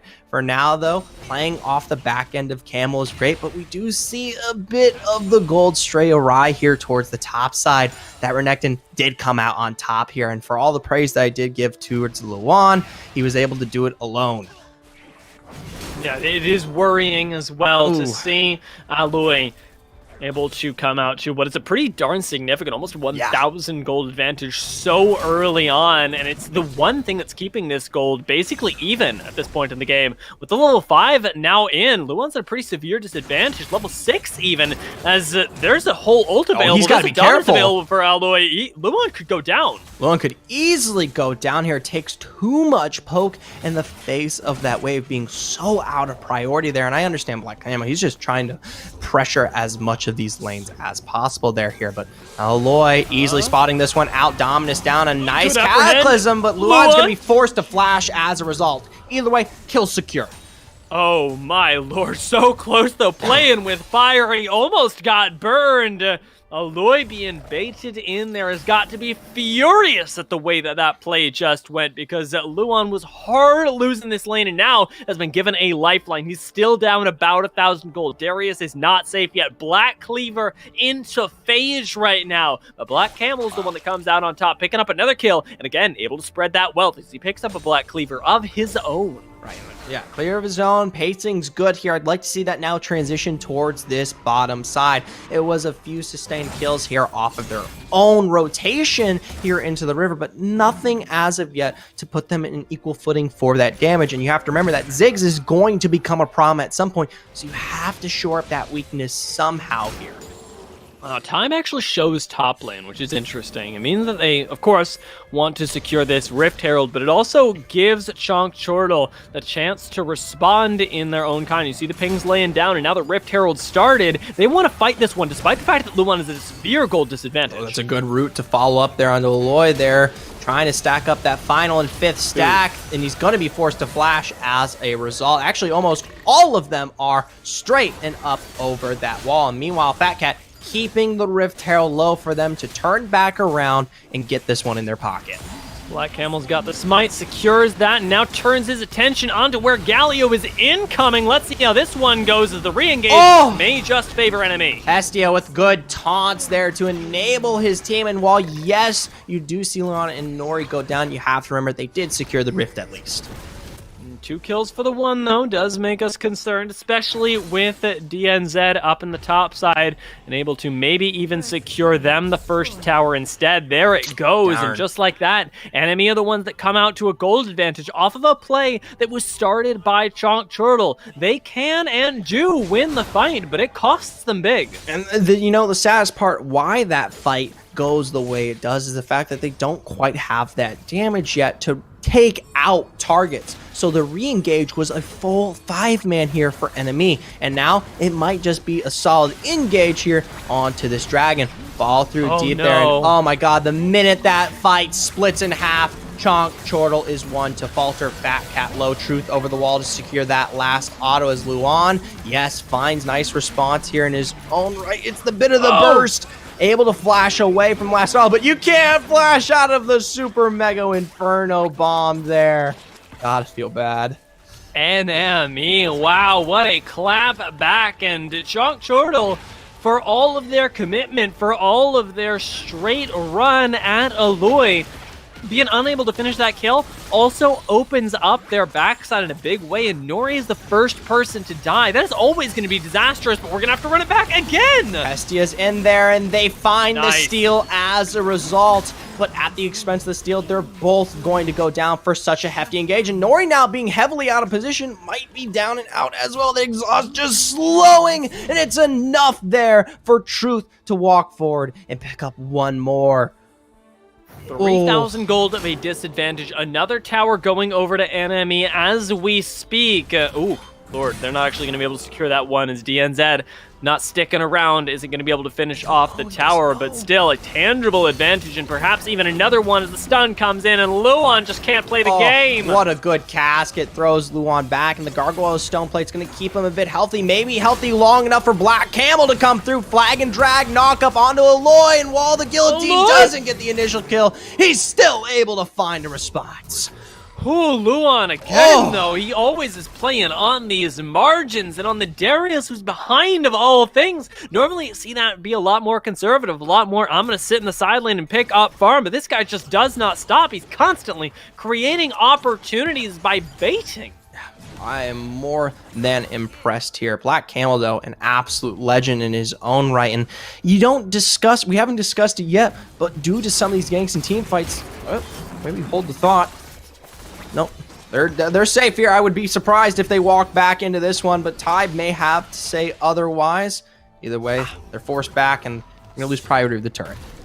Satchel doesn't quite work out, though, and it does mean that enemy are unable to secure the tower on that wave. Black Camel trying to hold on down here while the rest of the map doesn't exactly go their way. Means that Hestia may be the one in trouble as he eats a lot of poke on the way out. I'm getting more and more worried for Chonk Chortle by the second, because despite the fact that they look fine in team fights, NME are the ones playing the map really, really well right now. I gotta give big credit towards that Ziggs pick. Of course, it's able to destroy a lot of these major objectives at accelerate, but the ability to control these waves in such a way, and stuff like that, where you just walk up and completely dissuade any further engage, is enough to write the whole story here for enemy.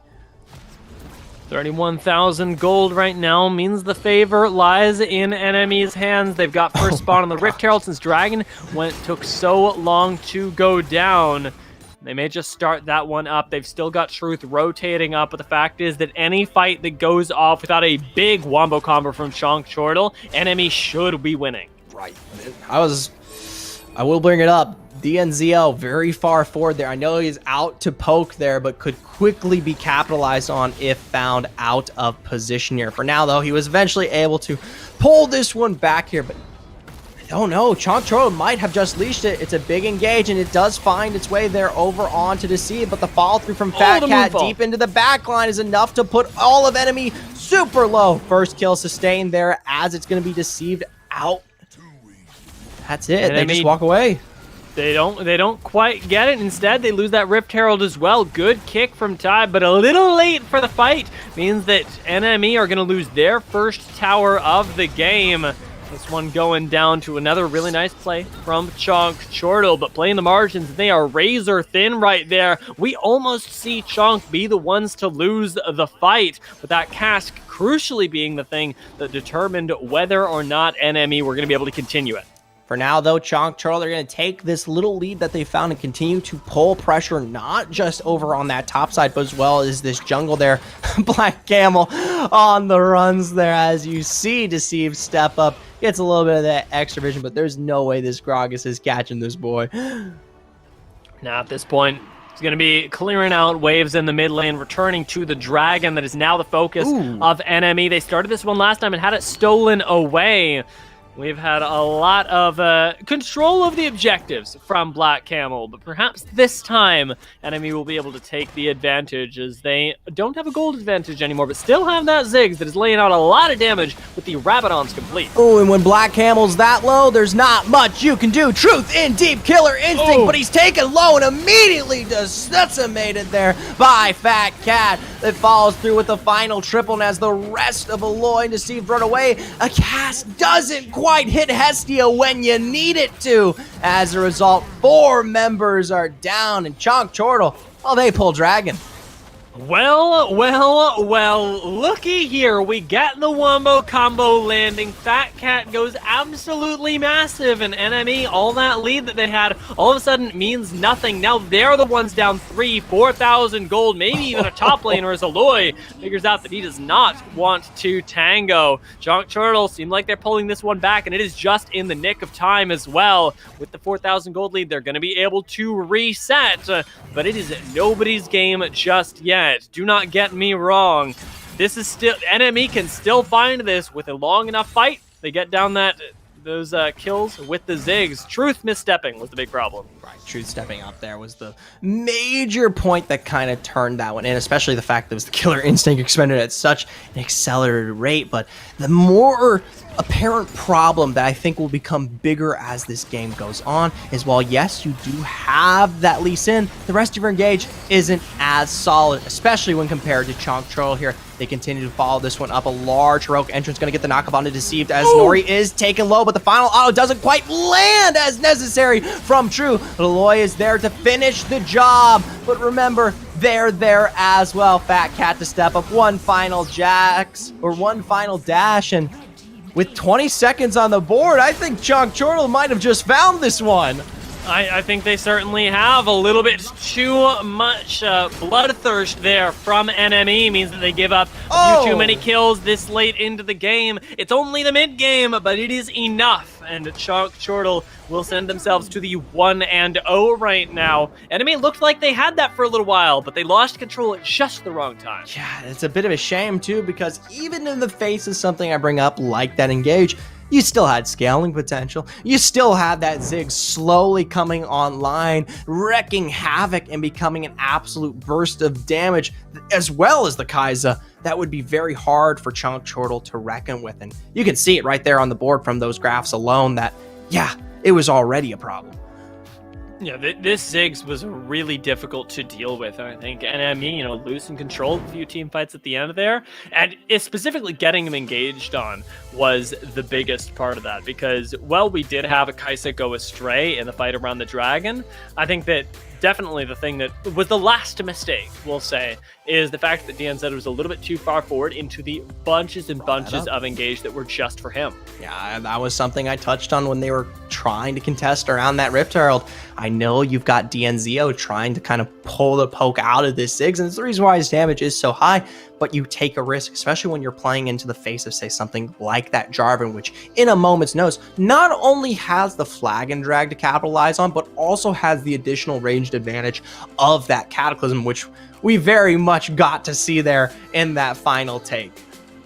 It's why I've been so excited about the Jarvan, and I'm really glad to see Black Camel pulling it out. It's because it nets you so much of an advantage with things like the Cataclysm and the multi-man knockups that can come through. It's just, I have too many nice things to say. But the fact is that there was a while there where Chonk Chortle were losing the game, and where NME could have come out on top. And NME did lose control of it, but by very easy to fix things. It's on the other side of this where Chonk Chortle, I think, you need to show us a bigger face in game 2 to say, game 1, the fact that we got behind was just a fluke. We can actually take this from minute 1 because we know that there are other teams that are moving into the semifinals that definitely can. No, absolutely. You look back at Chonk Chortle's play in our first open qualifiers where they went all the way to the finals here up against Immortals, and Immortals made that clear here.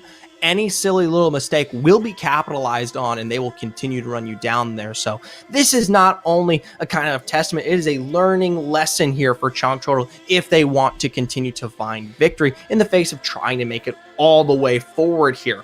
I will say that composition was tough in its own right. You only really had the damage to play around of, say, innately that Diana. The rest of it had to be kind of, how would I say, it had to be built in some way. And Camel does a great job of doing that, surprisingly. I did not expect the Jarvan to have as much of an impact as it did. I knew Camel would, but the fact that he got as fed as he was to provide not only that level of engage, but the control that kind of associated with a really strong mid game for that squad.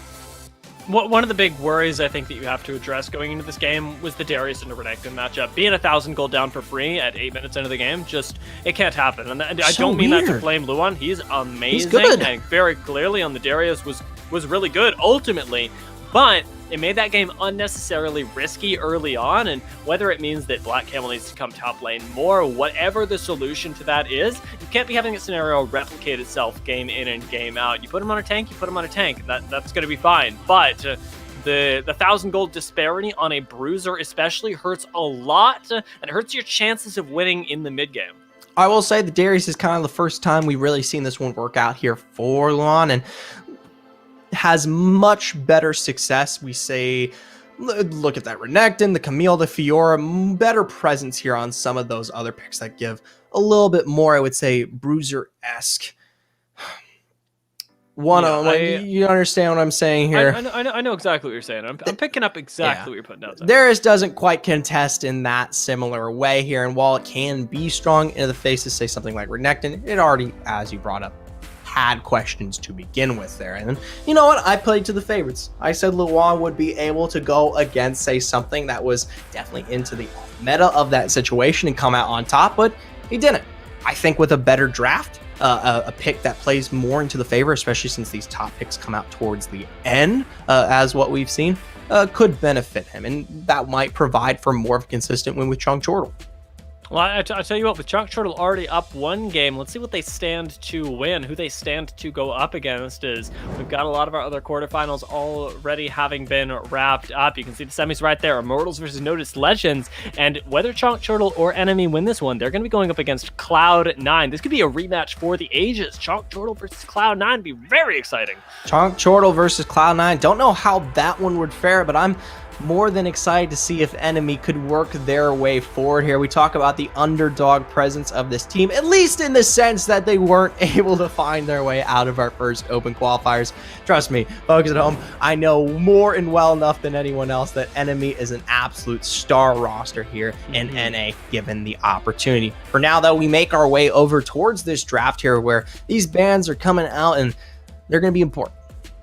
All right, so NME and Chunk Chortle have elected not to swap sides, if I'm reading this correctly. Let me think. No, they have swapped sides. So Chunk Chortle now have the benefit of being able to not ban nearly as many OPs, and most importantly, have the last say when it comes to picking out the power picks. Could be for long. At least in the first round of the draft. Yeah, I like the respect that's being paid here, especially with NME taking away the Galio. The Senna is well removed. We're going to get a very, very different game here. And NME are the ones to start it off. They've got that Ziggs available one more time. Do you think they take it? I would absolutely love to see the Ziggs here come back this time again. I think it provided very well, respectively, for D and Z.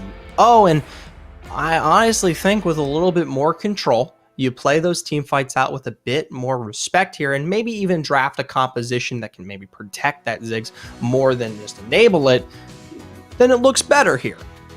You know, we also know something like the Ashes up, but neither of these teams really play that. But like, it's one of those things that I do think is going to impact them, not so much here, but inside of the semis, where Ziggs as a first pick can be quite punishing. Interestingly enough, Chunk Chortle, I know that they can't hear us because we're on a delay, but this is a very nice move from them. Having selected that Ashe, they get themselves to a point where they can now be the ones to initiate fights from the bot lane, and they're going to be enabling Luan on the Renekton, which I know that you're going to be happy about. I'm more than happy enough, but I will still leave that up there for potential flex if necessary. I'd like to see the Renekton play back into the favor of Luan. It is one of the more heavily banned champions against him, and as a result, that's why you don't see it typically show up here. Either way, the Gragas is sustained in reverse here for Enemy here, and once again, this is not really a tool for solid engage, but it can provide the peel necessary to keep high-quality targets like this Ziggs alive here. I feel like we're literally getting almost a flip. The top side is flipped, at least. This is kind of BM, too. Like, to pick up a Darius into Renekton after you smash that matchup one way is kind of a flex for Enemy that I don't know if they have the time for. If you end up losing this matchup, or if it just doesn't work out for you come the mid-game, you're gone. You're out at this point. You don't get to make it to the semis. So taking a risk and taking one with a big ego as well. I'm excited to see enemy take this one, but they're going to have to take it to Chonk Chortle as they do not have any real engage right now. That Grog is very disengage heavy. And Chonk Chortle, do they actually lock that in? I would love to know if that is They did. sincerely the pick. Draven coming out here, a face we have not seen on our open qualifiers, and the level of aggression has spiked here coming into our second game of this series. Are we getting Ashe support? That would be hilarious because the cooldown should be high enough on that channel Crystal Arrow eventually where you're just engaged. You're set up. But like Ashe is just such a bad support in every other way. Like pre-5, she does nothing. It has to be Darius 1v2ing the lane. Like, okay, we're scaling here. That's what Chonk's saying. All right. Okay, well, I'm a little worried, but I'm also very excited, Good. Zephyr, because man. Draven is something we very rarely get to see. With Corki and Xin Zhao taken away, we're whittling away at the chances for junglers to come through on the side of Jarvan. enemy. But Chonk Chortle don't have one of theirs anyways, and I like that the Jarvan gets taken away because we know it's going to be reliable for Chonk Chortle. Olaf isn't up, but Lee Sin, there we go. I was making my way through the junglers. I was going to get there eventually. Yeah, you can only name so many. Either way, Lee Sin, definitely more of a sustainable engage. I think it plays well to the pick kind of orientation that this comp has drafted for. Every single person's Renekton, Draven, etc. are able to extremely decimate one target and one target alone given the absolute opportunity to. So Lee Sin providing that can get in there deep, kick what you need. Hopefully that Ziggs here on DNZO, if that's where it does route, if this doesn't get flex, will be absolutely crucial here. Instead, more engage, this time an actual tool of engage put into the hands of enemy. And I like this because this gives them more presence in these team fights that they didn't quite have last time around here. The Cyclone can be very good at finally enabling this squad to find their way into a fight. They definitely felt the power of that Diana as well, and we know that Wukong can be really potent. So Chonk Chortle have their work cut out for them when it comes to even team more. fights. But I love the Akali. Man, are they styling? Dude, they're going. Are they confident after game one or what? They see the Darius reverse matchup into the Renekton, and they go, "You think that's ego? Let me show you ego."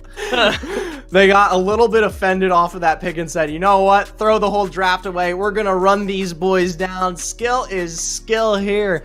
We're going to take this one to Cloud9 once again, and we'll show it out in style here. That Akali, tons of damage, tons of priority, but once again, single target. Chonk Chortle, their game plan is definitely one of separate and destroy, right? It's not going to be a front-to-back team fight unless they're ridiculously far ahead, because they have so much single target damage and there's so much AoE CC on the side of enemy that you're going to get destroyed. And they have to recognize that. You know they know it.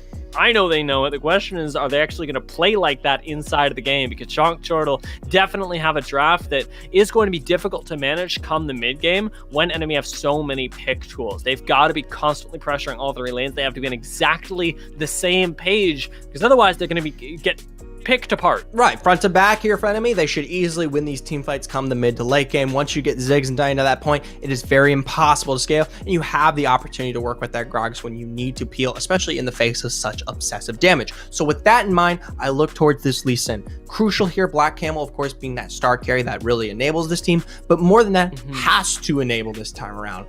We saw the Jarvan kind of being that middling carry that provided for game one here against enemy. I don't want that.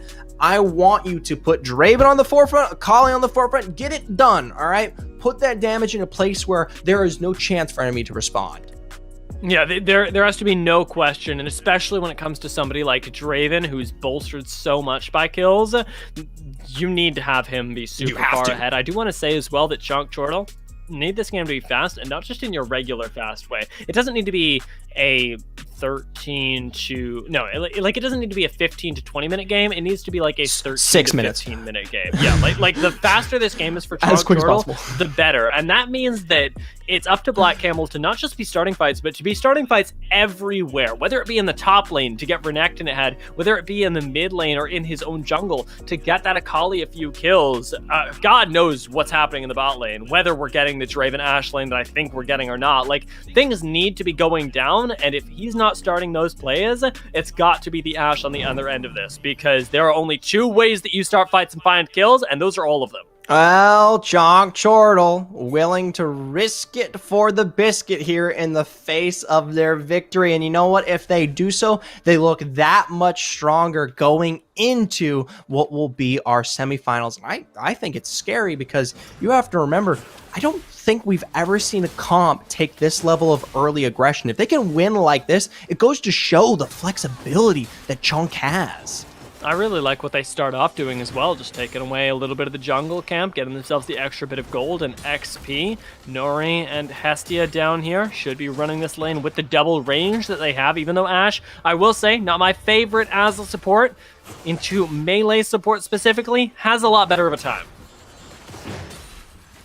Now here, obvious priority definitely being placed into each of these lanes here for Chonk Chortle. I'd love to see them start to capitalize here, but we're going to have to wait on Black Camel. I don't think each of them have the particular kill presence yet, not just because of the picks, but I'm 100% sure enemy is definitely playing this one super safe. They know that one quick like middling for the first 6 or 7 minutes of the game, and then they should find victory. They just sent the bleeding before it even begins. Just don't bleed. It comes down to wave management right now, and it doesn't seem like Chonk Chortle are all too concerned. They want to pick up a few more items before they really start the kills, as already Black Camel getting some support from Luan isn't really looking for invades either. It's been a very passive early start, and a lot of that is going to come down to these first couple resets, who gets priority, and then pulling the wave towards you as Chonk Chortle, so the enemy have to walk out, where they have to lay down vision.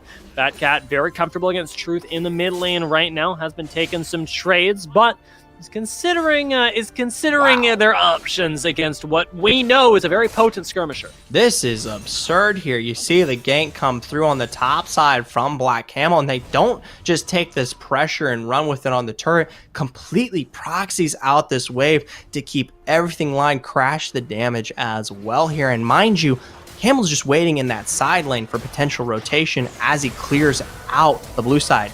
Meanwhile, in the bot lane, flashes and heals. Should be good. A little bit of burst, but no, it's Tybe underneath the exhaust. Oh, just let him get it. barely. Oh, Lord. Not the flash from Hestia. No. Oh. We all see it. We all know that pain, but oh man, was that unfortunate to watch. 2 kills go down in the bot lane, and they go into the pocket of Tybe and Deceived. Specifically Tybe as well in this Wukong, a big problem. Trying to find a little bit of that response there, getting a bit too far forward as a result there. Hestia falls as well, and it didn't need to happen here. I understand trying to foot a level of aggression that will put you guys in the driver's seat, but that isn't how you do it here. Either way, the gold hasn't gone too far either which way. You just see some minor leads found there, and of course the jungler and support. But hey, those are some relatively good places to find the gold. As long as it doesn't sit on Ziggs or Diana right now, you're still in favor for the game. Oh no, but this is bad. Nori doesn't have flash right now, and he's getting camped. This is so awful for you as Chonk Chortle. To lose your Draven not once, but twice is keeping him irrelevant, and on the rest of the map, nothing's happening.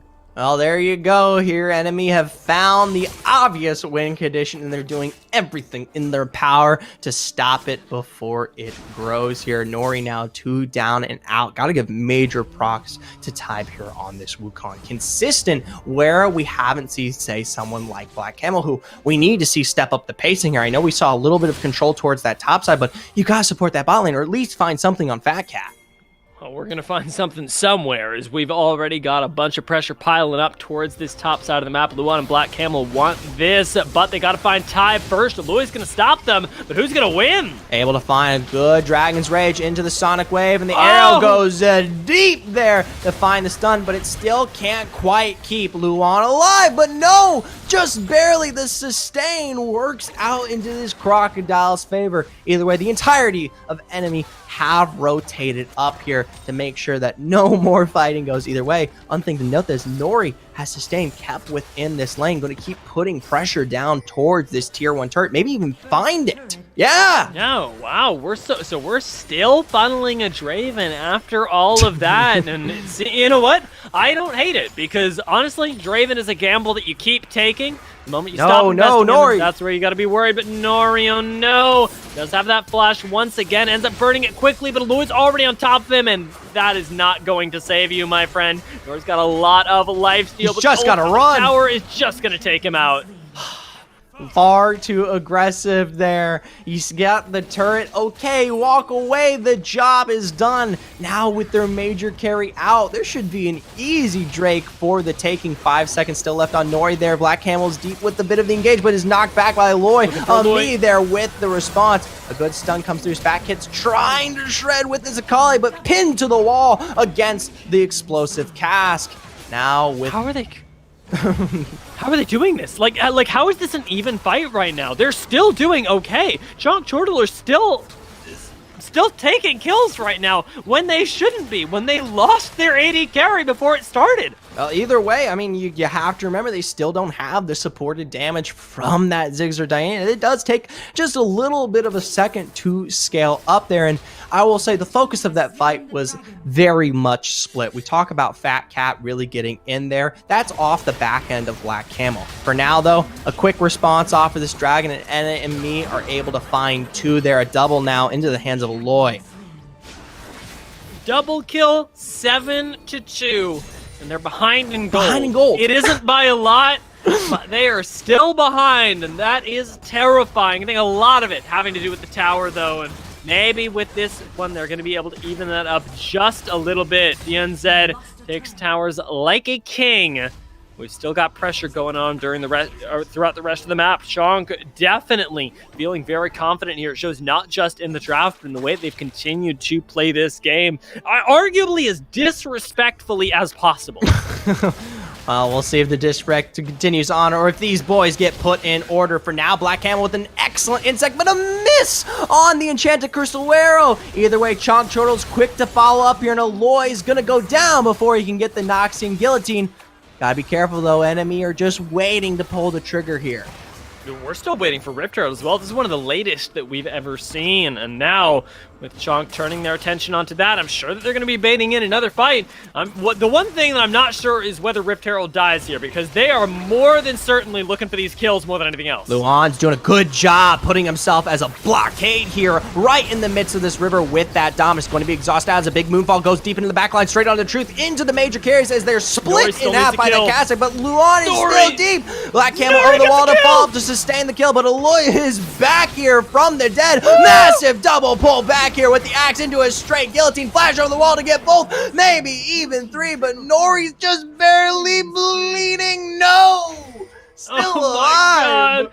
The fact that he's up right now, thank your lucky stars. Go back and spend your gold, man. I mean, Nori should be relatively rich right now, as on the Draven. Having died a few times is going to hinder him, but the fact is, you get your kill, you get out alive, and it is a big boon for you. Still keeping the team at a 1,000 gold lead for right now. This is going to pay off dividends in the items and rocket him ahead of DNZ, who, like you said, takes a while to start stacking up in terms of the pressure they can actually put out on the team fights. I'll say I'm still scared, though, Dio. We already passed my 6-minute mark, okay? I'm talking about that 12 minutes, though, that you bring up, where you really do see the pressure that is early game control from Chonk Chortle start to falter, where it begins to fall off, and we saw DNZO become an absolute menace in terms of the damage. Now, while his positioning was something else to question, that in itself should be enough now that he has a little bit more of a front to support him. Now, with this play having gone off, we're still looking for, remember, the 13 to 15 minute win for Chonk Chortle, and they are not close to it at all. Without even the mid lane tier 1 being cracked, only the top and bot ones, that they've still got a very long way to go, and they've got the Rift Herald to try and bolster them. They look up towards that top lane. Black Camel is trying to peek in here, see if he can get a play going onto Truth. For now here, nothing too crazy. Something I do want to touch on is the fact that Fat Cat, remarkably well sustained in terms of how well this Akali has worked out here. Picked up a few kills in that early game, but more so converted a lot of the sustained gold here into some major control that I particularly wasn't expecting, given that we didn't really see Black Camel have that much of an impact on the state of the individual lane. So kind of coming up in her own right there. Certainly so. NME looking for their way in around this dragon right now are going to have their window in this team fight. Remember that to win the game, Chonk want to be splitting the map, and they're trying to do so using Fat Cat right now, but it might cost them their chance of actually being able to take this Drake. They've won 4v5s before, at least gone even. Let's see how it goes. I like this. They throw the Rift down, maybe pull some pressure away there, force enemy to respond, especially gives them some time for full rotation to come through from the entirety of the Chonk Troll squad. Quickly take that Sculler. Most of this now playing heavily into the favor of the priority. Remember, you've got a complete separation from Tybe there. Time's up. They're backing away now that they know the damage can come through from DNZO. They forced if they can get back inside right now. Fat Cat would be their way. Black Camel's looking for the steal one more time. There's the arrow. Is big. Find their way deep into the back line there, and they are able to secure the dragon. Now they need to take the fight. Nori low, forced to flash. Aloy with the follow-up. You've got the support bumping the damage out here as Luan finally steps up. Meanwhile, Fat Cat's in your back line running this one down. Oh my lord, Nori gets so close to going down there, but the fact that they only lose one member, again, in a situation that looks doomed for Chortle, is so good for them and so scary for NME, who should have had control. Now they lose their mid lane tower for it. We hit 11 minutes into the game. We got 4 more minutes until we said that Chortle had to be winning by. And I think they might be in a position to do it. They've already got, let's say, 5,000 gold lead at this point. You turn that into a 10,000, you can say goodbye to NME. You know what? If I'm Nori here, I gotta be absolutely in love with Hestia right now. The fact that Ashe came back to birth, a little bit of support to keep you alive in the moment notice of that flash coming through there. The absolute aggression from Aloy's definitely got to feel good. For now, though, sadly, Rift, it's on its way out. They weren't able to catch him. That's at the consequence of them taking it super late. Especially since this composition, I don't particularly think is really made for contesting those objectives in the early sense here. For now, though, Baron, that's going to be the next name of the game, and that could definitely help them on their journey to get this one done here before it becomes more of a problem.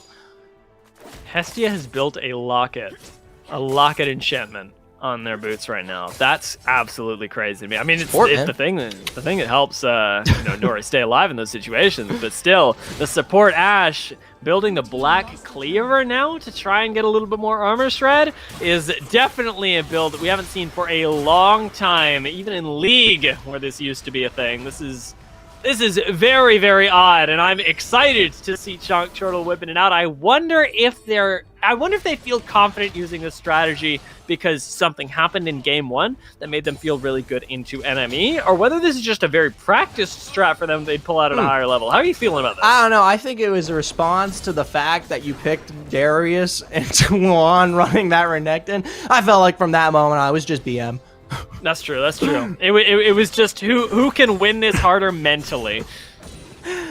Either way here, Baron pushed down. Turret is in and out of the way here. Don't think Baron's going to be the name of the game. We're going to play that one around probably what's going to be this next Ocean Drake, which, remarkably surprising, the Drakes have been in complete control of Chonk here, and we give them early presence all to boot. But team composition-wise, the fight shouldn't and has not looked bad for Enemy. They just don't last. No, their fights, I mean, should be the more powerful ones, but being taken apart by Chonk in some cases, in places where they shouldn't be, honestly, and Black Camel able to get some really clutch steals. It means that this is snowballing out of their control. The resets from Chonk, though, are a little bit staggered right now, and with the Baron alive, you can understand why. They're trying to keep pressure on the map, not give that one up to Enemy, but it does mean that they are lapsing in sort of waves as to where they're being pushed in across the map. And for a composition the likes of this one, where you want to be splitting where Enemy have to be in their lanes, it does get a little bit worrying because you need to be able to apply pressure in all 3 at once, not just 2 and then another 2 and then another. Well, I will say the teleports that do come through there for Fat Cat Luan definitely help associate. That's why you see them on those side lanes more specifically than not here. And with the takes of these characters, you definitely want them to be in your face at the ripe start of that action. But when it comes to 1-3-1 that you've discussed yourself there, that's definitely going to bolster that effect. For now, it looks like a full 5-man in the mid going to rotate down and put the pressure on the line here for this Ocean Drake finally. This time, no Rift Herald is up for Black Camel to try and split this map, so it's going to have to be the straight-up 5v5, no shenanigans, no fancy tricks. With Luan already quite far away, the teleport may be what they need is... Ooh, Black Camel. He's in, but he doesn't pull the trigger there. A big stun found onto Truth, but not enough to follow through there. Tybe is deep with that Cyclone. The Moonfall not quite landing on the cats as Fat Cat goes deep here into this backline. Shroud down there as he dips over the wall straight onto Deceived and Truth. The cast not quite able to find the kill, and now Luan able to clean this one up. That Dominus just shredding through with the damage. A nice slow there with the explosive cast. Going to push him back here, but You've lost priority. You've lost priority over the dragon again. It's the 1-for-1, but realistically, I mean, you get what you came for as Chonk Shortle. You get the 3rd dragon of the game in a row. And it's just a support for a mid laner that gets taken away. Are they really going to go for this? I mean, Nori's massive right now. 3 items is big, but is it going to be enough? There's the teleport to follow through here right off of the immediate reset of enemy. Remember, Truth isn't quite up yet, so you still have that numbers advantage, especially if you want to play around Hestia with the Enchanted Crystal Arrow. For now, though, Fat Cat's defending, zoning this one out, and no! Enemy with the steal here. Fat Cat's going to try to clean this one up to make sure it goes somewhat their way and finds 2 at least. Black Camel as well as the rest here. A very nice Enchanted Crystal Arrow, but not enough to save Nori's life here.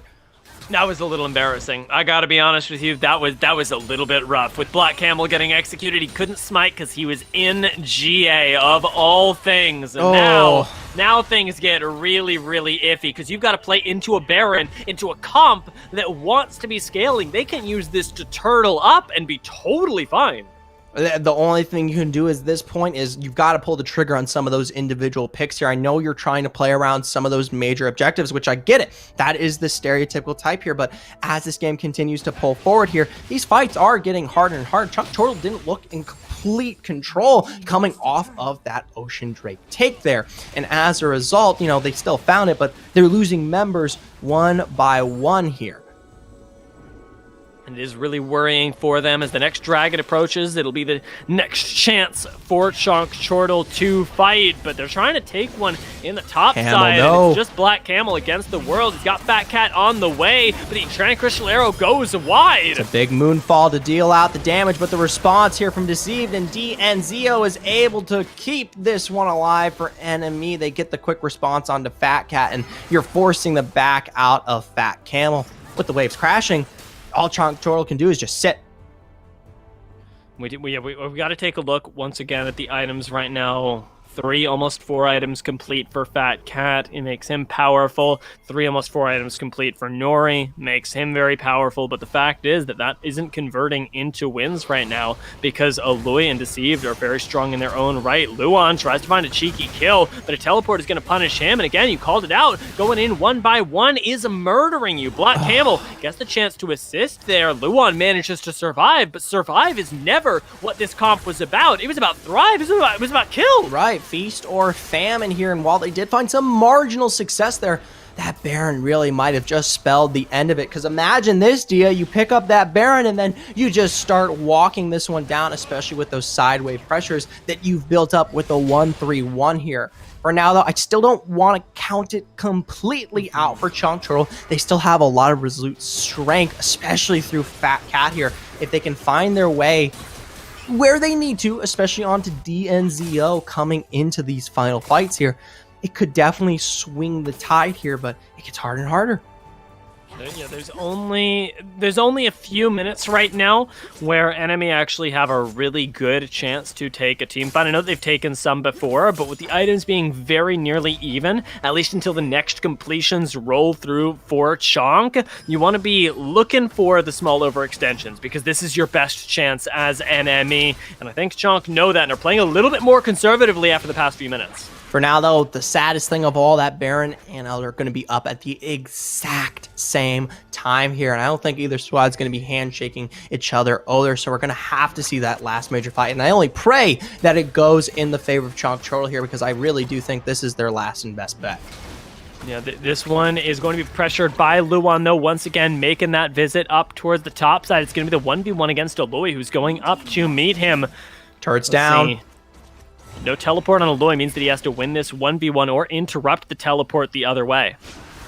You have Fat Cat on rotation up from River here. If they want to make a collapse, this would be it. A good Enchanted Crystal to start there, but a good stun on the back end prevents Lee Sin from getting the Dragon's Rage Kitsch. Truth to follow deep there. Secures the initial kill on Nori. Hestia. Nori, though, with good kiting here, might keep the dream alive. Tides almost down. Able to get the clone out before he gets picked off. Meanwhile, Fat Cat chasing down Truth to secure that one. A flash forward, and yes, the GA is now officially out here for Wukong. But remember, he's got those cooldowns on reset if necessary. CC to come out, the card into the book, and Nori still finds victory. He's so scary, man, and the thing is, Chonk Chortle there, they accomplish exactly what they set out to do. They brute force it, but they split that fight. Now, they're splitting it again. Aloy teleporting in is very, very risky. A teleport to match as well means that he should go down for nothing. The NCO gets a really nice ult, though. Black Camel goes gold, able to dash back and not even out from the Noxian Guillotine. Still living this one, but Chonk is so low here. They've all got to reset. Thankfully, the Dragon will hopefully reset as well, but I don't know. DNZO is going to keep this one low. We've still got double teleports available for the side laners. Luan is up in 7 seconds. There's no pressure right now, but as Fat Cat teleports into the mid lane, gets those minions going, this is going to turn into Dragon priority. And now, this time, you do not have an answer. Truth is up there in the top lane. Teleport just now coming in. Are we going to be able to do this? Luan's already expended. What is that dominance? Is a massive satchel to pull all four. Nori can't even kite here. Chonk Chortle dead as a doornail. Fat Cat able to kite back, finds a kill on Louis, but not into the face of Tide there. Black Camel and Luan, it looks like in their own right, though, they were able to clean up their own backline here. 2 against 2 here, and I'll tell you what, I'm pretty sure Luan comes out on top with the Renekton. How do we keep doing this? How does it keep being so close? What a play from Truth to find that Moonfall. It turns the fight in a big way, but even that isn't enough. Not even enough, and the fight isn't even over here. Truth and Ty already back at it again here, and Truth's low. If you step up a bit too far forward, a quick dash will easily be capitalized on. In they go. There's the dash. Moonfall is down, and while it doesn't find it onto Luan, it does secure it for Black Camel. Ty have to expend the Cyclone there, but not enough to get rid of the double that was waiting our Crocodile. So now do they go for this again? I mean, it's on vision. Luan just shows no signs of relenting, and you've got 3 on the way. It will be a 4v3, but no smite available makes this very, very risky for Chonk Chortle, who have a Ziggs to contend with. He can, in quotes, smite this away, and Luan goes for it. Luan does not care about what you think. He finds his way in, and straight onto Aloy he goes. Fat Cat, meanwhile, keeps this backline from existing. Gone and out, and finally, Dia, finally here, a victor is declared, and it's Chonk Chortle. The only reason we stop fighting is because the death timers are too long. That's it. Otherwise, I am absolutely sure that enemy would be right back here, right back at the Elder.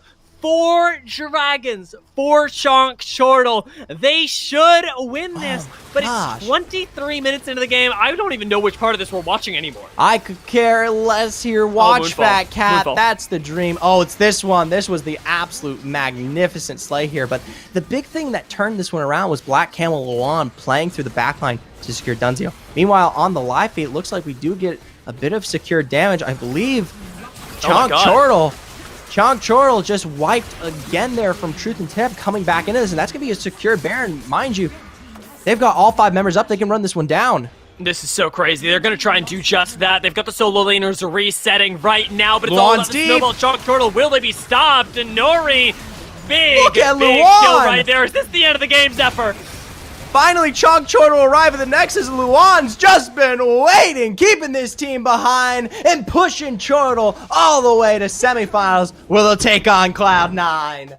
Oh my god, for the game that we thought was going to end the fastest, this one felt like it took the longest, but Chonk Chortle take their team fight, take their composition well beyond their rights, well beyond when it should have expired, and continue rolling with some crazy micro ability. I mean, this comp is built on isolating, separating, and then decimating 1v1s, and they were able to do that with relative consistency, consistently enough, that in the end, there was no question, 3 team fights in a row, that they were able to go toe-to-toe with what was a very heavy wombo combo fight. Right, and the damage charts, they spell out exactly what I want to say. Fat Cat, Luan, these are the 2 name or breakers that make this comp split the way it did there. You have that Renekton running down. You got Fat Cat constantly on your backline. There's a reason Chonk Chortle were finally able to work out their vengeance there. I feel like when Luan finally pulled away from that top side there to freak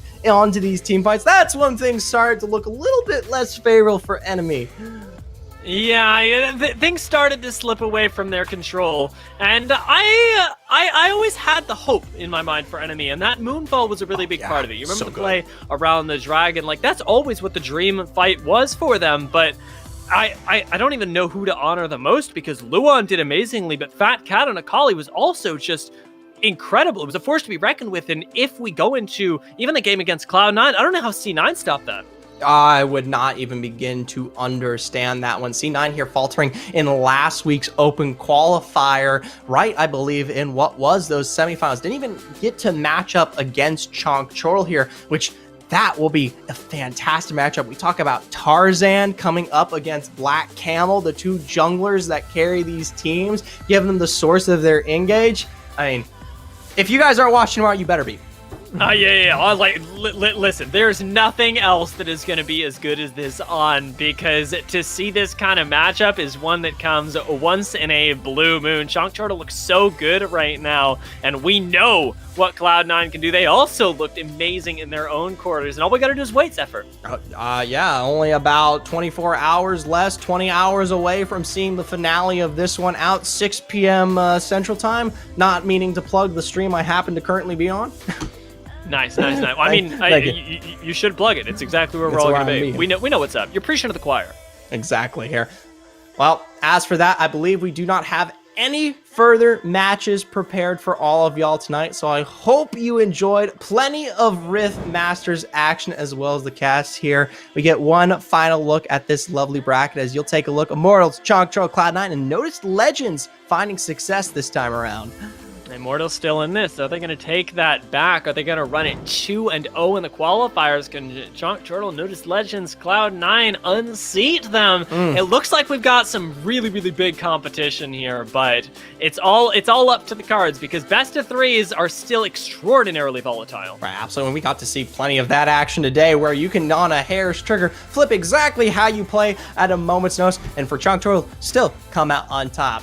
As for me and Dia, though, we want to thank you for taking the time to come out today and support the stream, of course, and do so tomorrow as well. I've already plugged it, but once again, 6 p.m. Central Time, check out the second half, the day 2 of our open qualifiers, number 2. We hope you all stay safe and have a good night.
Please won't you come over? Let me get to know ya.